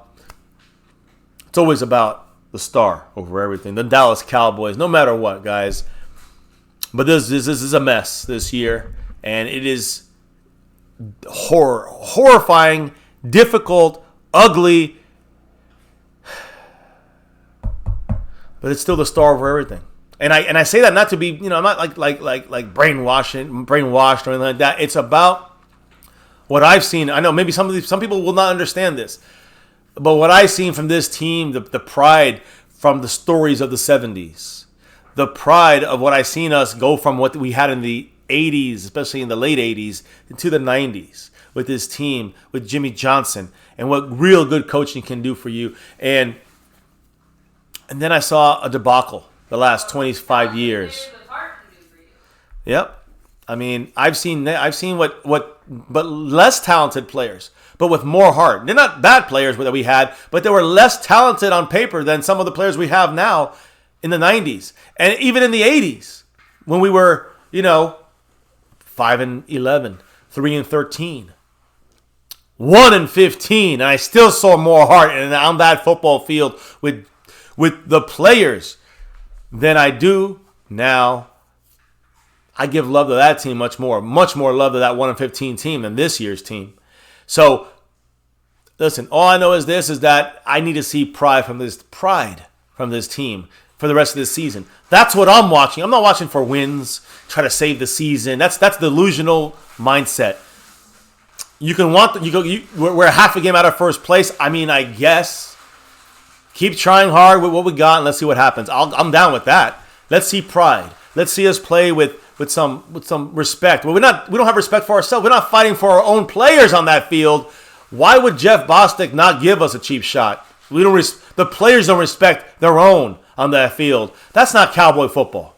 That's Garrett. That's Garrett mindset football in a way. No accountability. But again, I can't. That's not on Garrett anymore. That's on these players transitioning to this McCarthy world. This is on McCarthy trying to get this worked out better with his coordinators that shit in the bed all around, as far as I'm seeing it, Kellen Moore included, Mike Nolan included, and especially John Fossil on special teams. I could not believe that the worst special teams in the NFL just got worse with one of the best special team coordinators in the NFL, supposedly. Is it our players? I mean, CJ Goodwin looks good out there. Some of our special teams players look good out there, but when you look at the actual offense and defense execution, you look at the offense and defense like wherewithal, it's all gone. When you look at the coaching when it comes to special teams, it's gone. And some of the offensive and defensive coaching is also the wherewithal. I don't see it there all the time. So it's a colossal fucking mess. And Mike McCarthy, well, you got another 4.5 years. Figure it out. Not my problem. I ain't getting paid the money you are. So figure the shit out. Whatever it takes, firing people, getting rid of people, trading people, whatever you think is best, McCarthy, have at it as far as I'm concerned, because you guys said it, the wife said it, we're in a desperate situation. So whether you make moves for someone like a Matthew Stafford, or you make moves for, for whoever, I don't give a shit. You give up a lot of guys or what, you make moves for draft picks for Dak next year, whatever it is, the choice that these crazy ass Cowboys are going to do, front office, coaching, player heart, or player attitude, which if you're garroted, get the fuck out. That's the way I'm looking at it. And if Zeke has that attitude about sometimes you just can't get thrown out in the game, that's how you help your team. I understand the logical perspective, but even Mike McCarthy doesn't understand that. He never even taught that. Mike McCarthy never taught that. You know who did? Jason Garrett. So maybe Zeke has to go. I can't believe I'm saying that, but that mindset, I can't live with that. I wanted that gone with Garrett, and it's still here.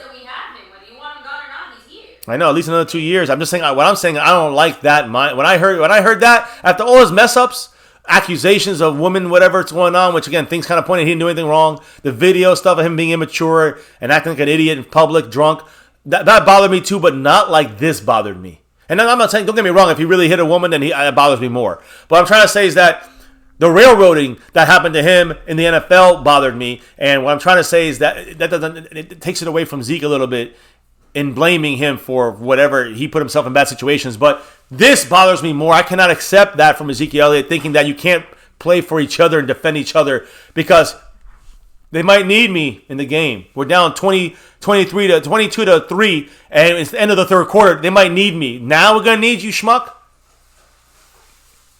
Idiot. So, I don't know. I mean, it's a mess. It's a mess, and it's embarrassing, and that's pretty much that. So, What if that had been Dak Prescott? What do you mean? Come here and say that. 'Cause I can't really. Real quick. I wonder if that had been Dak Prescott. Would Ezekiel Elliott have thought about the rest of his team then? Or would it have been just an immediate, oh my God, not my quarterback? Not, like I said, not to knock Andy Dalton in any way, shape, or form. You're 100% right. There's not really anyone on the Good team point. that is willing to put themselves out there and fight for their quarterback because, one, we haven't built the culture that, even has that type of mentality. But at least Dak had the team. You know what I mean? So, culture or not, Dak did. You know what I mean? That's Right. what Dak That did. brings the mindset of never And I'm not giving trying, up. again, I still doubt anyone would have fought, but it would have gotten a little chippy. Oh, no. If someone had did that to Dak, the whole team jumping on him. Guarantee it. And that's what I'm Right. tand say. So, Right. Zeke, and no one did that for Dalton. So Zeke, because Zeke stop is, with your bullshit excuses. Kind of like I said, you can't expect us to fight for every quarterback. and by the way, baby, wait, one last thing. Andy Dalton, an update. Sorry. Good news on Andy Yeah. Dalton, guys. He's alert. He's in good spirits. He's on the team bus and is flying home with the team. Oh, no thank hospital. goodness. So good for Andy Dalton. The doctors doing good things out there. After the bye week, then, right? No, I wouldn't say that because Zach Martin took the team bus back. Went back and After the bye. Andy Dalton. Oh, I say yes after the bye. So I thought you meant this upcoming week. Yeah, no. I said hopefully he's back after the bye. Yeah, after the bye, maybe Andy Dalton's back.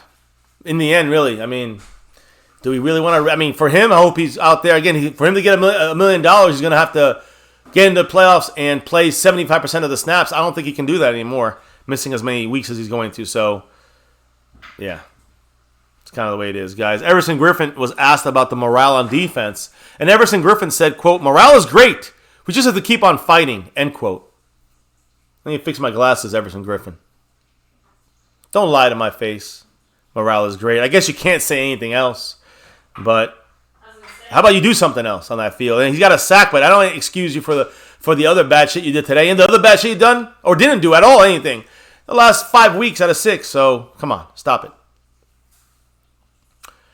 Let me see if there's any last second things here. Oh God, guys! Again, Cowboys special teams again. 10 guys on the field during a timeout. So after a timeout, we brought 10 guys on the field on special teams. It was for the field goal at the end that they missed. That field goal at the end that they missed, that 44-yarder. Antoine Woods was waved onto the field because he was either not doing his job or Fossil didn't realize he was supposed to be in. John Fossil, when are we going to cut his ass? Just horrible.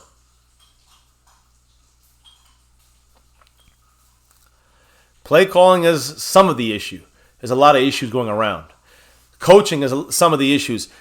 A lot of it has to do with coaching in some phases. There's a lot of that going around, but a lot of other problems as well. The offense just doesn't stop giving the ball away. That's. I don't think that's coaching. That's players. That's offense. That's going backwards. We're getting 3 points on the board. That's offense. That's offense. So dropping passes, leading to turnovers, throwing interceptions, missing blocks that lead to that create turnovers, fumbling or dropping passes. These are things that, being unaware as a quarterback, whether it was Dak or Dalton, they both went through their troubles. My point is, you can have that happen once in a while. You cannot have it happen consistently. And that's one thing we've seen this year from the Cowboys, consistently being bad. Not even being consistent. At least under Garrett, we were consistently inconsistent. This year, we're consistently bad. Play in, play out.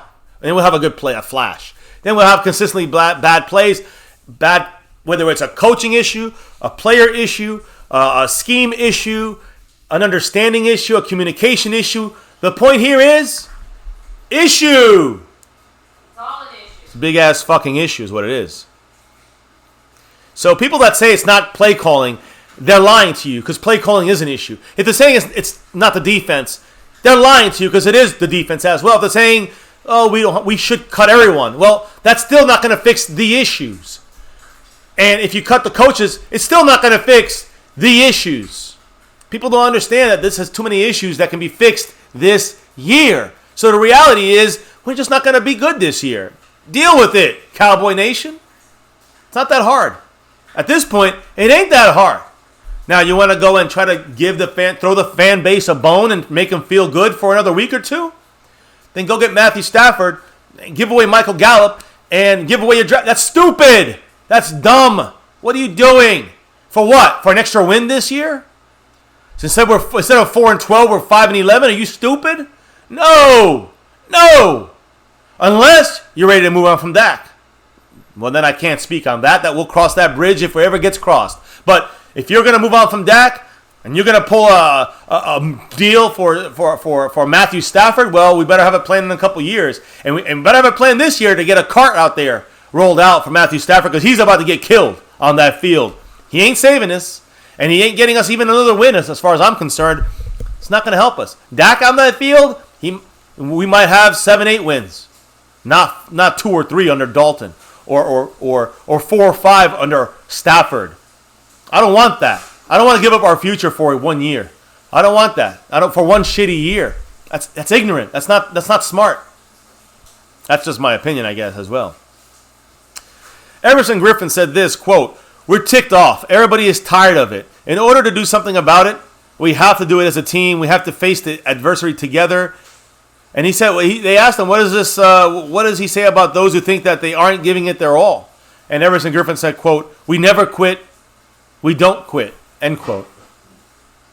Again, just more words. Can Everson Griffin say, he said the morale is great. Can we really believe anything he's fucking saying? Morale's not great. Morale's not great. He's lying. And again, that's the whole point, is that he says morale is great and we're upset and we got to do better as a team. This is empty words. That's all. And we all know it. We all know it. Cowboys know it. Amari Cooper, who put his hand on his head like he was doing Simon Says when John Bostic ripped off Andy Dalton's head with the cheap shot bullshit. And they got to suspend John Bostic for a couple of weeks. I don't know. And so they asked Amari Cooper, did he consider it dirty? And Amari Cooper said, quote, who, by the way, didn't do anything to defend Andy Dalton. Amari Cooper said, quote, "Man, yeah, I would, to be honest, consider it dirty because he was sliding and it was obvious."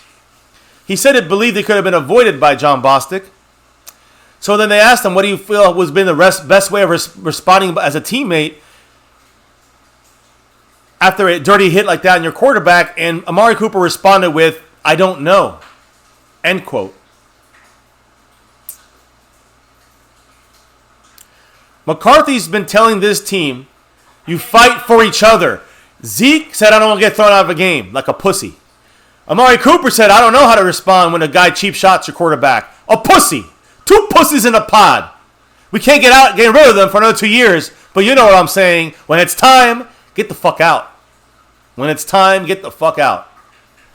And again, not about sending a message. Tired of the pussy mindset. You got to get, again, maybe it's too late. Maybe it's emotion. But when I read these quotes, it's hard to you can sit here and say, blame everything on coaches, be blind to the horrible way the Cowboys are playing, and then the lies they're telling us afterwards. It comes from Jerry Jones, the lies, and Stephen Jones, the lies. They come from McCarthy and the coordinators as well, and they definitely come from the players. From Dak, when he was talking, the lies came out, and they're coming out now as well. Whether it's through Zeke or through Everson Griffin, you can hear the lies, because we hear a lie. We know one's a lie for sure. We see lies here like, Amari Cooper, is that dirty? Well, I think it's dirty because he was sliding and it was obvious. It was dirty, I guess. You can say it was. What the fuck are you saying? And then on top of that, he's like, how do you respond to that as a teammate? I don't know. Like this? And walk off the field? Let's get some real football players in this team. So the one thing we do see here is a lot of players getting exposed. That's whether we're right or wrong about what we're saying or going off emotion or not. We seeing players get exposed by their mindset. And I don't care if they got paid or not, because these guys I'm talking about got paid. But their mindset got exposed. Ezekiel Elliott's mindset got exposed last year after he got paid. And I said to you what he said under Garrett. Oh, can we win the division every year? Can we win every single game? I mean, you're supposed to have the mindset of winning every game, motherfucker. So Zeke I got sour on Zeke last year. Go back to last year. You hear me saying that, and he's saying it now. Well, I don't know. I don't want to get thrown out of a game because I don't want to hit the guy, late because he cheap shot at my fucking quarterback. But that's the thing. His quarterback is Dak, not Dalton. These guys are not playing for each other, even though McCarthy supposedly supposedly teaching this, but McCarthy's teaching this. This is Tyron Smith. This isn't Zach Martin. These aren't the guys, Yeah, I know. And again, what I'm trying to say, though, is that McCarthy said he's teaching these things every day at practice. You fight for each other. This includes that. He was you saw his red face on the field. He was mad that the team didn't fight for Andy Dalton. I got to give that to I got to give that to Mike McCarthy, because these star players that got paid, they didn't do shit. They didn't do shit for Andy Dalton. And if you're doing this for Dak, you're showing us the heart you got. Now, would they have done it for Dak? I think they would have definitely gone there and fought for Dak. But, could I have said Zeke? Yeah. Cooper? He might have just separated guys, It's hard, guys. It's hard. It's hard to watch this thing. I got to be real. But, I heard the ding. I heard a ding. No, I know. I heard a ding, and I'm getting hungry, and I see the food being made. So, guys, I think I've done my penance on here, right? I've done my due diligence on taking the punishment here today for the people that eating crow, whatever I need to do. It's been done. Chuck, congrats to your Washington football team. You're still the worst, the bottom of the barrel, because you're the football team. But we lost to the football team, so that's even more embarrassing. Honestly, the most embarrassing thing is that we lost. How bad we lost with no pride today. But you know who has pride? The Don. Ron the Don Smith with a $20 Pollard. The 2-0, who, by the way, Tony Pollard, play him. Let's go. Get him in the game. Tony Pollard, at least he's showing some heart out there. And you know what? He doesn't have that Garrett brainwashing. You can see the difference. Sorry. I'm not blaming it on Garrett. I'm blaming it on the players keeping the mindset. Ron the Don said, with a very three sad faces, and I feel you, brother. He said, quote, "All I got to say is we have to do something to get back and win games. This is frustrating. I will always be a Dallas Cowboy fan till the day I die, and even when I'm dead. I'm just saying, go Cowboys, and so are we." Yeah, they're going to bury me in a fucking coffin. And the Cowboys with a star and everything. But you know who's not going to be on that coffin? Jerry Jones, or Dak Prescott, or Ezekiel Elliott, or Emmitt Smith, or Tom Landry. Just the star. Because there's always that star over everything. Ron the Don, he's right. Ron the Don Smith, back to 100 points on the board. And let me just add this up, in case he was interested. Want to make sure we get the right things here. But Ron the Don, he's in second place. He's finishing, I think, at LVE. No, 56 back from first place. Just saying. That's what it would have taken for Ron to take over Sponsor of the Week from Siri. But I got to make it clear, since we are wrapping this up right here, right now, Ron the Don Smith with that drop. That $20 holler. The Tony Pollard drop. Let me just put it this way, guys. He's jumped into second place, jumping over A. Lavelle, jumping over Tyrone Church, jumping over Voodoo Alpha, jumping over Dwayne Broussard, jumping over The Lunatic, jumping over Regier. Ron the Don in second place, all by his lonesome right there. Mr. Lavelle dropping to third. Sorry, guys, I'm doing this as I'm watching you guys on camera, but I'm fixing this for the. Hey, I'm prideful about what we do here. I'm prideful about what we do here on MCF, so I will give you guys your respect as needed, as deserved. That's where these Cowboy players need to start playing. Because they need to finish playing this way, because they ain't even started yet. And as far as I'm concerned, this is disrespectful to the star. You look at it, I guarantee you ask Emmitt Smith, Michael Irvin, Troy Aikman, Roger Staubach, Drew Pearson, all these guys. Ask them. Ask them all. How do you feel are you feeling this team is playing with pride, with exuberance, with push, with giving it their all? And every single one of those guys that have won Super Bowls and done great here, Jimmy Johnson said it this morning. This is just horrific. Players playing executed on that field, and this is not good transition to coaching right here. And there's no excuse, there's no pride on this Cowboy team as far as the players are concerned. I just can't believe new coaching staff is going to go in there and just lay an egg every week, so I can't say it's on them 100%, although they have a big part to play. But these players have been here. They know the culture of the star and the winning and all that stuff.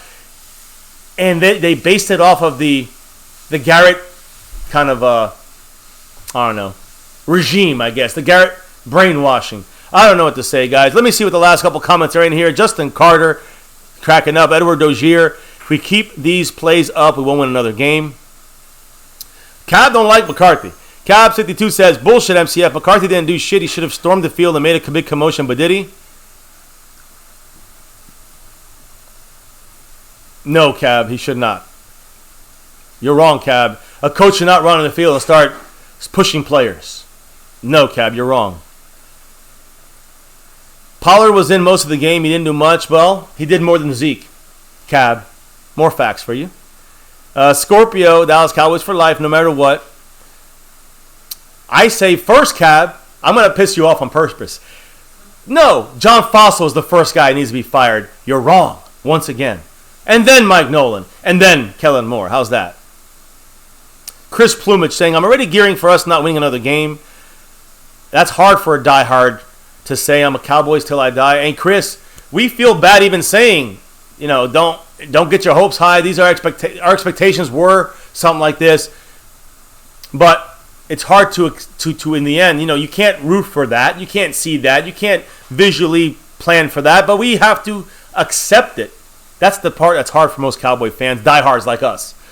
Todd Bennett says, we better sign 4 or 5 quarterbacks because this offensive line, they're going to get hurt. All we can do is keep signing a new guy next time. What I would say is sign a third guy on your practice squad for when you need to bring him up whenever Garrett Gilbert gets hurt or Denucci gets hurt. You got another guy. When you get Andy Dalton back, you can cut that guy. It's just you got to have 3 guys on the squad at all times. What if Jerry Jones pays for the funeral? No, Scorpio, I don't want Jerry Jones on my casket. Mr. Wright says, rooting for this team is like having an ugly baby. You have to love it because it's yours. Nah. The comment of the day by Mr. Wright and family. Much love to you guys. Cat52 says, sign a fucking replacement for Steele. We have a couple. Jordan Mills, Greg Sinat, but they're not good enough, I guess, to beat out Terrence Steele. That goes back to 2 things. That goes back to trusting your coaches on McCarthy's part and allowing the decision to be made. And Joe Philbin, who he's trusting like his right-hand man in Green Bay, he's trusting him here in Dallas. Maybe we shouldn't trust Joe Philbin so much. Maybe McCarthy needs to take more control of this team. McCarthy makes the final call on that, Cab. I'll agree with you on that. But he's trusting his coaches, in my opinion, too much. McCarthy. And that's on McCarthy as well. But you fire everyone, it's kind of ignorant when you gave Garrett 9.5 years, or the Cowboy organization gave it. We're not going to give, McCarthy a full year in staff or the crew a couple years, at least some of the crew. I don't know what to say. Even though there's some problems there, it's not just coaching. So get the head out of the ass. You know what I mean? It's a team effort here of how bad. You can't lose this bad with just bad coaching. You cannot lose this bad with just bad players or bad execution. You can only lose this bad if you have bad coaching and bad execution, a combination of both, which is what we're seeing. So you can't just say it's one or just the other. What we're saying is that the players on that field are executing so badly and have a mindset so badly, it seems to be trickling down from last coaching staff, that the coaching staff here hasn't been hard enough on them, so they're partially to blame as well. But these players got to wake the fuck up and start, doing the fundamentals. The fundamentals here. So you can't blame COVID. Only so much you can blame COVID as well, right? Texas Boy says Cowboys losing the rest of their games. Very well might. Shakir, though, says a fact, though, that no matter what happens, that's the truth. We still them boys. No matter what, go Cowboys. Cat 52 says, Mr. Wright, our baby isn't ugly, it's just spoiled. Scorpio said, our 90s Cowboys play with heart and passion. Our 80s Cowboys play with heart and passion as well. Even when we were 5-11, 3-13, and 1-15, we weren't very talented. Play with passion, though, and heart. Edward Dergier said, there's no Cowboy pride, and that's what I wanted to see from the beginning of this game. That's what I said. That's all I really have left for this season as far as what I want to see from our Cowboys going into the next year of McCarthy, and we are seeing no pride. McCarthy's got to trim the fat here. And I'm saying, not necessarily right now, I'm saying at the end of the year, as players, and maybe in the middle, maybe at the bye week when it comes to some players and maybe some coaches. We'll see. Cool King said, I'm going to say, look at Green Bay now, McCarthy's gone. Yeah, but they just can't say because McCarthy's gone, this is what they are. I mean, come on. They also, with McCarthy, won a Super Bowl. So, you just can't pick and choose sometimes. Oh, it's McCarthy. Oh, it's Aaron Rodgers after 7 games on a COVID-riddled season with missing 20 guys and 40% of your salary cap. I'm sorry. You can't put that and just fire McCarthy after 7. That's stupidity. Just saying the truth. Cowboys fan 75 says, my Cowboys are hot garbage. Coaching is hot garbage. It's a combination, players and coaching, and they're not communicating and fitting together. Mr. Red says, sometimes the baby is ugly, but we know it. We refuse to say it out loud. We're saying it out loud now. We're seeing the truth. You're holding that mirror to our face in a way. We're hot garbage. You cannot avoid that. Oh, and Ron the Don Smith. Almost, man, I could almost miss that one. Ron the Don Smith now creeping up even a little closer now. I think now with a $46 holler. This guy takes it over because on the Siri Cupid side, you know why? Yeah. Because he just dropped a Cash App to take over the spot and try to go back-to-back, guys. Yes, our man Ron the Don Smith with a $10 holler saying we need to do something and win games. Yeah. If we want to win games, we got to do something more than what we're doing now. That's for sure. On coaching, on players, and even on, like you said, on postseason moves. I just don't want, on these trade moves or picking up someone. But honestly, I don't think any of those things are going to save our season at this point. We can't get 5 new offensive linemen. Ron the Don takes over the Cash App side of things. He's got that takeover on the Stream Boss. Will he take over the overall here in the next kind of 10 minutes before we say goodnight? Because right now, Cash App King is Ron the Don, and he's taking over. Stream Boss, he's in second place above me still, creeping up now. I think you are 46 back from first place. So, yeah, guys. Wait, let me make sure on this. Let me make sure. Hold on. I don't want to make any dumb mistakes. Yeah. I'm sorry. Now you're 56 back. That was my fault on that. Wait, let me make sure. I'm messed up here, guys. Yeah, 46 back for Ron the Don. In case you were interested, you probably don't care. But either way, I just want to let you know, to be fair, in case you wanted to break the three-peat from Siri, who's going to get that three-peat as soon as we end this stream today. We'll have another stream later. It'll be for the next week, starting off the Monday, unfortunately, unfun day on Monday. Not Victory Monday for us. Very bad. So let me see the last couple of comments here, guys, as we shake our head together. Yeah, bad culture, says Sully. Sully's what we're seeing here. I did get your Cash App, Ron the Don. Appreciate you, brother. Freedom Countries, the Cowboys are done as being a relevant franchise. You know what you're talking about. No matter how bad we are, we'll never be irrelevant. Unlike your team, whatever team. I mean, I'm sorry. I don't know which team you are, Freedom Country, but we're never going away. It's always a star over everything. Probably you're a Browns fan or, Eagle fan. You guys will never be relevant unless you are going to be winning. If you're not winning, nobody even knows you're around. Think about that. But Cool King said all around the league, Fossil was known as the best. What happened? Cool King, Fossil needs to go. If anybody's going to be fired first, it needs to be John Fossil. That's my opinion there. Boys went 1-15. They didn't have this talent. Still look better than this team. Todd Bennett, I'm there with you. I've seen it all. I've seen it from the Danny White years in the beginning to the end of the Pelluer and Hogaboom years. 5-11, 3-13 in '88. Traded Herschel Walker. Got all these picks. Got Aikman in there, whatever. Still 1-15. I've been there. I saw more heart in this team. I saw more passion on this team. Even with old Tom Landry. Joseph Colon says a blessing in disguise. Chris Plumage said Jimmy Johnson curse. Cool King. Cab says I don't hate McCarthy, but he has to take over. And again, I cannot stress that. And that's one thing, Cab 52, you and I agree 100% on that. That's where it falls on McCarthy. He's the one allowing these things. He's trusting his coaches too much. And that's on McCarthy. So to me, McCarthy needs to start to take more, put his fingerprints all over this team a little bit more, a lot more, honestly, and start to be more involved, especially on offense. We suck, says Skeptical Fan. You can't get much more skeptical than that, because that's fact. He's not even being skeptical. He's being truthful. Nice jersey, says Cowboys Abroad. Got to go back to the old school. So I'm an old fool. That's old cool. Anyways. What's up, 0.5 production? Players are tanking the season for Dak. Maybe they are tanking for Dak. I don't know. Now, one player stood up for Dalton on that hit, says 0.5, and that's the wife brought it up earlier. Would they have done that for Dak? If Dak got creamed like that, you know the answer is yes. So this team doesn't respect our own players. Why should the opposing teams respect our players? And that, even though McCarthy said it's been coached, the players have to show more fire. You can't coach passion like that. Like that is something the player, you get that at Pee-wee, high school, college, professional. That's not coaching. That's on players being pussies. That's on players that got paid and they say, well, I don't know if they'll need me the rest of the game, Zeke says.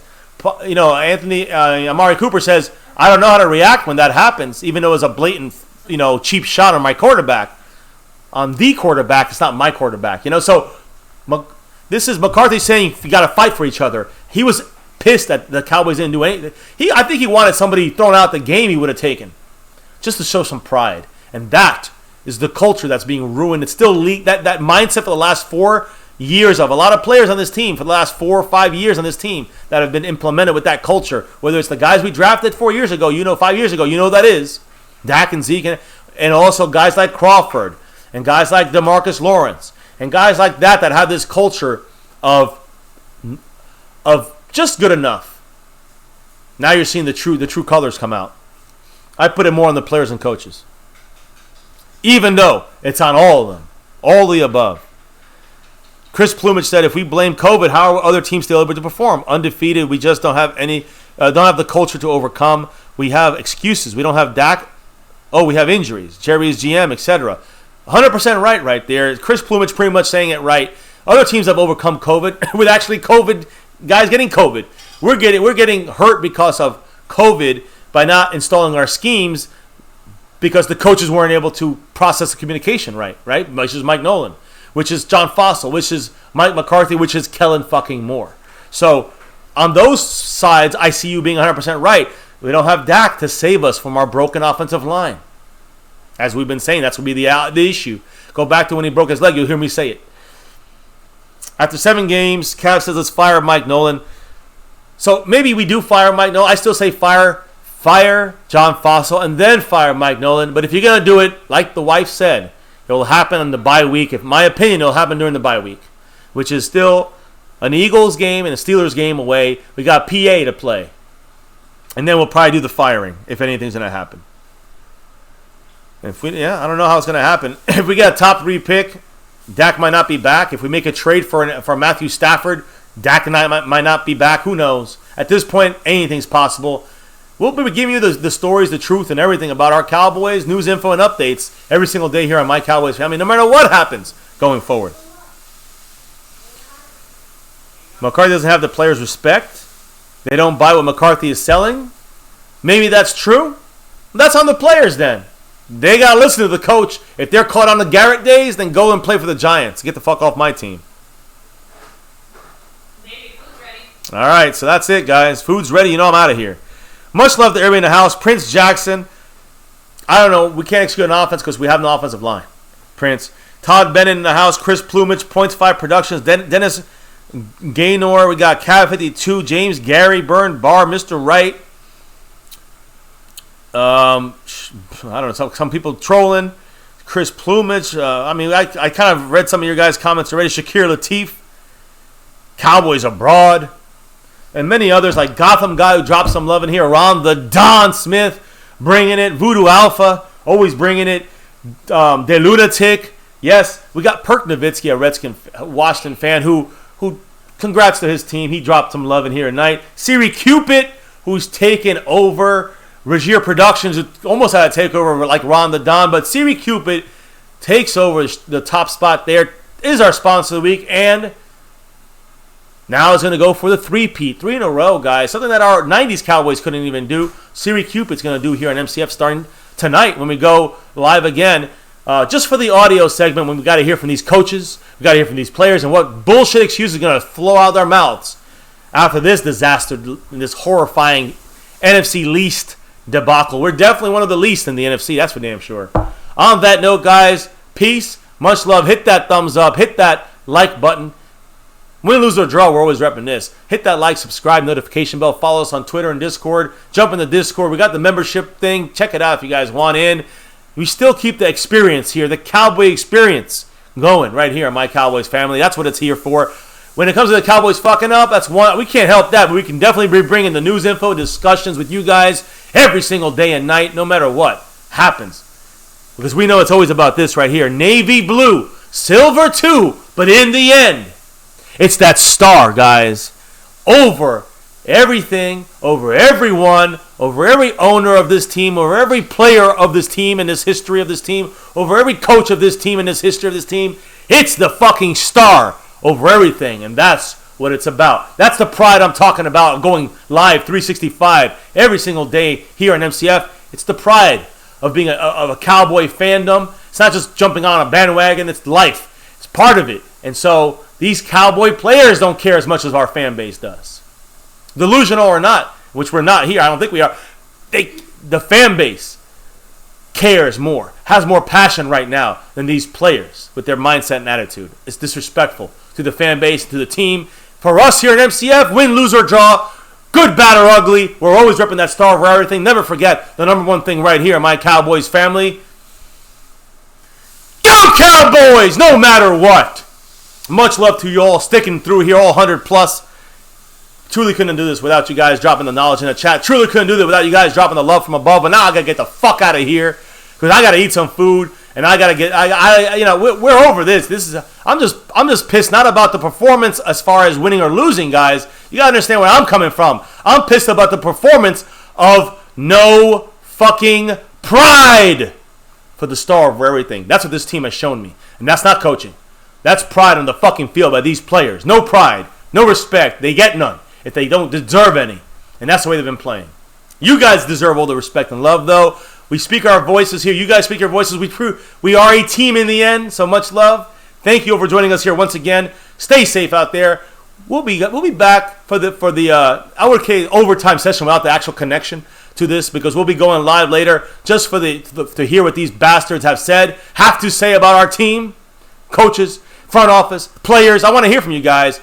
So we'll be playing just their audio later tonight. Stay tuned for that. On that note, though, guys, drops of knowledge, drops of love from above. It's time to clock out and drop out of here after this torturous 4 hours plus. And, baby, why don't you tell everybody what we got to do before we drop out of here? Say it loud. You can scream it loud if you want. Before we drop out of here, drop some knowledge in the chat.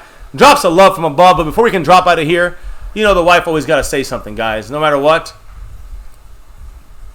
We got to drop the beat. No matter what, win, lose, or draw, good, bad, or ugly. One day, we'll go for number 6 and beyond. One day.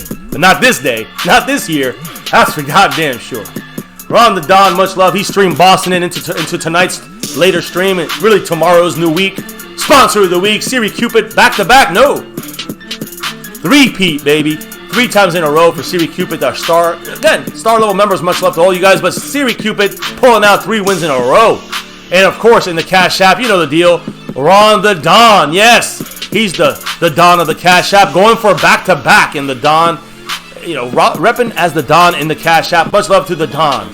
Ron the Don Smith. And even though Alexander Williams dropped some love, he got bumped by the Don, who's taking over again this week. Much love to him, man. Back-to-back in it here on MCF, My Cowboys Family. Right now, Eagle fans, they're celebrating like they won the Super Bowl. They don't know about facts that we display here on MCF, no matter what happens. Remember this.